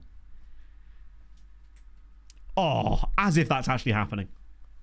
16.5 million for Fabrizio Ruggeri, a player that we wouldn't be able to get on a new contract. His current contract is stopping us from offering more money to other players, and he was expiring at the end of the season, and we're still going to get 8.5 million of that on our transfer budget.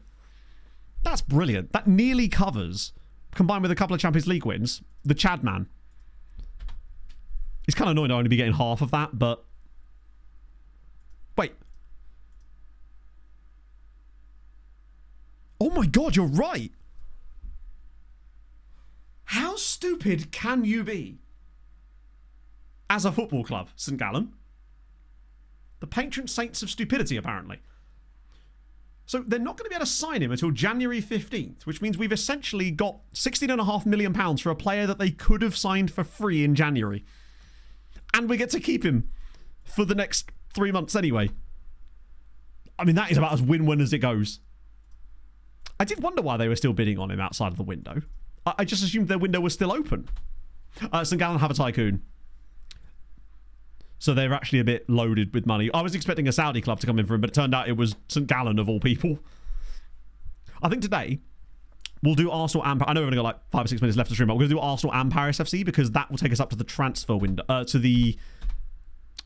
us up to the international break, so I can just scoot right through that off stream for Sunday. Because it's that big one, I think. I think there's a massive gap after that. Yeah, it's like that 3-week window, so it'd be nice to get through that off stream rather than having to do that on stream. But yeah, they're spending a lot of money. Or they certainly are in this case. They have the money. This might be one of their first big signings for all I know. What? Nikolic is out for 5 to 6 months. Like, I know he's only supposed to be a backup for us, but the whole point of him being a backup is that he's around to back us up.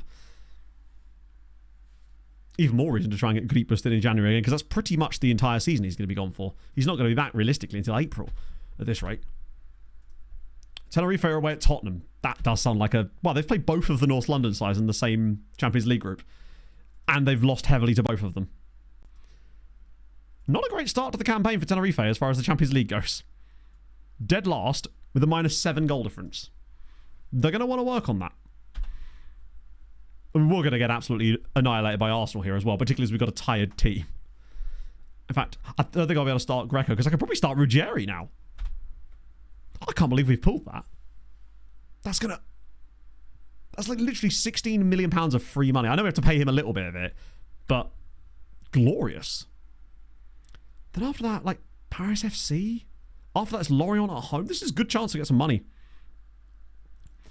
A Joker window. To be fair, we don't really need a backup for Nikolic. Nikolic was the backup to the backup himself. He was just a player that was like nice to have around. was not going to play a huge amount of games, but was just here in case of injuries. So as long as the other guys don't get injured and it's just him taking one for the team, it would be okay.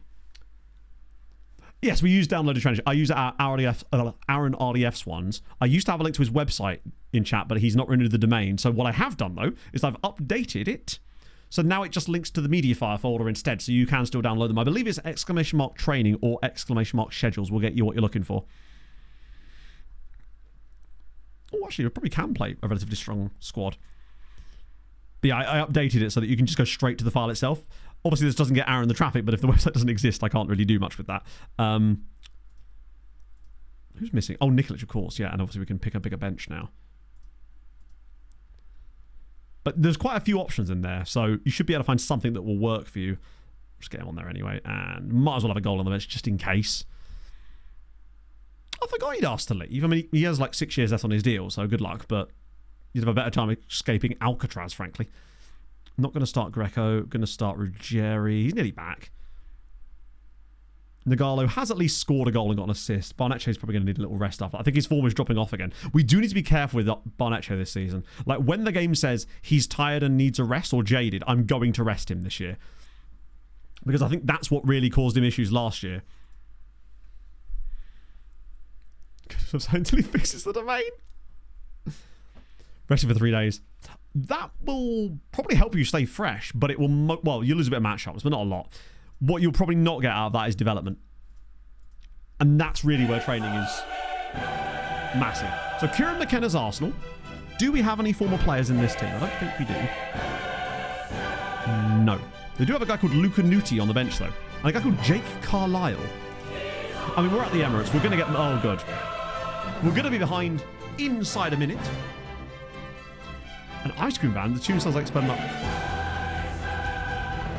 Just a bar. Do you know what? That's one thing my area does lack.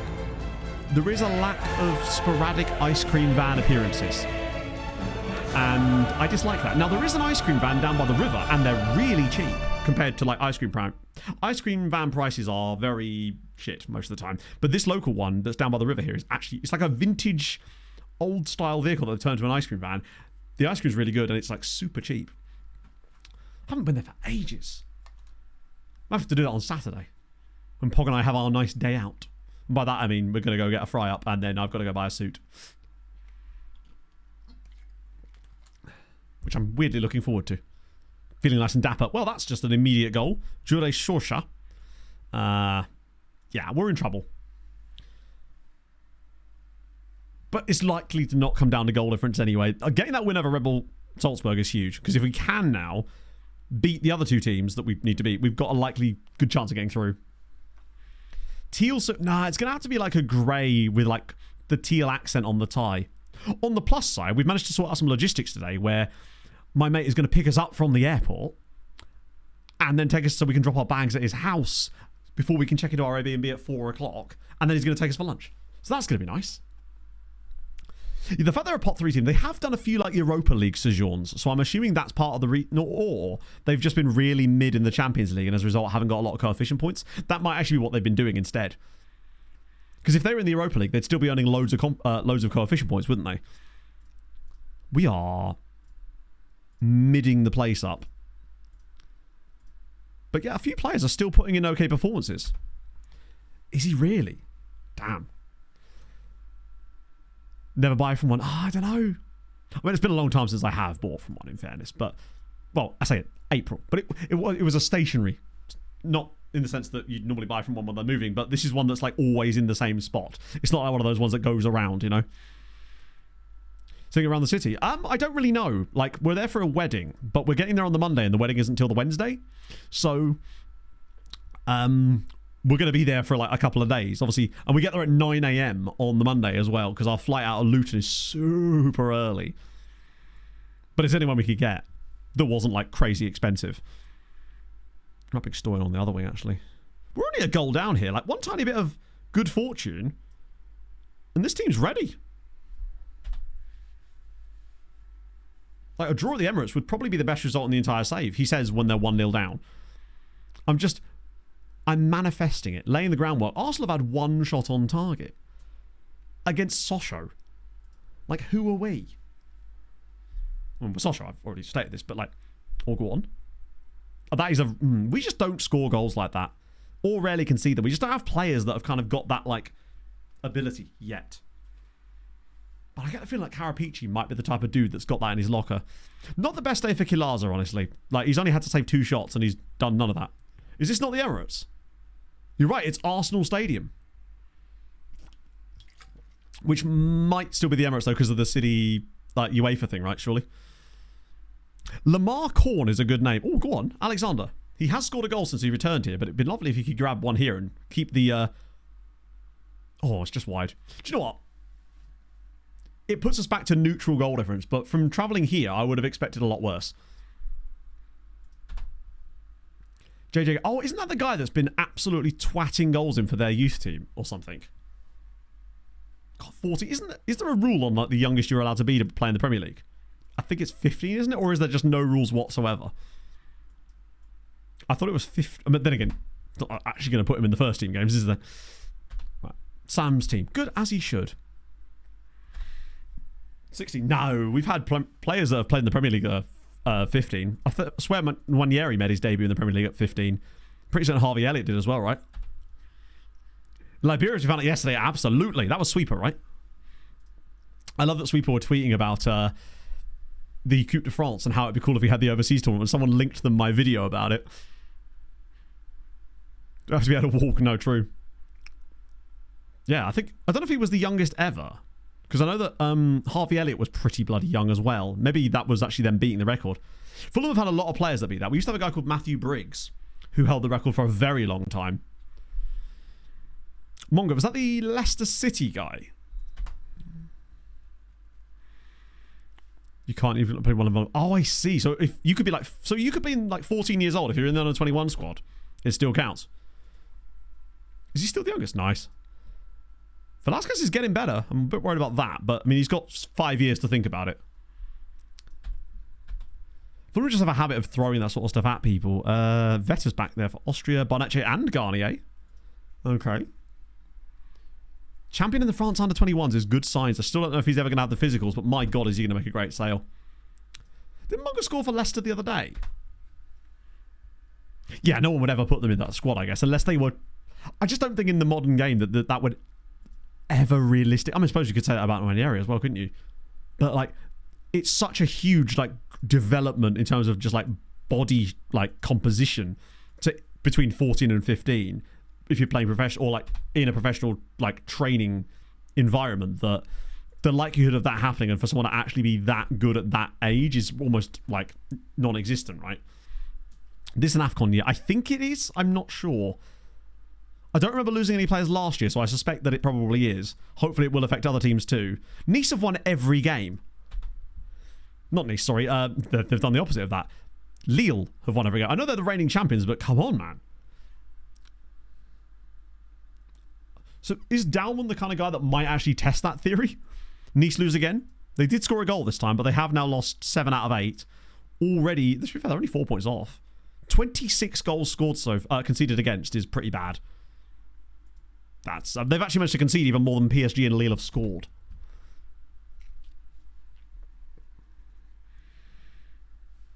I do hate that we lost that game to Cannes. We definitely should have been better.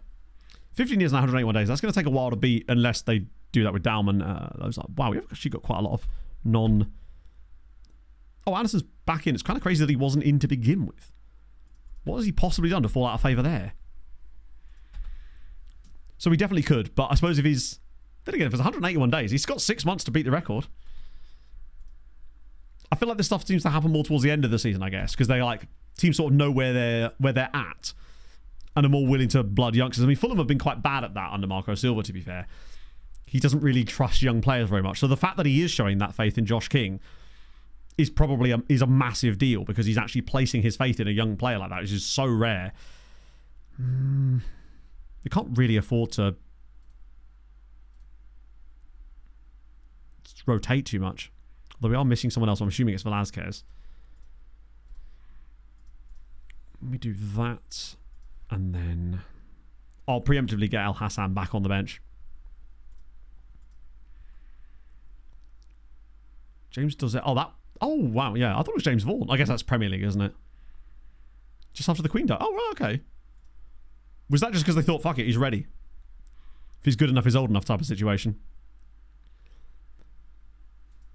Genesis Hyundai. Oh, my goodness. Thing is, I find that at a certain point, these cars all kind of just look the same. These sort of hypercar, Le Mans I don't know if it's actually LMP1 or LMP2 type car. They just kind of all look the same at a certain point. I realise that's because that's what makes them fast. Like, aerodynamically, they kind of have to look a certain way in order to be fast. But, I don't know. Football's become too robotic. Hypercars all look the same. Why is no one doing the twat to get from 30-yard level of hypercars? Did Homer Simpson design that? Herb will be very annoyed. I guess also, like, giving young players like that game time as well does, I believe, increase the rights of the club in terms of arbitration. It's the only reason that Harvey Elliott played for Fulham as young as he did was because we knew that he was going to leave. So if we played him alone in the Premier League, Liverpool would have to pay us more in arbitration. F1 cars aren't. Oh, they absolutely are. Like, name is 77. Yes, I did see that. How sick is that? Where did that come from? Were both his parents surnamed Seven and decided to double barrel it?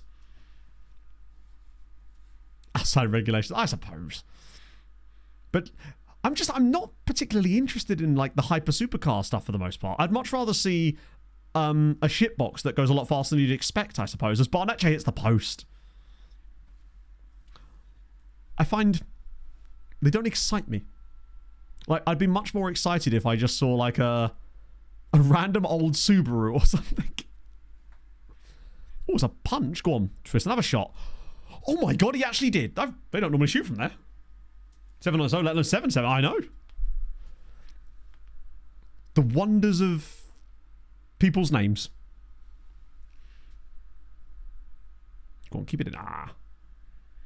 My Dacia logo. Speaking of, Pog and I on the way down to Slough, on Saturday, saw a Dacia Duster who had a personalised number plate that spelled out Duster. That is commitment to the Dacia cause.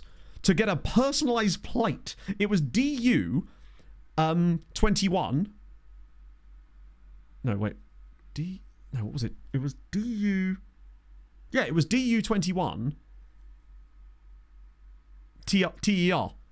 It was crazy, as Nagalo puts us in front as well. I mean, that's impressive. Joseph Minalis just signed for Mastershot. Wasn't that the guy that played for Lazio that people doubted his real age? Did they know that? Did Master Schlock know that? That's really nice from Nagalo, just cutting inside there and bending it home. See, this is where my ball knowledge lies. You could ask me, like, who Spurs have just signed. I wouldn't have a clue. But ask me that. Your boy's in. Yeah, that was it. I'm pretty certain that was it.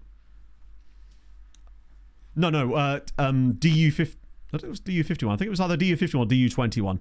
I can't remember. And it was... Yeah, that was probably it. I don't know. Either way, it was something like that. It was very obvious what it was spelling out because it was a Dacia Duster. I just thought, that's a commitment to Dacia I didn't think was possible.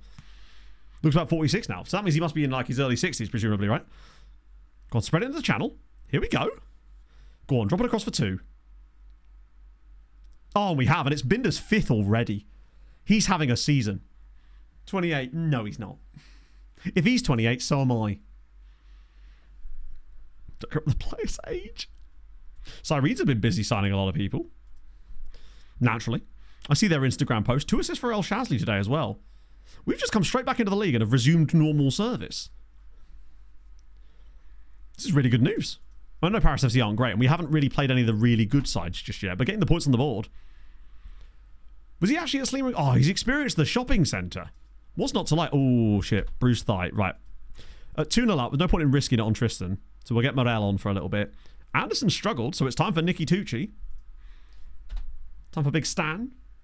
What else means for Andrea? He's going to have to find a new home, potentially. Maybe he could consider Ely City. I suspect the level is probably quite similar.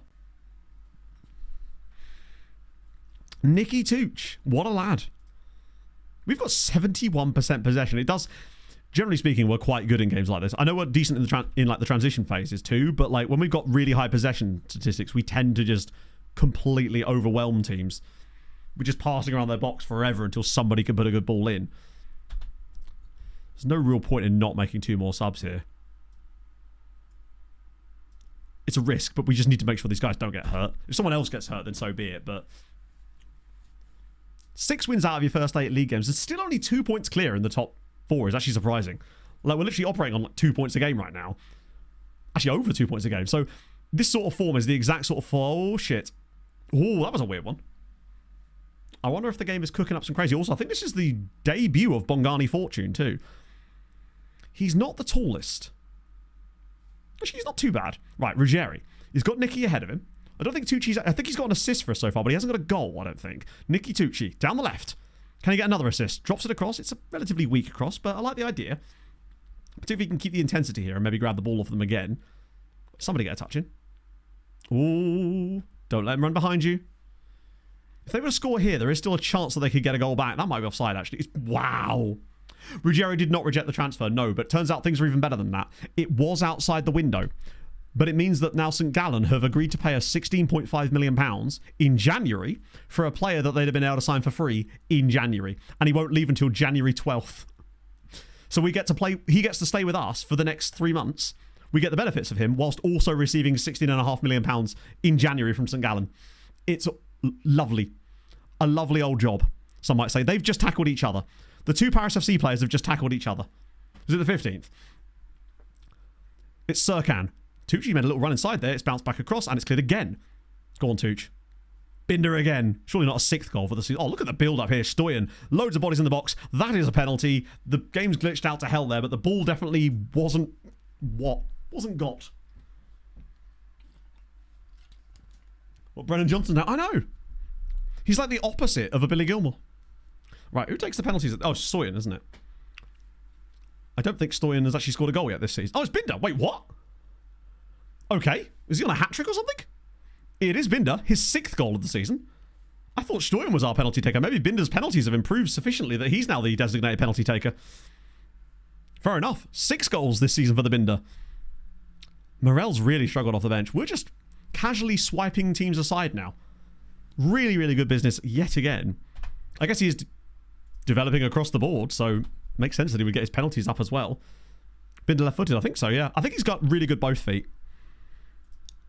Glorious.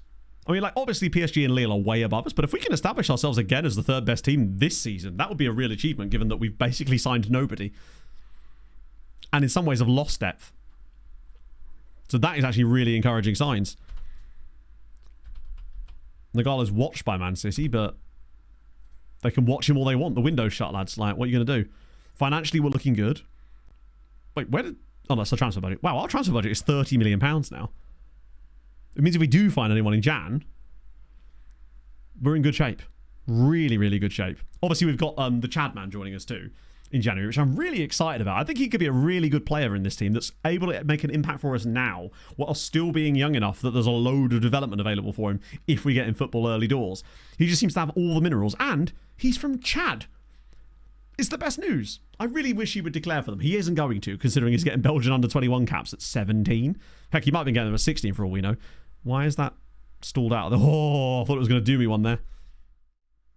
So, who is live this afternoon? Did I see D-Boy? I think I did, you know. Yes, I did. Wow, it's a bit quiet this afternoon. In that case, we're going to do the Chad lad. Remove it for the next season. The thing is, Steve, while I agree that does happen, the fact is, there's no point in us spending it in January if it puts the club in a bad financial position, because then they'll just give us less money next summer anyway.